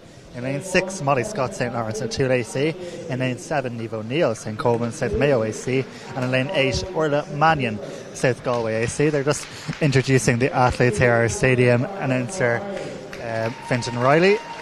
And I expect that Sarah Lavin will get quite the roar in just a second. We also need to keep an eye out for the Limerick flag again, Rory. Oh, yes, is it going to be is it going to wave? Back. I don't see it. Oh, there we go. I see the Limerick flag down there. It's waving nicely in the stand. So Sarah Lavin definitely has her support club in with her.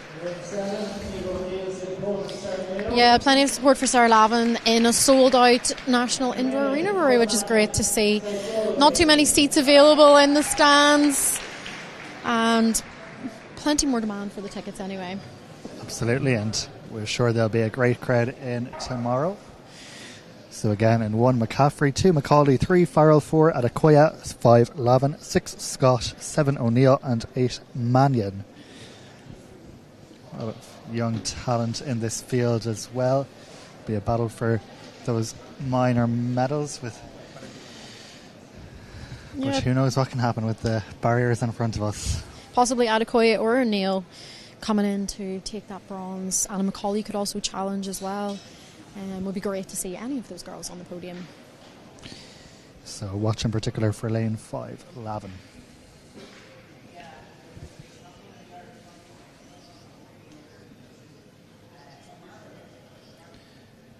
So away first time in a great start from Sarah Lavin. Molly Scott going well as well. That is Adekoya, but Sarah Lavin is going to come through and take it, and it's another national title for Sarah Lavin, and it's 8:11 on the clock. Fantastic performance as Sarah wins again. Yeah, I'll be interested to see that replay. It was either her or Molly clipped a hurdle, maybe the first or second. I want to see who it was. Sarah doesn't clip hurdles very often, but I would definitely like to see that replay. 8:11 for Sarah Lavin, very close to her heat time as well, which is great to see the consistency across the day. Molly Scott, probably a decent performance for Molly as well. 8:34 for Molly, which is a season's best, and not too far off her PB of 8:31 from last year. Yeah, just going to see the replay here again, Katie. It was Sarah clipped the first hurdle. Oh wow, she had a massive readjustment there. I had missed that at the time. A massive readjustment. It's very hard when you're commentating. I was just watching. I didn't want to say definitely it had happened, but I wanted to see the replay. So yeah, bit of a hurdle clip there for Sarah on the first, I think, which will offset your rhythm massively, and that unfortunately does have a bit of an impact. But she did manage to claw it back and still run 8:11, which isn't, a bad performance considering she did clip that first hurdle. Absolutely, and it's yet another national senior title, as we were saying. Indoors, I think that might be 8 maybe is what I'm thinking. I could be wrong. I'm going to double check now. This should be, I think this is her 7th indoor title. Very good, very good. So yet another one, and strong performance. 8:11, not obviously as close to the time as she ran last year, but considering the hurdle hit, not so bad, and big things to come. We'll go down to Michael now, who is Marcus Lawler.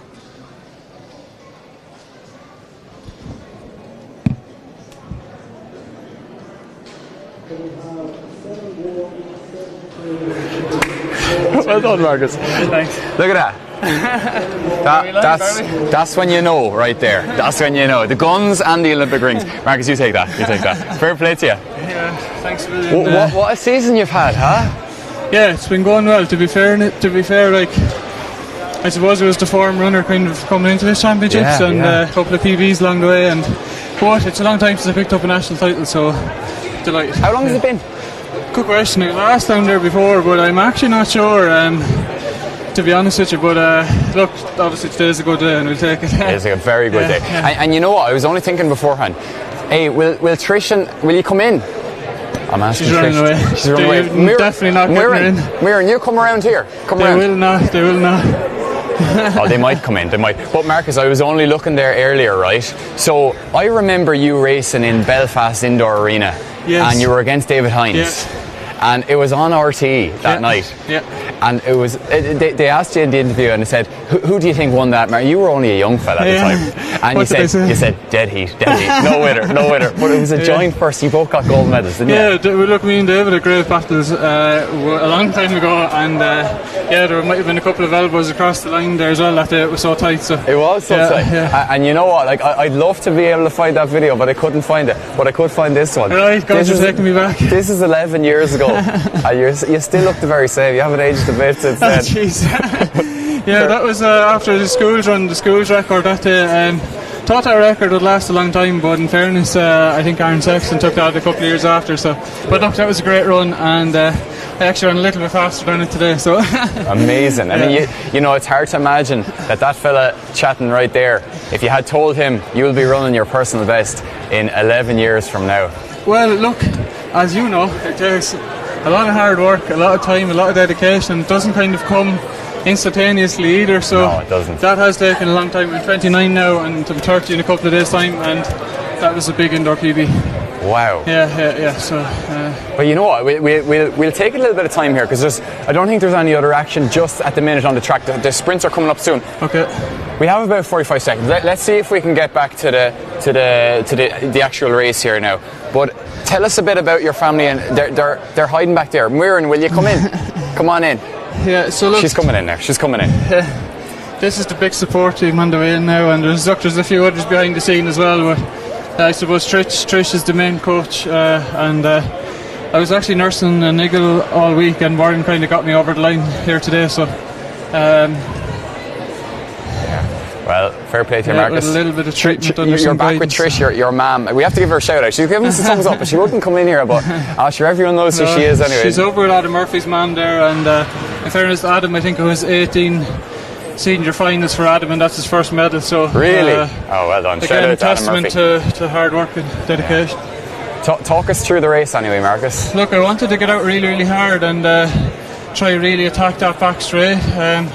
I had my target on the bend, and I just really wanted to hold my form coming home. So the indoor bends can be very tricky, and you sometimes feel a little bit unstable. But I thought I finished strong there, and delighted, obviously, when I saw the time. So big championship record. Yeah. Okay. Well, look, we'll give the main woman the last words. Mirren, what do you think of this man now?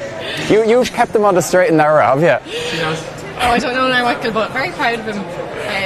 He's had a rough time with niggles over the last couple of years, so I think this is well deserved now. But it helps having a physio in the family, doesn't it? I just let his own physios deal with that now, Michael. I don't get involved. I'd say you're always I'm stroke physio, so. Yeah. Well, congratulations to both of you anyway. Well done, Marcus. Brilliant stuff. Thanks, William. Well done, Mirren. Thanks.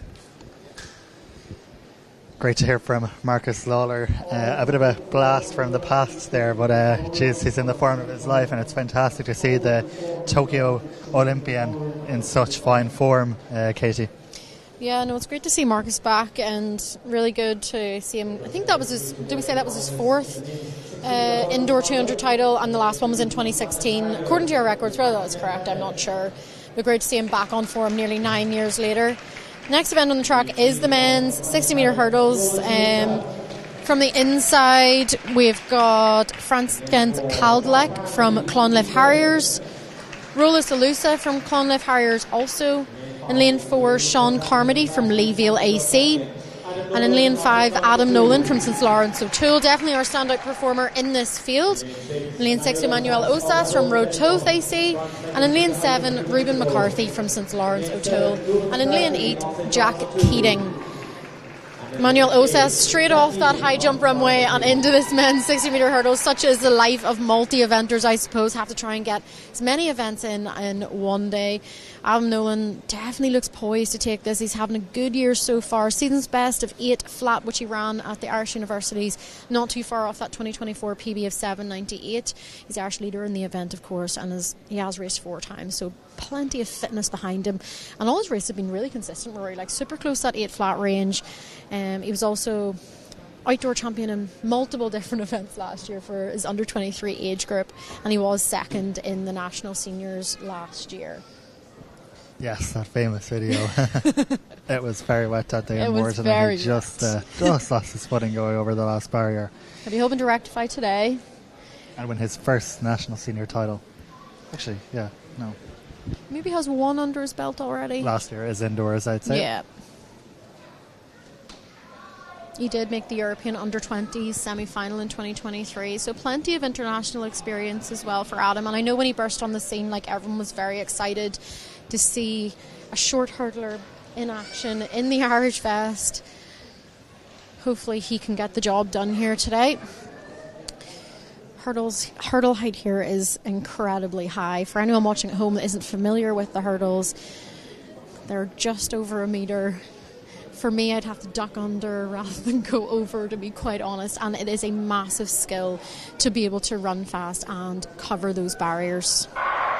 And it looks like Adam Nolan rising first, clipping the first hurdle, with Sean Carmody of Leeville pugging right to him to the line. But it's Adam Nolan, 7:99, equaling, if that remains that. If it's going to down, Rory, that will equal his personal best. We'll see. Oh, he's given 7:95. We'll have to see if that remains, but I would say that must be correct. Probably some clock issues there. Rolas Olosa coming through on that inside lane, 8:33 to take the silver. Pretty close finish for third, so it might take a bit longer to come up. Definitely going to be looking at it here between Sean Carmody given the silver there, and Emmanuel Osas given the third. So 2 medals for Osas so far in this championship. He did pretty well. And Rolas Olosa given the 4th place. Pretty tight finish there. Took him a bit of time to get through them. Yeah, 7:95 would be a great PB for Adam. So that's a fantastic result and a good way to more than likely finish his indoor season for now. Yeah, definitely. For Rolas Olosa there, he was given the nod for silver, and then obviously they had a closer look at that photo finish. But it was actually his dip that probably let him down. Emmanuel Osas just had the more superior dip. He was practically horizontal at the end, and I think that's what gave him the bronze medal in the end. Sean Carmody from Leeville AC taking the silver, of course. So Adam Nolan, your champion for the men's 60-metre hurdles.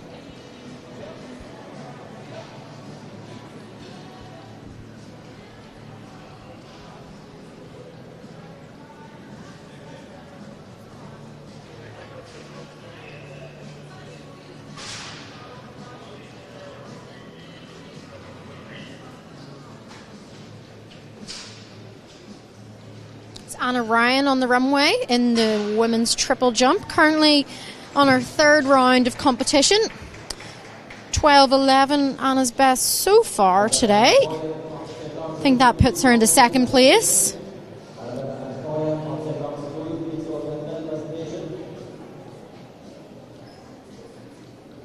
Sorry, Anna's in 3rd place at the moment. See if she can get, I think they're to 12 metres, that one, Katie. She's slightly down on her best so far.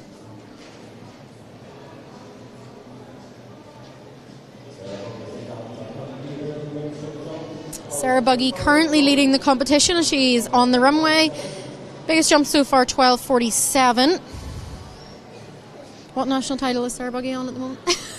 I've lost count. I actually tried to look it up. I wasn't sure. It's pretty 12, phenomenal anyway. 13, I can't remember. Lots of national titles for Sarah Buggy. Looking to better current mark of 12:47 in this 3rd round. She does also hold the championship record of 13:25, which she jumped in 2023. Quite far behind the board there for Buggy. She gets the white flag, of course. Probably looks like it's going to be similar to your best so far. 12:44 and 12:47 isn't a bad series to put together. 12:55, so an improvement for Buggy. Adds 8 centimetres to her best she did in the second round. She was a bit behind the board there as well, Rory. Like, she definitely has a bit of room for improvement there if she can hit the board spot on. Definitely, and that will give her encouragement. We're looking down now at our men's 60-metre hurdles presentation. The presentation will be made by Vice President of Athletics Ireland, Liam Hennessy. So Emmanuel Lewis is taking the bronze in Ratoath.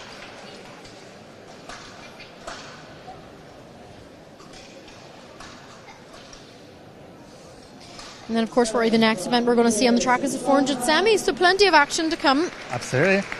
Silver medalist Sean Carmody of Leevale.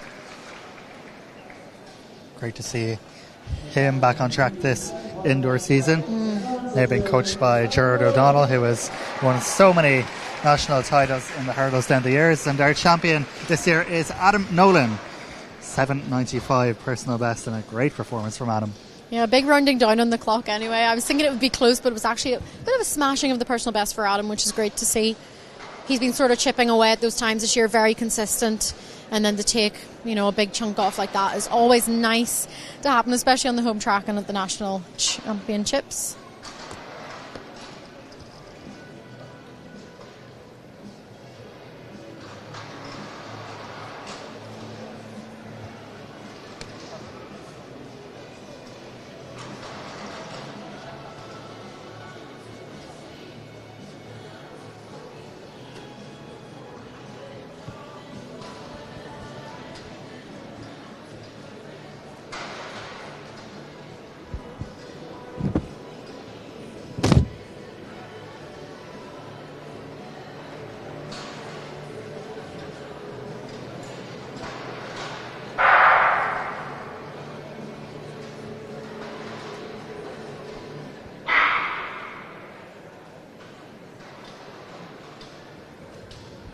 Women's 400 metre semi-finalists emerging onto the track. Charlene Maudsley is going to go in the first of the semi-finals. Qualification is first 3 automatic. We've got no non-automatic qualifiers. So in theory, Rory, time doesn't matter, but we know it's not easy to have a tactical 400 metres. Yeah, all about position, so it does make it kind of stacked. You look at this one and you have obviously Lauren Caddy, you've Cliona Manning, and you've Charlene Maudsley. So it'll be exciting to see who can make it to the final. I think there's definitely going to be a bit of a battle for that break. That's what we always see in indoor 400 metre running. Definitely you get an advantage if you can get to that break first. You get a smooth run, you get the shortest run, and that's probably what Charlene's going to be looking to do here. I would say maybe not pushing it on too much, but she'll definitely want to assert her dominance, her performance, and make sure that she can qualify safely with as little drama as possible, I would say, is probably the goal. Yep, we have our women's 60-metre hurdles presentation before that, and the medal presentation will be made by Sarah's coach, Noelle Morrissey. So the bronze medalist is Arabella Adeoka of St. Lawrence O'Toole. Silver once again for Malia Scott, and a great time for her, 8:34. And we make it a 7th national senior indoor title for Sarah Lavin of Emerald. And she'll get a great reception. The Limerick flags fly in the stand for Sarah. And nice that her coach Noelle can do the honours of presenting the medal for her. Noelle, of course, a member of the Athletics Ireland High Performance Committee as well. So next up for Sarah, European Indoors in Apeldoorn in less than 2 weeks' time.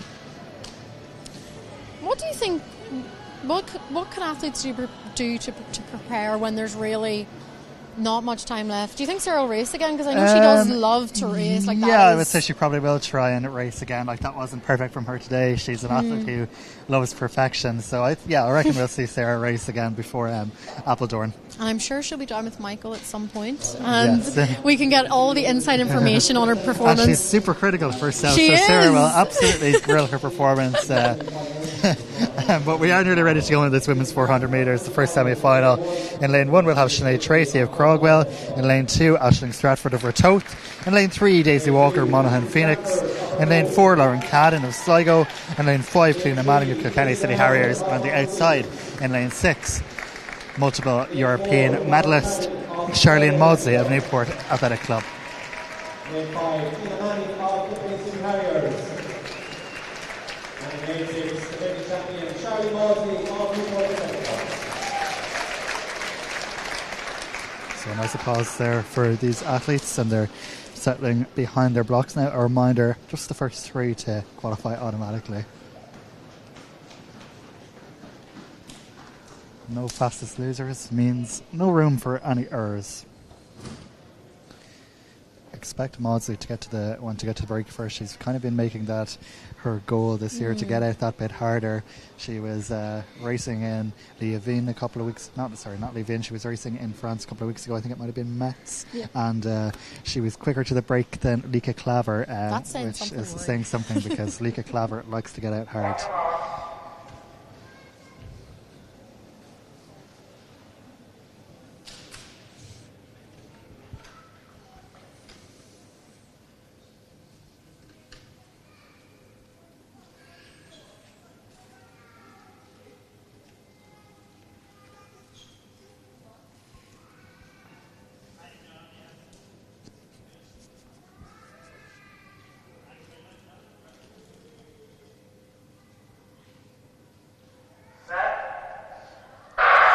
So they are away first time, and Charlene Maudsley off to a very fast start. Cliona Manning's got away well, and you can see Lauren Cadden now trying to catch up with Cliona Manning and roll in that stagger, which she has done successfully. So Cadden using her 200 metre speed to get out hard.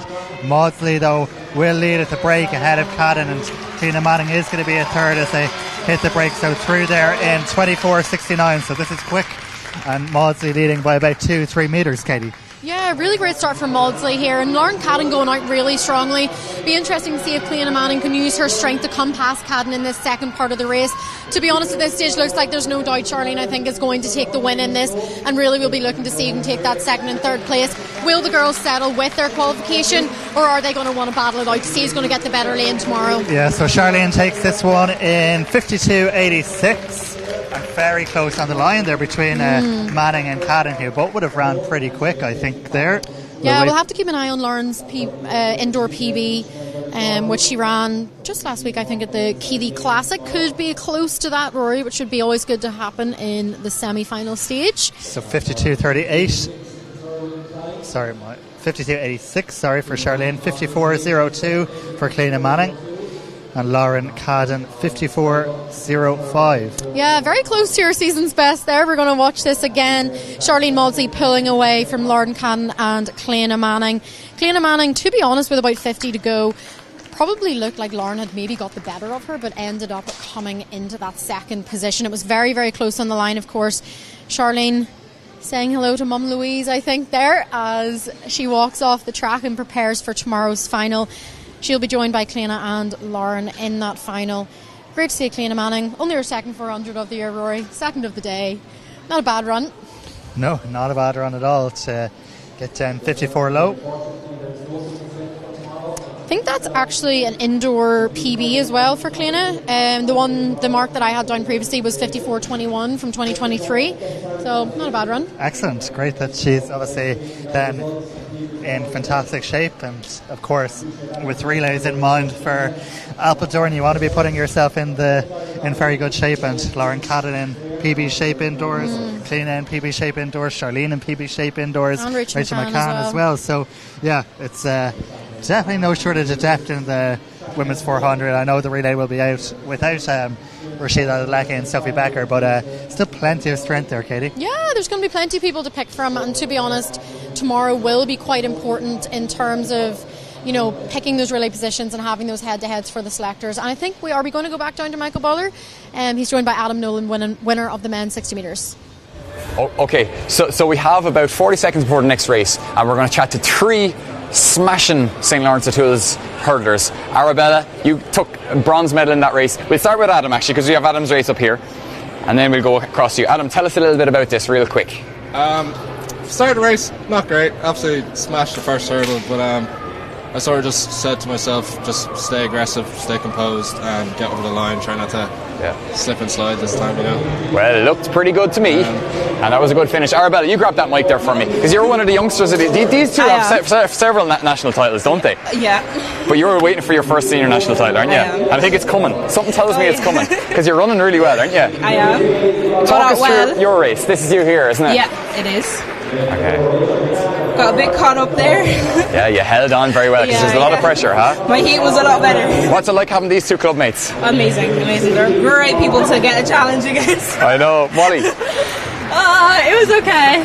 Molly Scott, we're going to get the last word from you, and then this race is just about to start. Yeah, I got a good start, and then after that, it wasn't great. I don't have the timing quite yet of the hurdles, but I really enjoyed it, and hopefully if I can get the timing one day, and it might be a bit better. I'm sure it will be, Molly. Well, congratulations to the 3 of you. Well done to these guys.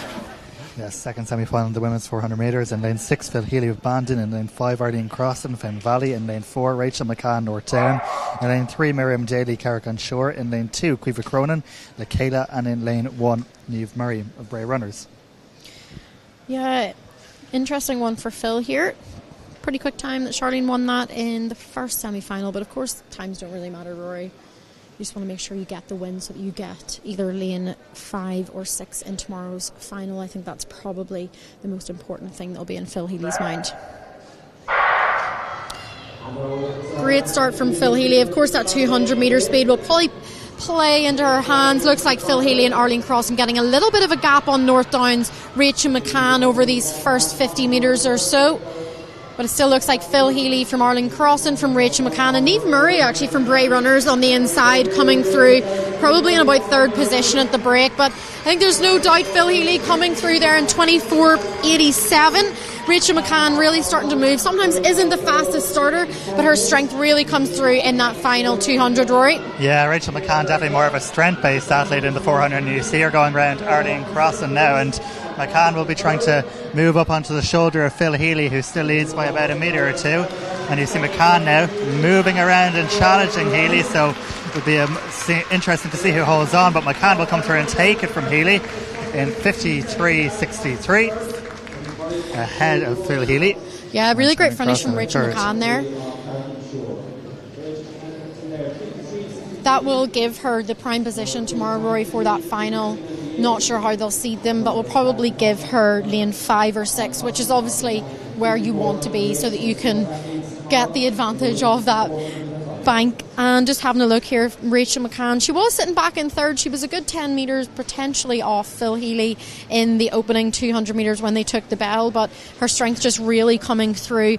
So it was Rachel McCann, Phil Healy and Arlene Crossan that are going to get the nod. Broken 55 seconds there for the first time. Yeah, great run there from Arlene. So a PB. I think she was just over 55 previously, like very, very close to it. So it'll definitely be an exciting final tomorrow. It's set up nicely now.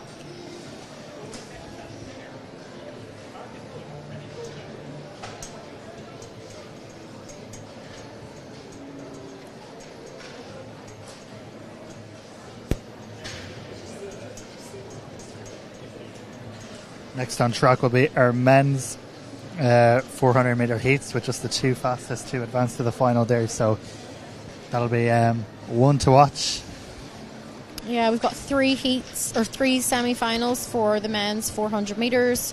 First 2, no fastest losers, Rory. Although I don't think we're allowed to call them fastest losers anymore. I try to use non-automatic qualifiers or next fastest or something. I think that's the correct terminology these days. Yeah, loser is not a nice word. But there'll be no losers here. No, all absolutely. Winners. All winners here this weekend at Nationals. In this first semi-final, we're from the inside. We've got Canis Wordy. Lane 2, Luke Russell from Dromore AC. Lane 3, Finn Campbell from Sligo AC. In lane 4, Hugo McGee from Fast Twitch AC. In lane 5, Owen Kenny from Waterford AC. And on the outside, David Bosch, UCD AC.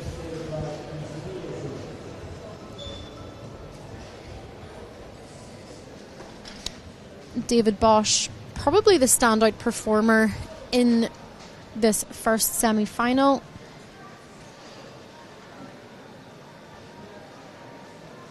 Yeah, he ran 49.18 to Yeah. win his heat earlier.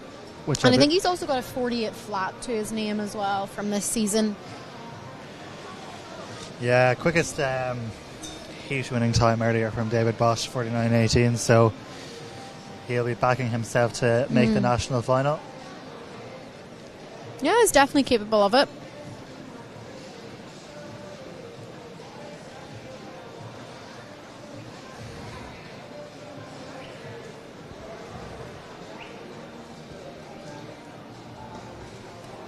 Hugo McGee as well in lane 4, 47.83 on the indoor track this year, and a 47.29 outdoors from 2024. I'm assuming coached by Adam McMillan if he's wearing the Fast Twitch vest. Yep.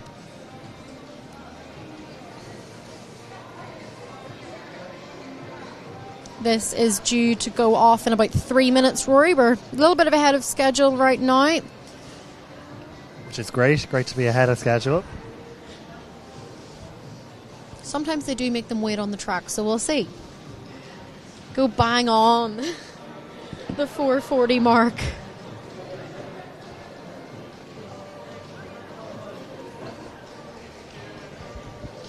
And we do tend to see a little bit more drama in the men's 400 metres. It can be quite a physical race. It's probably one of the few track events that can be truly physical.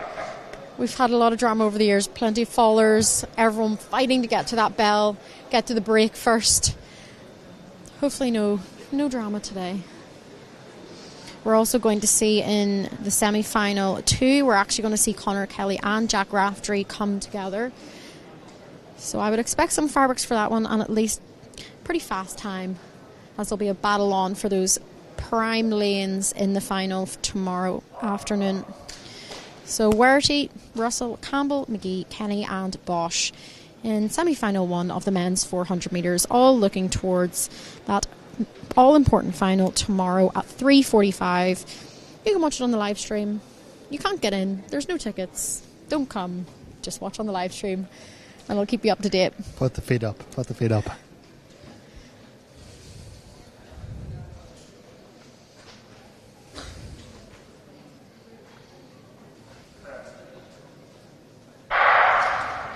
David Bosch on the outside getting a strong start. Looks like Hugo McGee and Finn Campbell actually in those kind of middle lanes going well as well. Yep, Hugo McGee definitely looks to be having the strongest start of all the athletes here, but time will tell when we get to that break who makes it, and it's Hugo McGee to the break first, but David Bosch in that prime position trying to get round to get the bell first, and it's still Hugo McGee. He's gone out really hard, Rory, hasn't he? He has indeed, and it'll be interesting to see can he hang on, a real electric sniper, get him. Owen Kenny making a bit of a move there in third to try get it back ahead of David Bosch. David Bosch is sitting in second, but this is very, very tight. David Bosch will now move up onto the shoulder to move past Hugo McGee, and he does indeed. Hugo McGee fighting desperately hard. Owen Kenny trying to get a gap as well, and it looks like so close on the line. David Bosch takes it in 48.21, and I think it was just Hugo McGee hanging on. Head on, it looked difficult, but Owen Kenny's reaction suggests he was run out of it. Yeah, really fast start there from Hugo McGee. Possibly wasted slightly too much energy trying to get ahead of David Bosch at the bell. And, you know, he did hang on longer than I thought. He did really well to hold on and to try and hold off Owen Kenny, who was coming through the middle there. But David Bosch managed to get it done. He bided his time, didn't panic too much whenever Hugo came past him at the bell. And it looks like Bosch and McGee given the nod there. Yeah, Owen Kenny ran out of it by just 300 of a second, so 4:38 McGee's time, Owen Kenny 48.41, so 48.38 McGee, 48.41 Owen Kenny.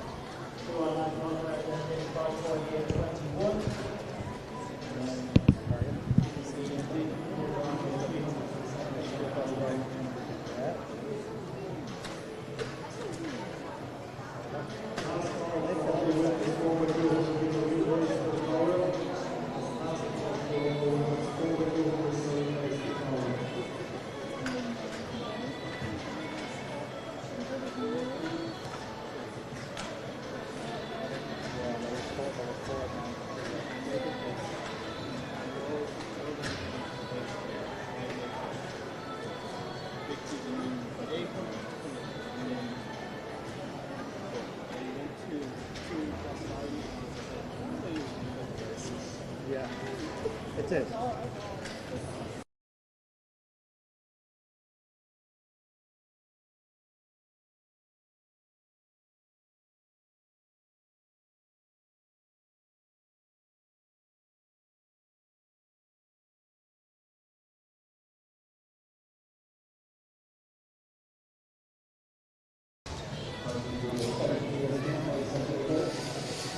So our second semi-final in the men's 400 metres just about to get underway here in the next minute or two. In lane 1 we'll have Jack Keating of St. Lawrence O'Toole AC. In 2 Kieran Nugent, Carrick Navarre. In 3 Sam Kiley, Urvesty Kinsdale. In 4 Antoine Roquette on Drum South Dublin. In 5 Conor Kelly, Derry Track Club. And in lane 6 on the outside Jack Raftery of Dunor Harriers.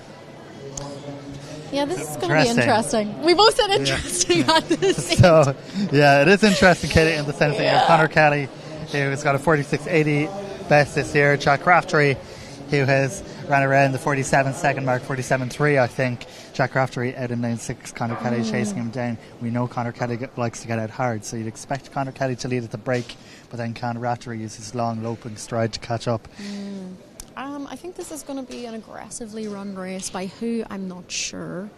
But Conor Kelly will definitely be trying to utilise that 200 speed of his to get to the break first. And, you know, we've been saying it all day. Lane 6 and lane 5 are just such an advantage in the sprints on the indoor track. And that's what Conor Kelly wants. He doesn't want to be in lane 4. He wants his prime lanes for the final tomorrow, right? And Jack Raftery wants exactly the same, so it makes it exciting.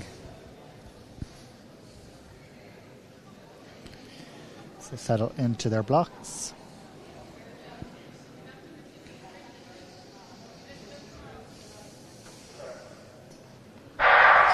So they are away, and Conor Kelly off to a lightning start. He's already closed up the stagger there on Jack Raftery. That's expected. Raftery will stay composed. He'll fancy his chance of using his loping stride to get back up on Kelly's shoulder in the second half of the race. But Kelly is going to go through 200 first in lead, but very, very little between them actually, Katie, at the break. Yeah, it looks like Jack was really trying to get round Conor there at the bell.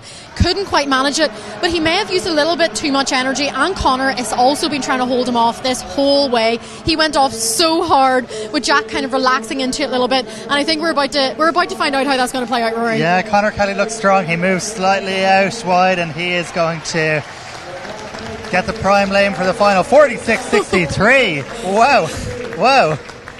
I think that's just off a national under-20 record by a smidgen. Yeah. But wow, what a run. The acceleration that last 50 was crazy. Not obviously 400 metre athletes are always going to decelerate, but he looked very smooth in the last 50 metres. Jack Raftery tying up a little bit, but obviously put in a gallant effort to try and get ahead of Kelly in that first lap. I think Conor Kelly, sometimes you do get a little bit of an advantage if you're ahead at that point. You're relaxing a little bit, Rory, and Conor looked really smooth in that last 50 metres for sure. Yeah, so that's a national under-20 record for Conor Kelly. 46.63, I think. Is that right, Katie? My eyesight's terrible. It's just disappeared from the screen, yes, Rory, so we're a bit late. 46.63 it is, so it is a national under-20 record for Conor Kelly, so that's a great performance, which will see him into tomorrow's final. Jack Raftery in second there. We'll get Jack's time confirmed shortly, but he will also be in tomorrow's final. Yeah, 47.55 is what's coming up for Raftery there, Rory. Yes, the winner of that heat determines who will get those prime lanes for tomorrow. Of course, still one more semi-final to come that features Pádraig Hassett from Neenah Olympic. Was Jack Hickey saying he has a pretty tight turnaround between this and their 4x200 metre exploits later on? Yes. Pádraig Hassett will only have, 20 minutes odd, 25 minutes. Not for the faint-hearted. I mean, you can get round to 200. Even with very sore legs, I reckon he'll be okay. Just on Conor Kelly's indoor record there, David McCarthy had held the previous record since 2002, so that's 23 years ago. David McCarthy ran 46.66 for 400 indoors. David McCarthy now the Athletics Ireland Relays coordinator. So I'm sure David McCarthy with his relays hat on will be happy to see Conor Kelly run 46.6, and it will move him way up the all-time list as well, I would suspect. I will check that. 46.63 will move him into the top 10 all-time, to 10th all-time, so that's the senior all-time list. Just 200s behind David McCarthy now. I was about to say, just very close behind David there as well.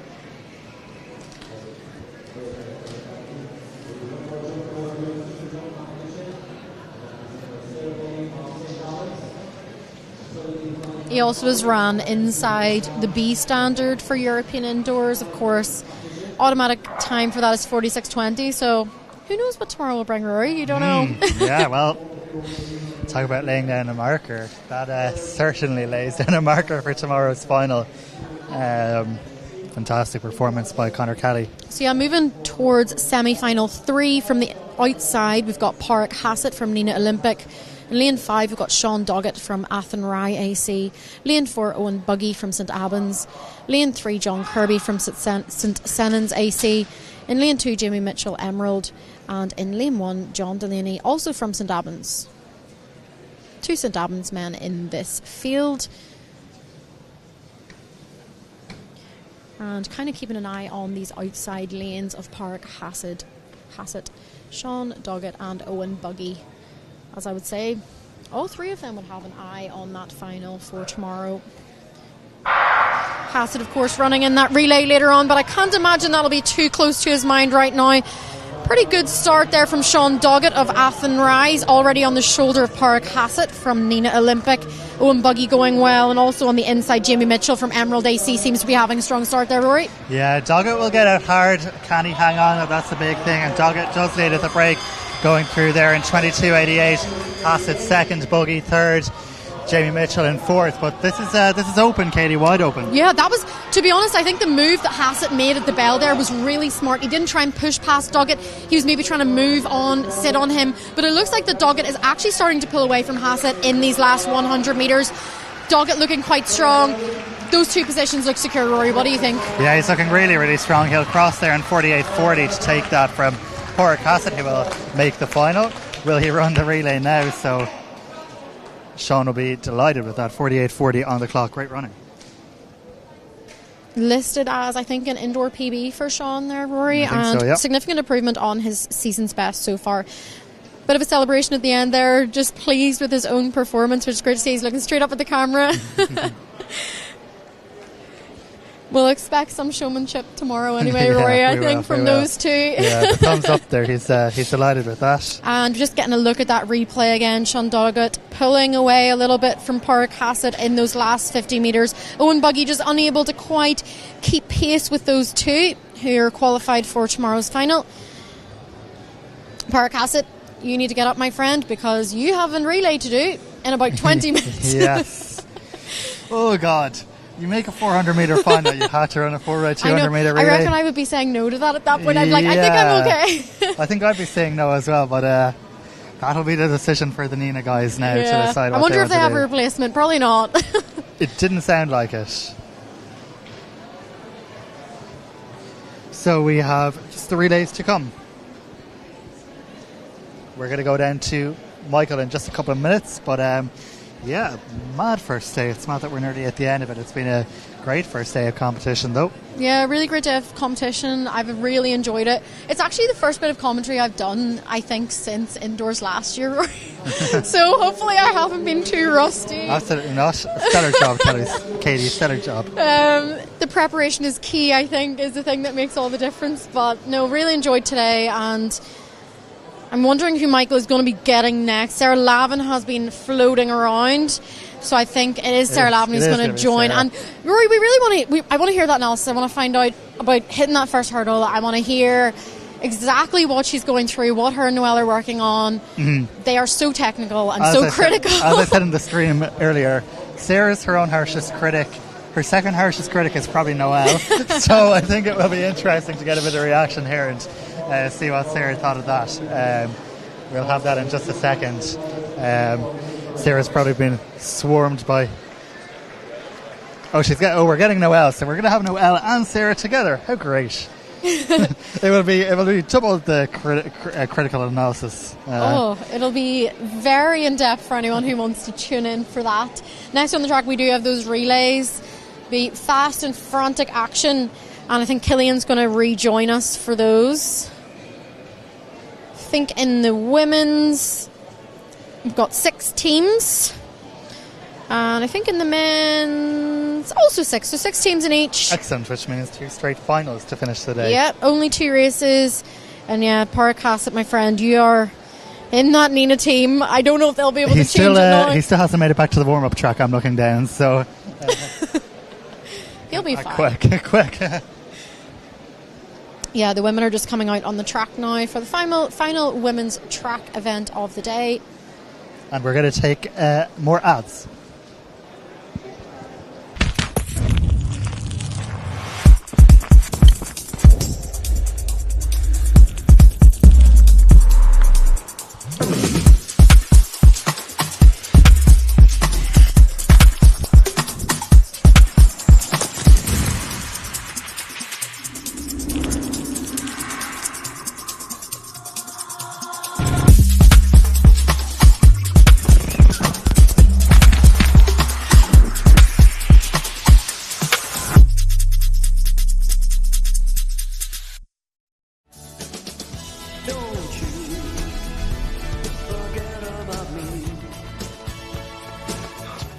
At 123.ie, we have one of the best car insurance policies with more benefits included as standard.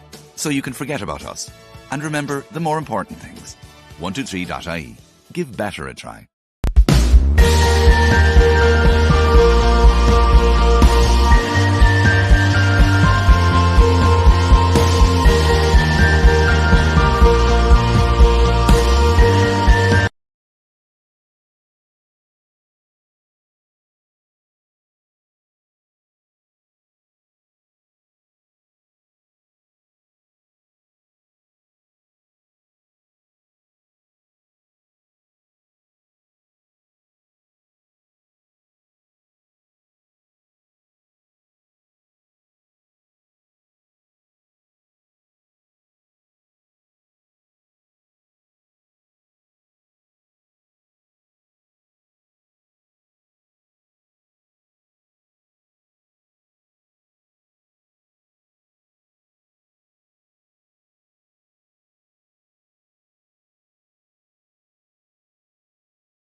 Okay, so we're here with Noelle, Sarah's coach. Yeah, we're just having a bit of a technical. You told me before we went online you're going to slate her now. Give us a little bit of insight, because I know it's very detailed, isn't it? Well, I sat down at the end. I didn't sit up this end because I really wanted to look at what she was doing in hurdle 1 and 2. Okay. It actually. We've been working on hurdle 1 and 2 just to try and make things a little bit better towards the end of the race.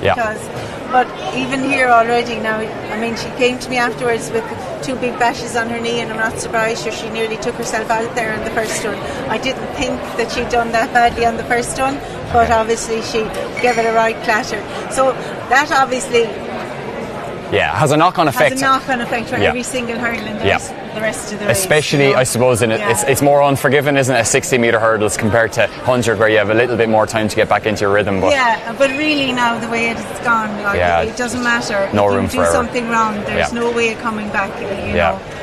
And we always say somebody messes up somewhere, you just have to hope it's not you. Yeah. But she did well not to let it upset her too much. Let it upset her too much there. She obviously came up just a little bit early. Her head came up a bit early, and she just dropped the knee there. She didn't put the foot down. She just dropped her knee and hit it, and that really took it out for the first 2 hurdles. But having said that, 8.1, and having done that, I'm not too unhappy. I thought it was, I thought she did a little bit better at the beginning, and I still wasn't happy with 8.1. So I'm not too unhappy with 8.1, given what she did.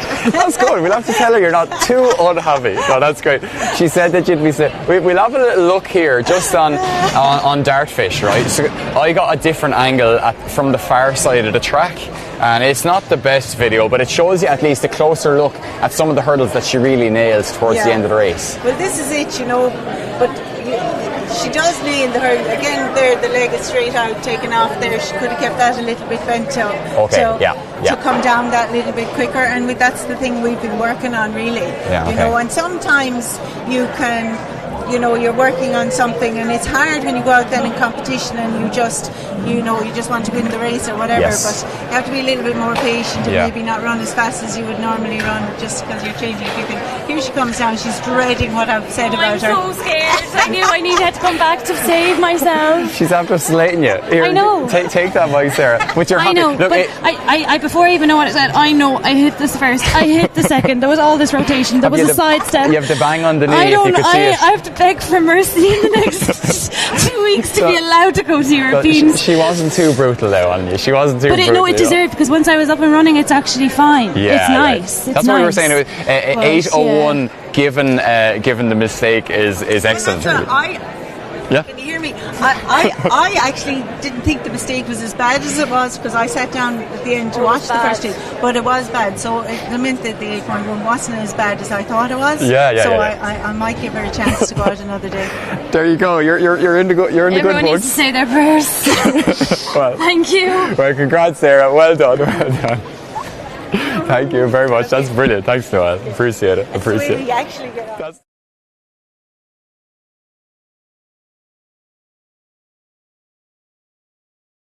And we are back on the track.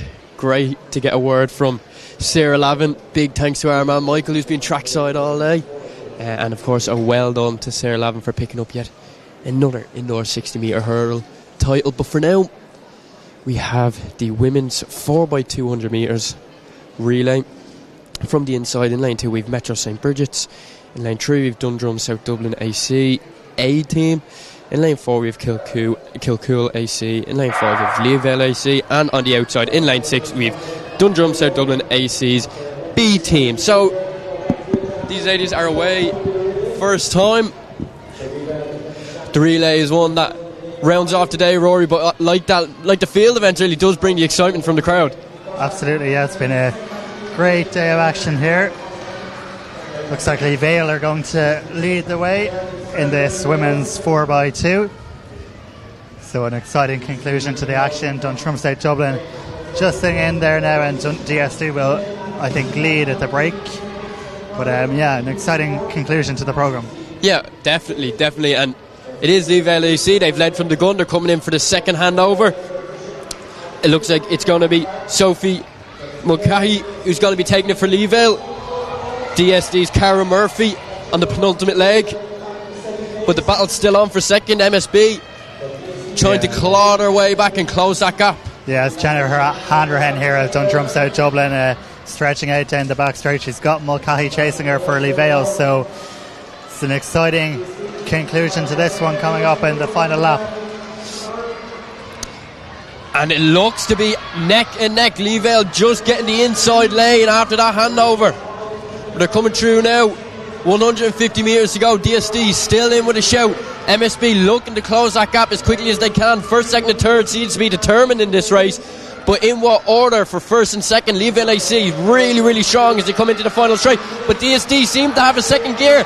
And it's going to be DSD at the line. And looks just to be DSD to nip Leavale AC at the line. Jeez, what a run. Yeah, it's thrilling finish there for DSD, getting up to take it by a whisker, and a whisker it was.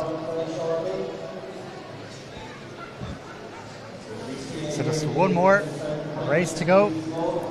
1:40.97 on the clock. Rapid stuff there in the women's 4x200 metre relay.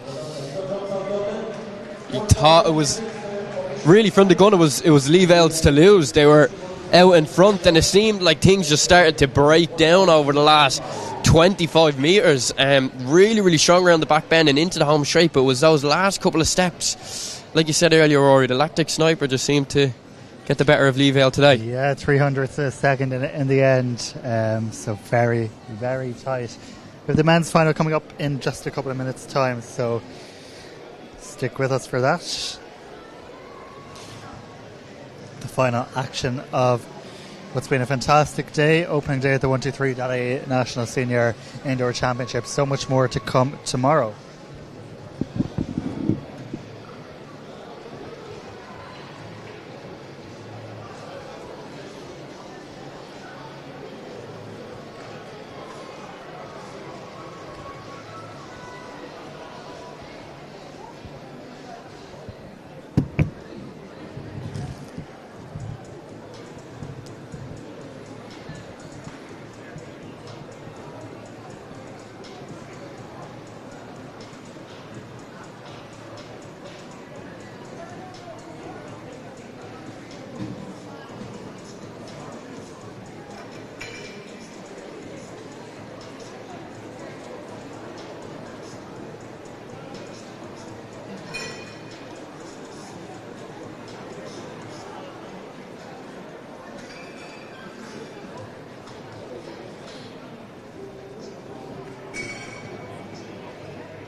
So, the final event, day one here at the 123.ie National Indoor Athletics Championships 2025.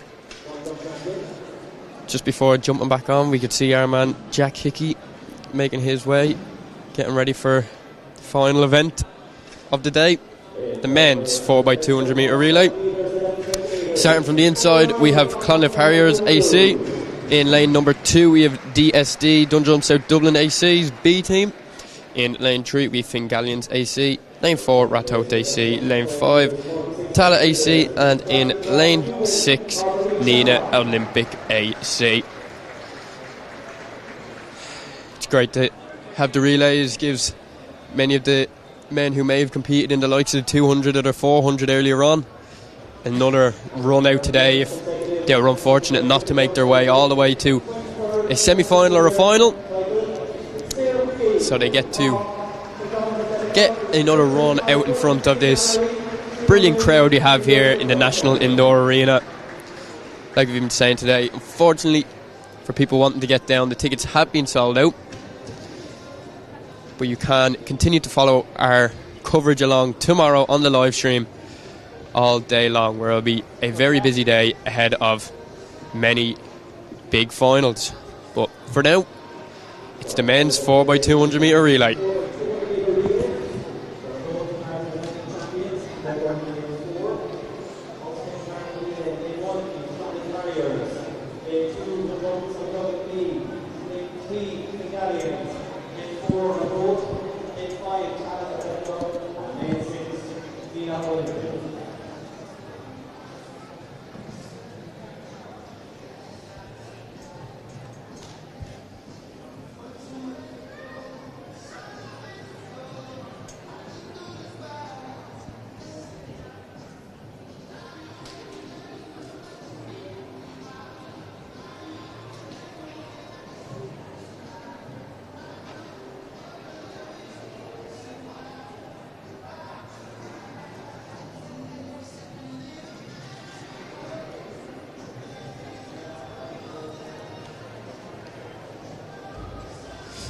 Rory, as you take a look through the field here, who do you think's the club to be keeping an eye on?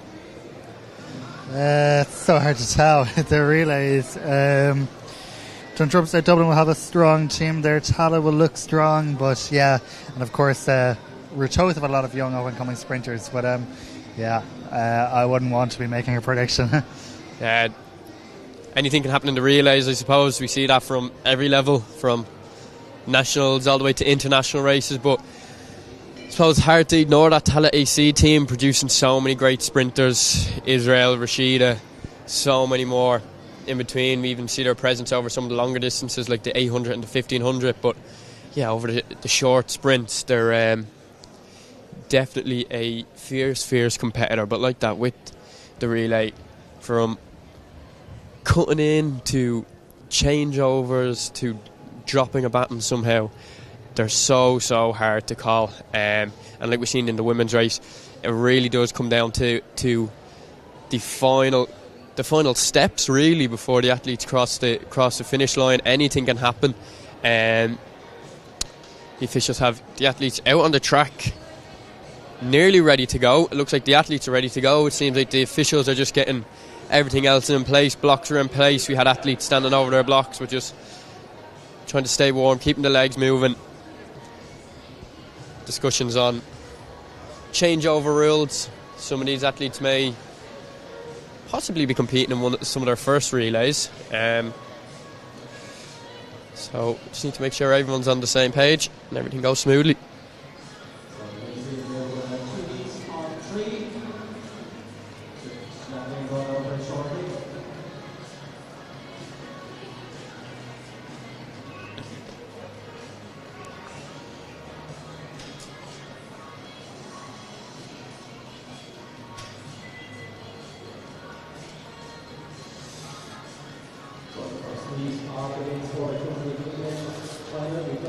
So we've just had an update on our live results for the men's 4x200 metres.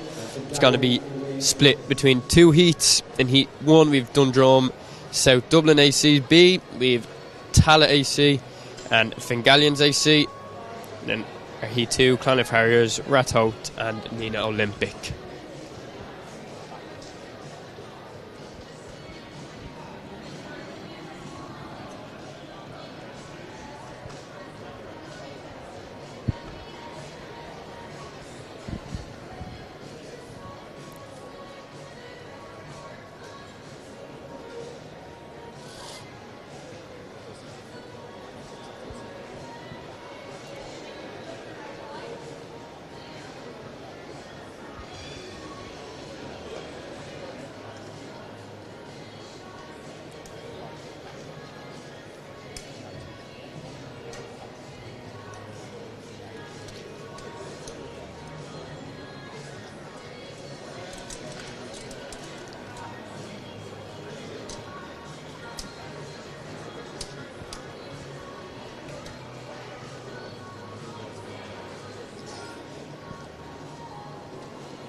Finally, the first of 2 heats of the men's 4x200 metre relay is about to get underway.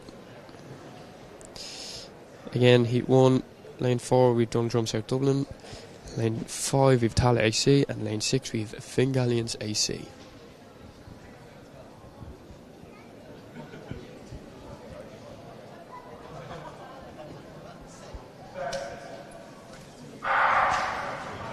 So they are away in this one, so 2 heats, and there's Tallaght leading the way.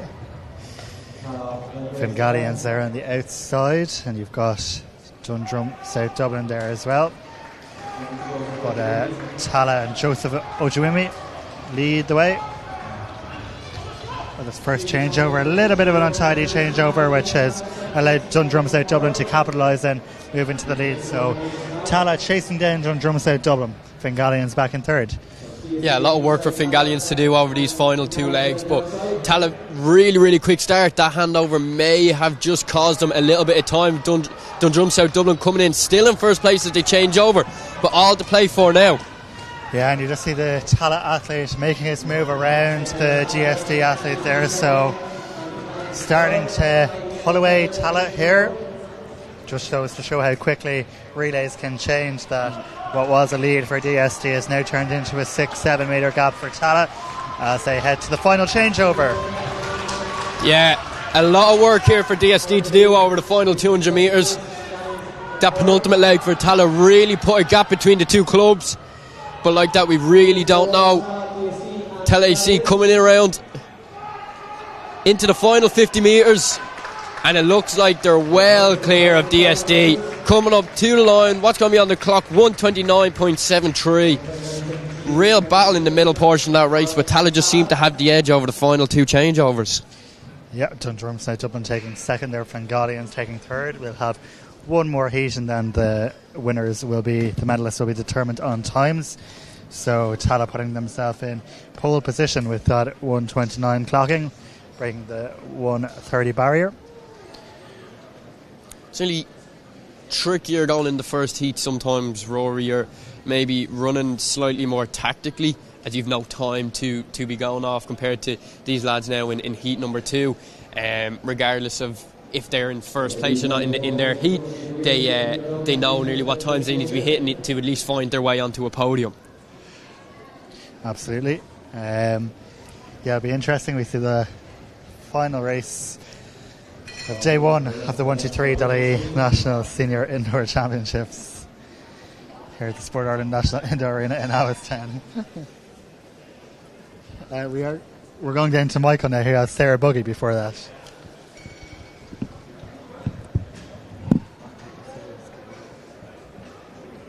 Okay, so we're down here with Sarah Buggy, who's taken another national title. And Sarah, we're going to have a look at this jump and talk us through it. So you're happy with today? Yeah. This feels a little bit like deja vu, doesn't it?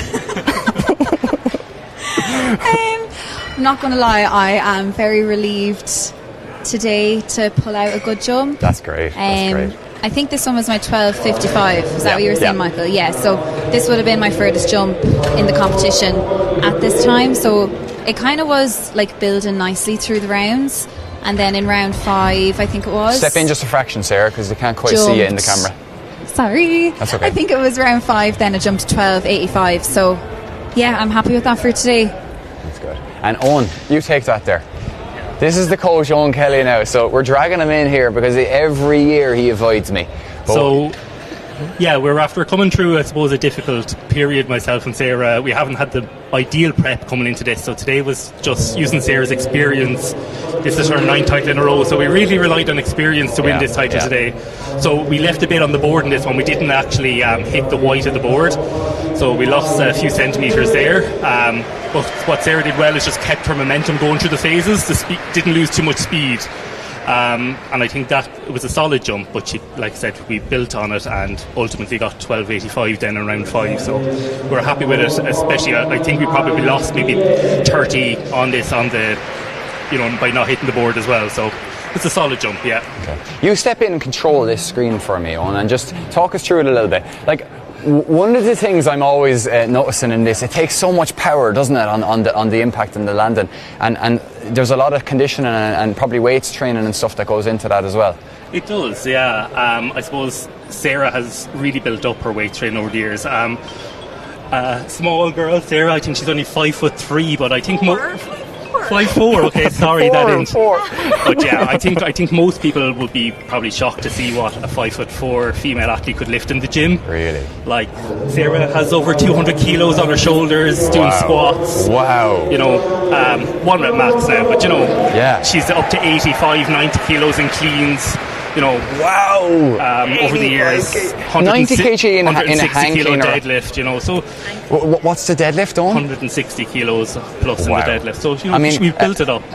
Sarah, if you don't mind, just mentioning on that, because a lot of young ladies, young women, they don't want to lift weights often, and they're afraid to, or they think it's not the right thing to do. But you know, I mean, no, I think weights are really important. Like I found, even for myself, they really help with injury. Like obviously for triple jump, you have to be strong or you're going to break down. And like even I've suffered a lot through the years with patella tendonitis in my knees and you know different kind of ongoing issues like that, and just strengthening up muscles, doing different lifts in the gym, like all of those things have really helped me. And I really enjoy our gym sessions. Like we would kind of vary between 1 to 2 kind of main gym sessions a week, and then a few other lifts here and there.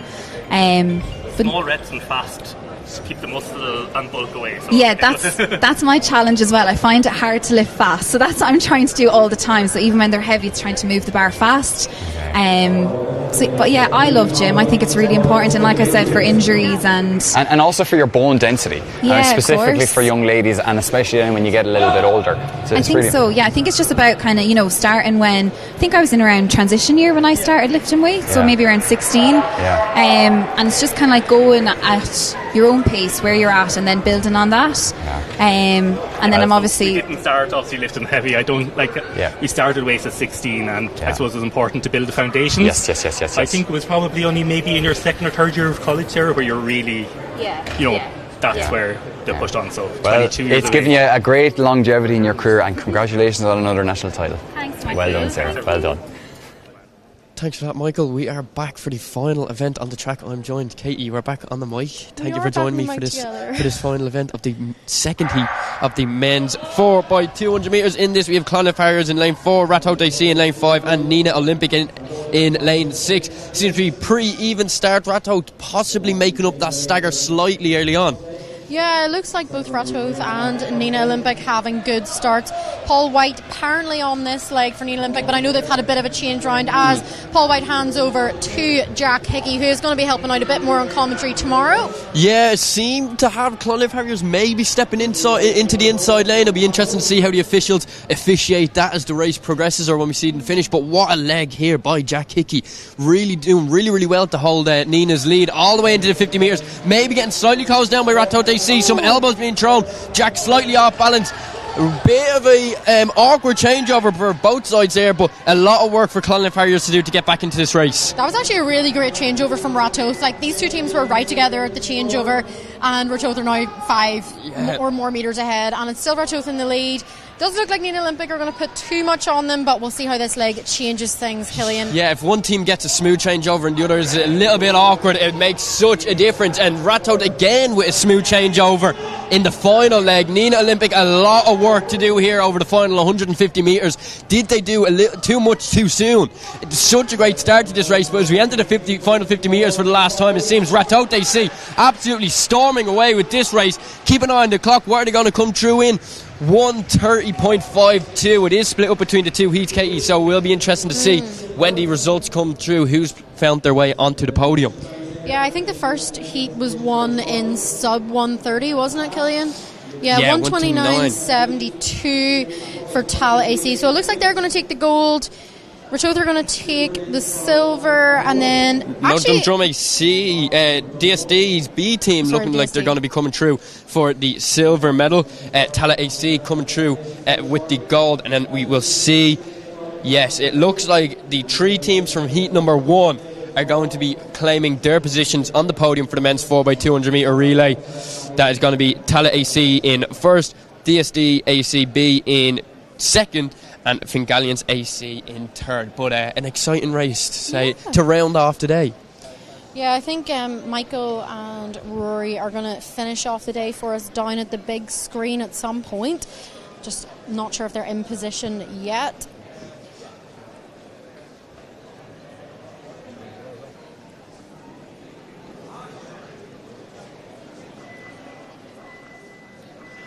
And we're just going to hand down to Michael and Rory, who are going to wrap up on day one of the 123.ie National Indoor Championships.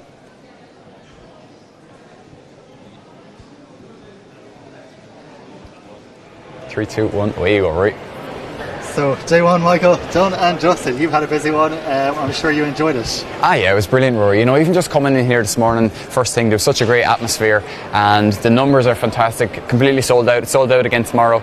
That's really what it's all about. Like, and you know, the athletes. I love doing the interviews. It's such a privilege to be able to do it, and people are really they see the benefit of it. There's so many kids around there. They're inspired by the mentality of these athletes, and being able to meet them is just. So it's been a great day. Really, that's been the highlight, the atmosphere for me, really. And some great insights from some of the athletes. You had a great interview with Noelle and Sarah, talking through that. It's such a technical event, and the same with the rest of the field events. That's great for the viewers at home.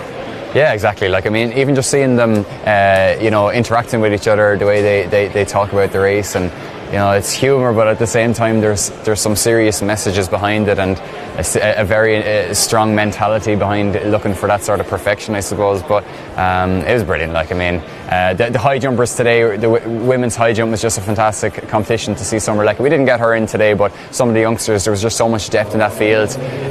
Relus and Adam in the hurdles. I'm just looking at him walking past here. That was a brilliant race. It's great contingency from St. Lawrence Tools in the hurdles. So many brilliant, and so much to look forward to tomorrow. So I can't wait for it. 2 championship records on the track. I think 1 in the field as well. In the women's weight for distance, where you had Sarah Healy and you had Marcus Lauder as well. Marcus, I mean, there's life in the old dog yet. Amazing. He's had such a long career and so consistent. So, and it's great seeing him back with his mum Trish, and she's done a great job over the years, and it just shows you know, he's consistent in that routine, and yeah, just a great ambassador for the sport as well. I'm delighted for him. Any other highlights for yourself, Rory? Yeah, I think I'm going to go with the men's 400 national under 20 record for Conor Kelly, which is pretty class going, 46.63, I think he ran at the end, which is just phenomenal going, and that final is set up really nicely now for tomorrow. It's great to get to see him again tomorrow. Absolutely. Well, look, I'll see you back here again tomorrow, Rory. Great stuff. We will be back tomorrow morning from 12 o'clock. Looking forward to it. You can keep up to date, of course, on the Athletics Ireland socials. Tickets are sold out, so do not try to come to the arena tomorrow, but do, if you can't come to the arena and haven't got your tickets, tune in to the Athletics Ireland live stream. We'll see you tomorrow. See you then.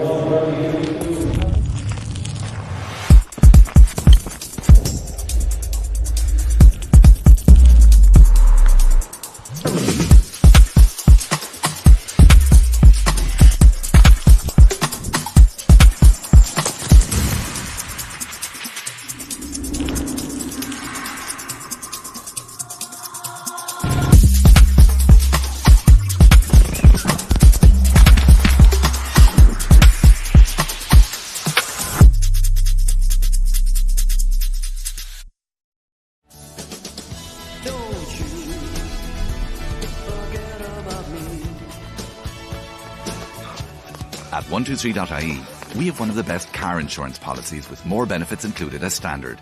So you can forget about us. And remember the more important things. 123.ie. Give better a try.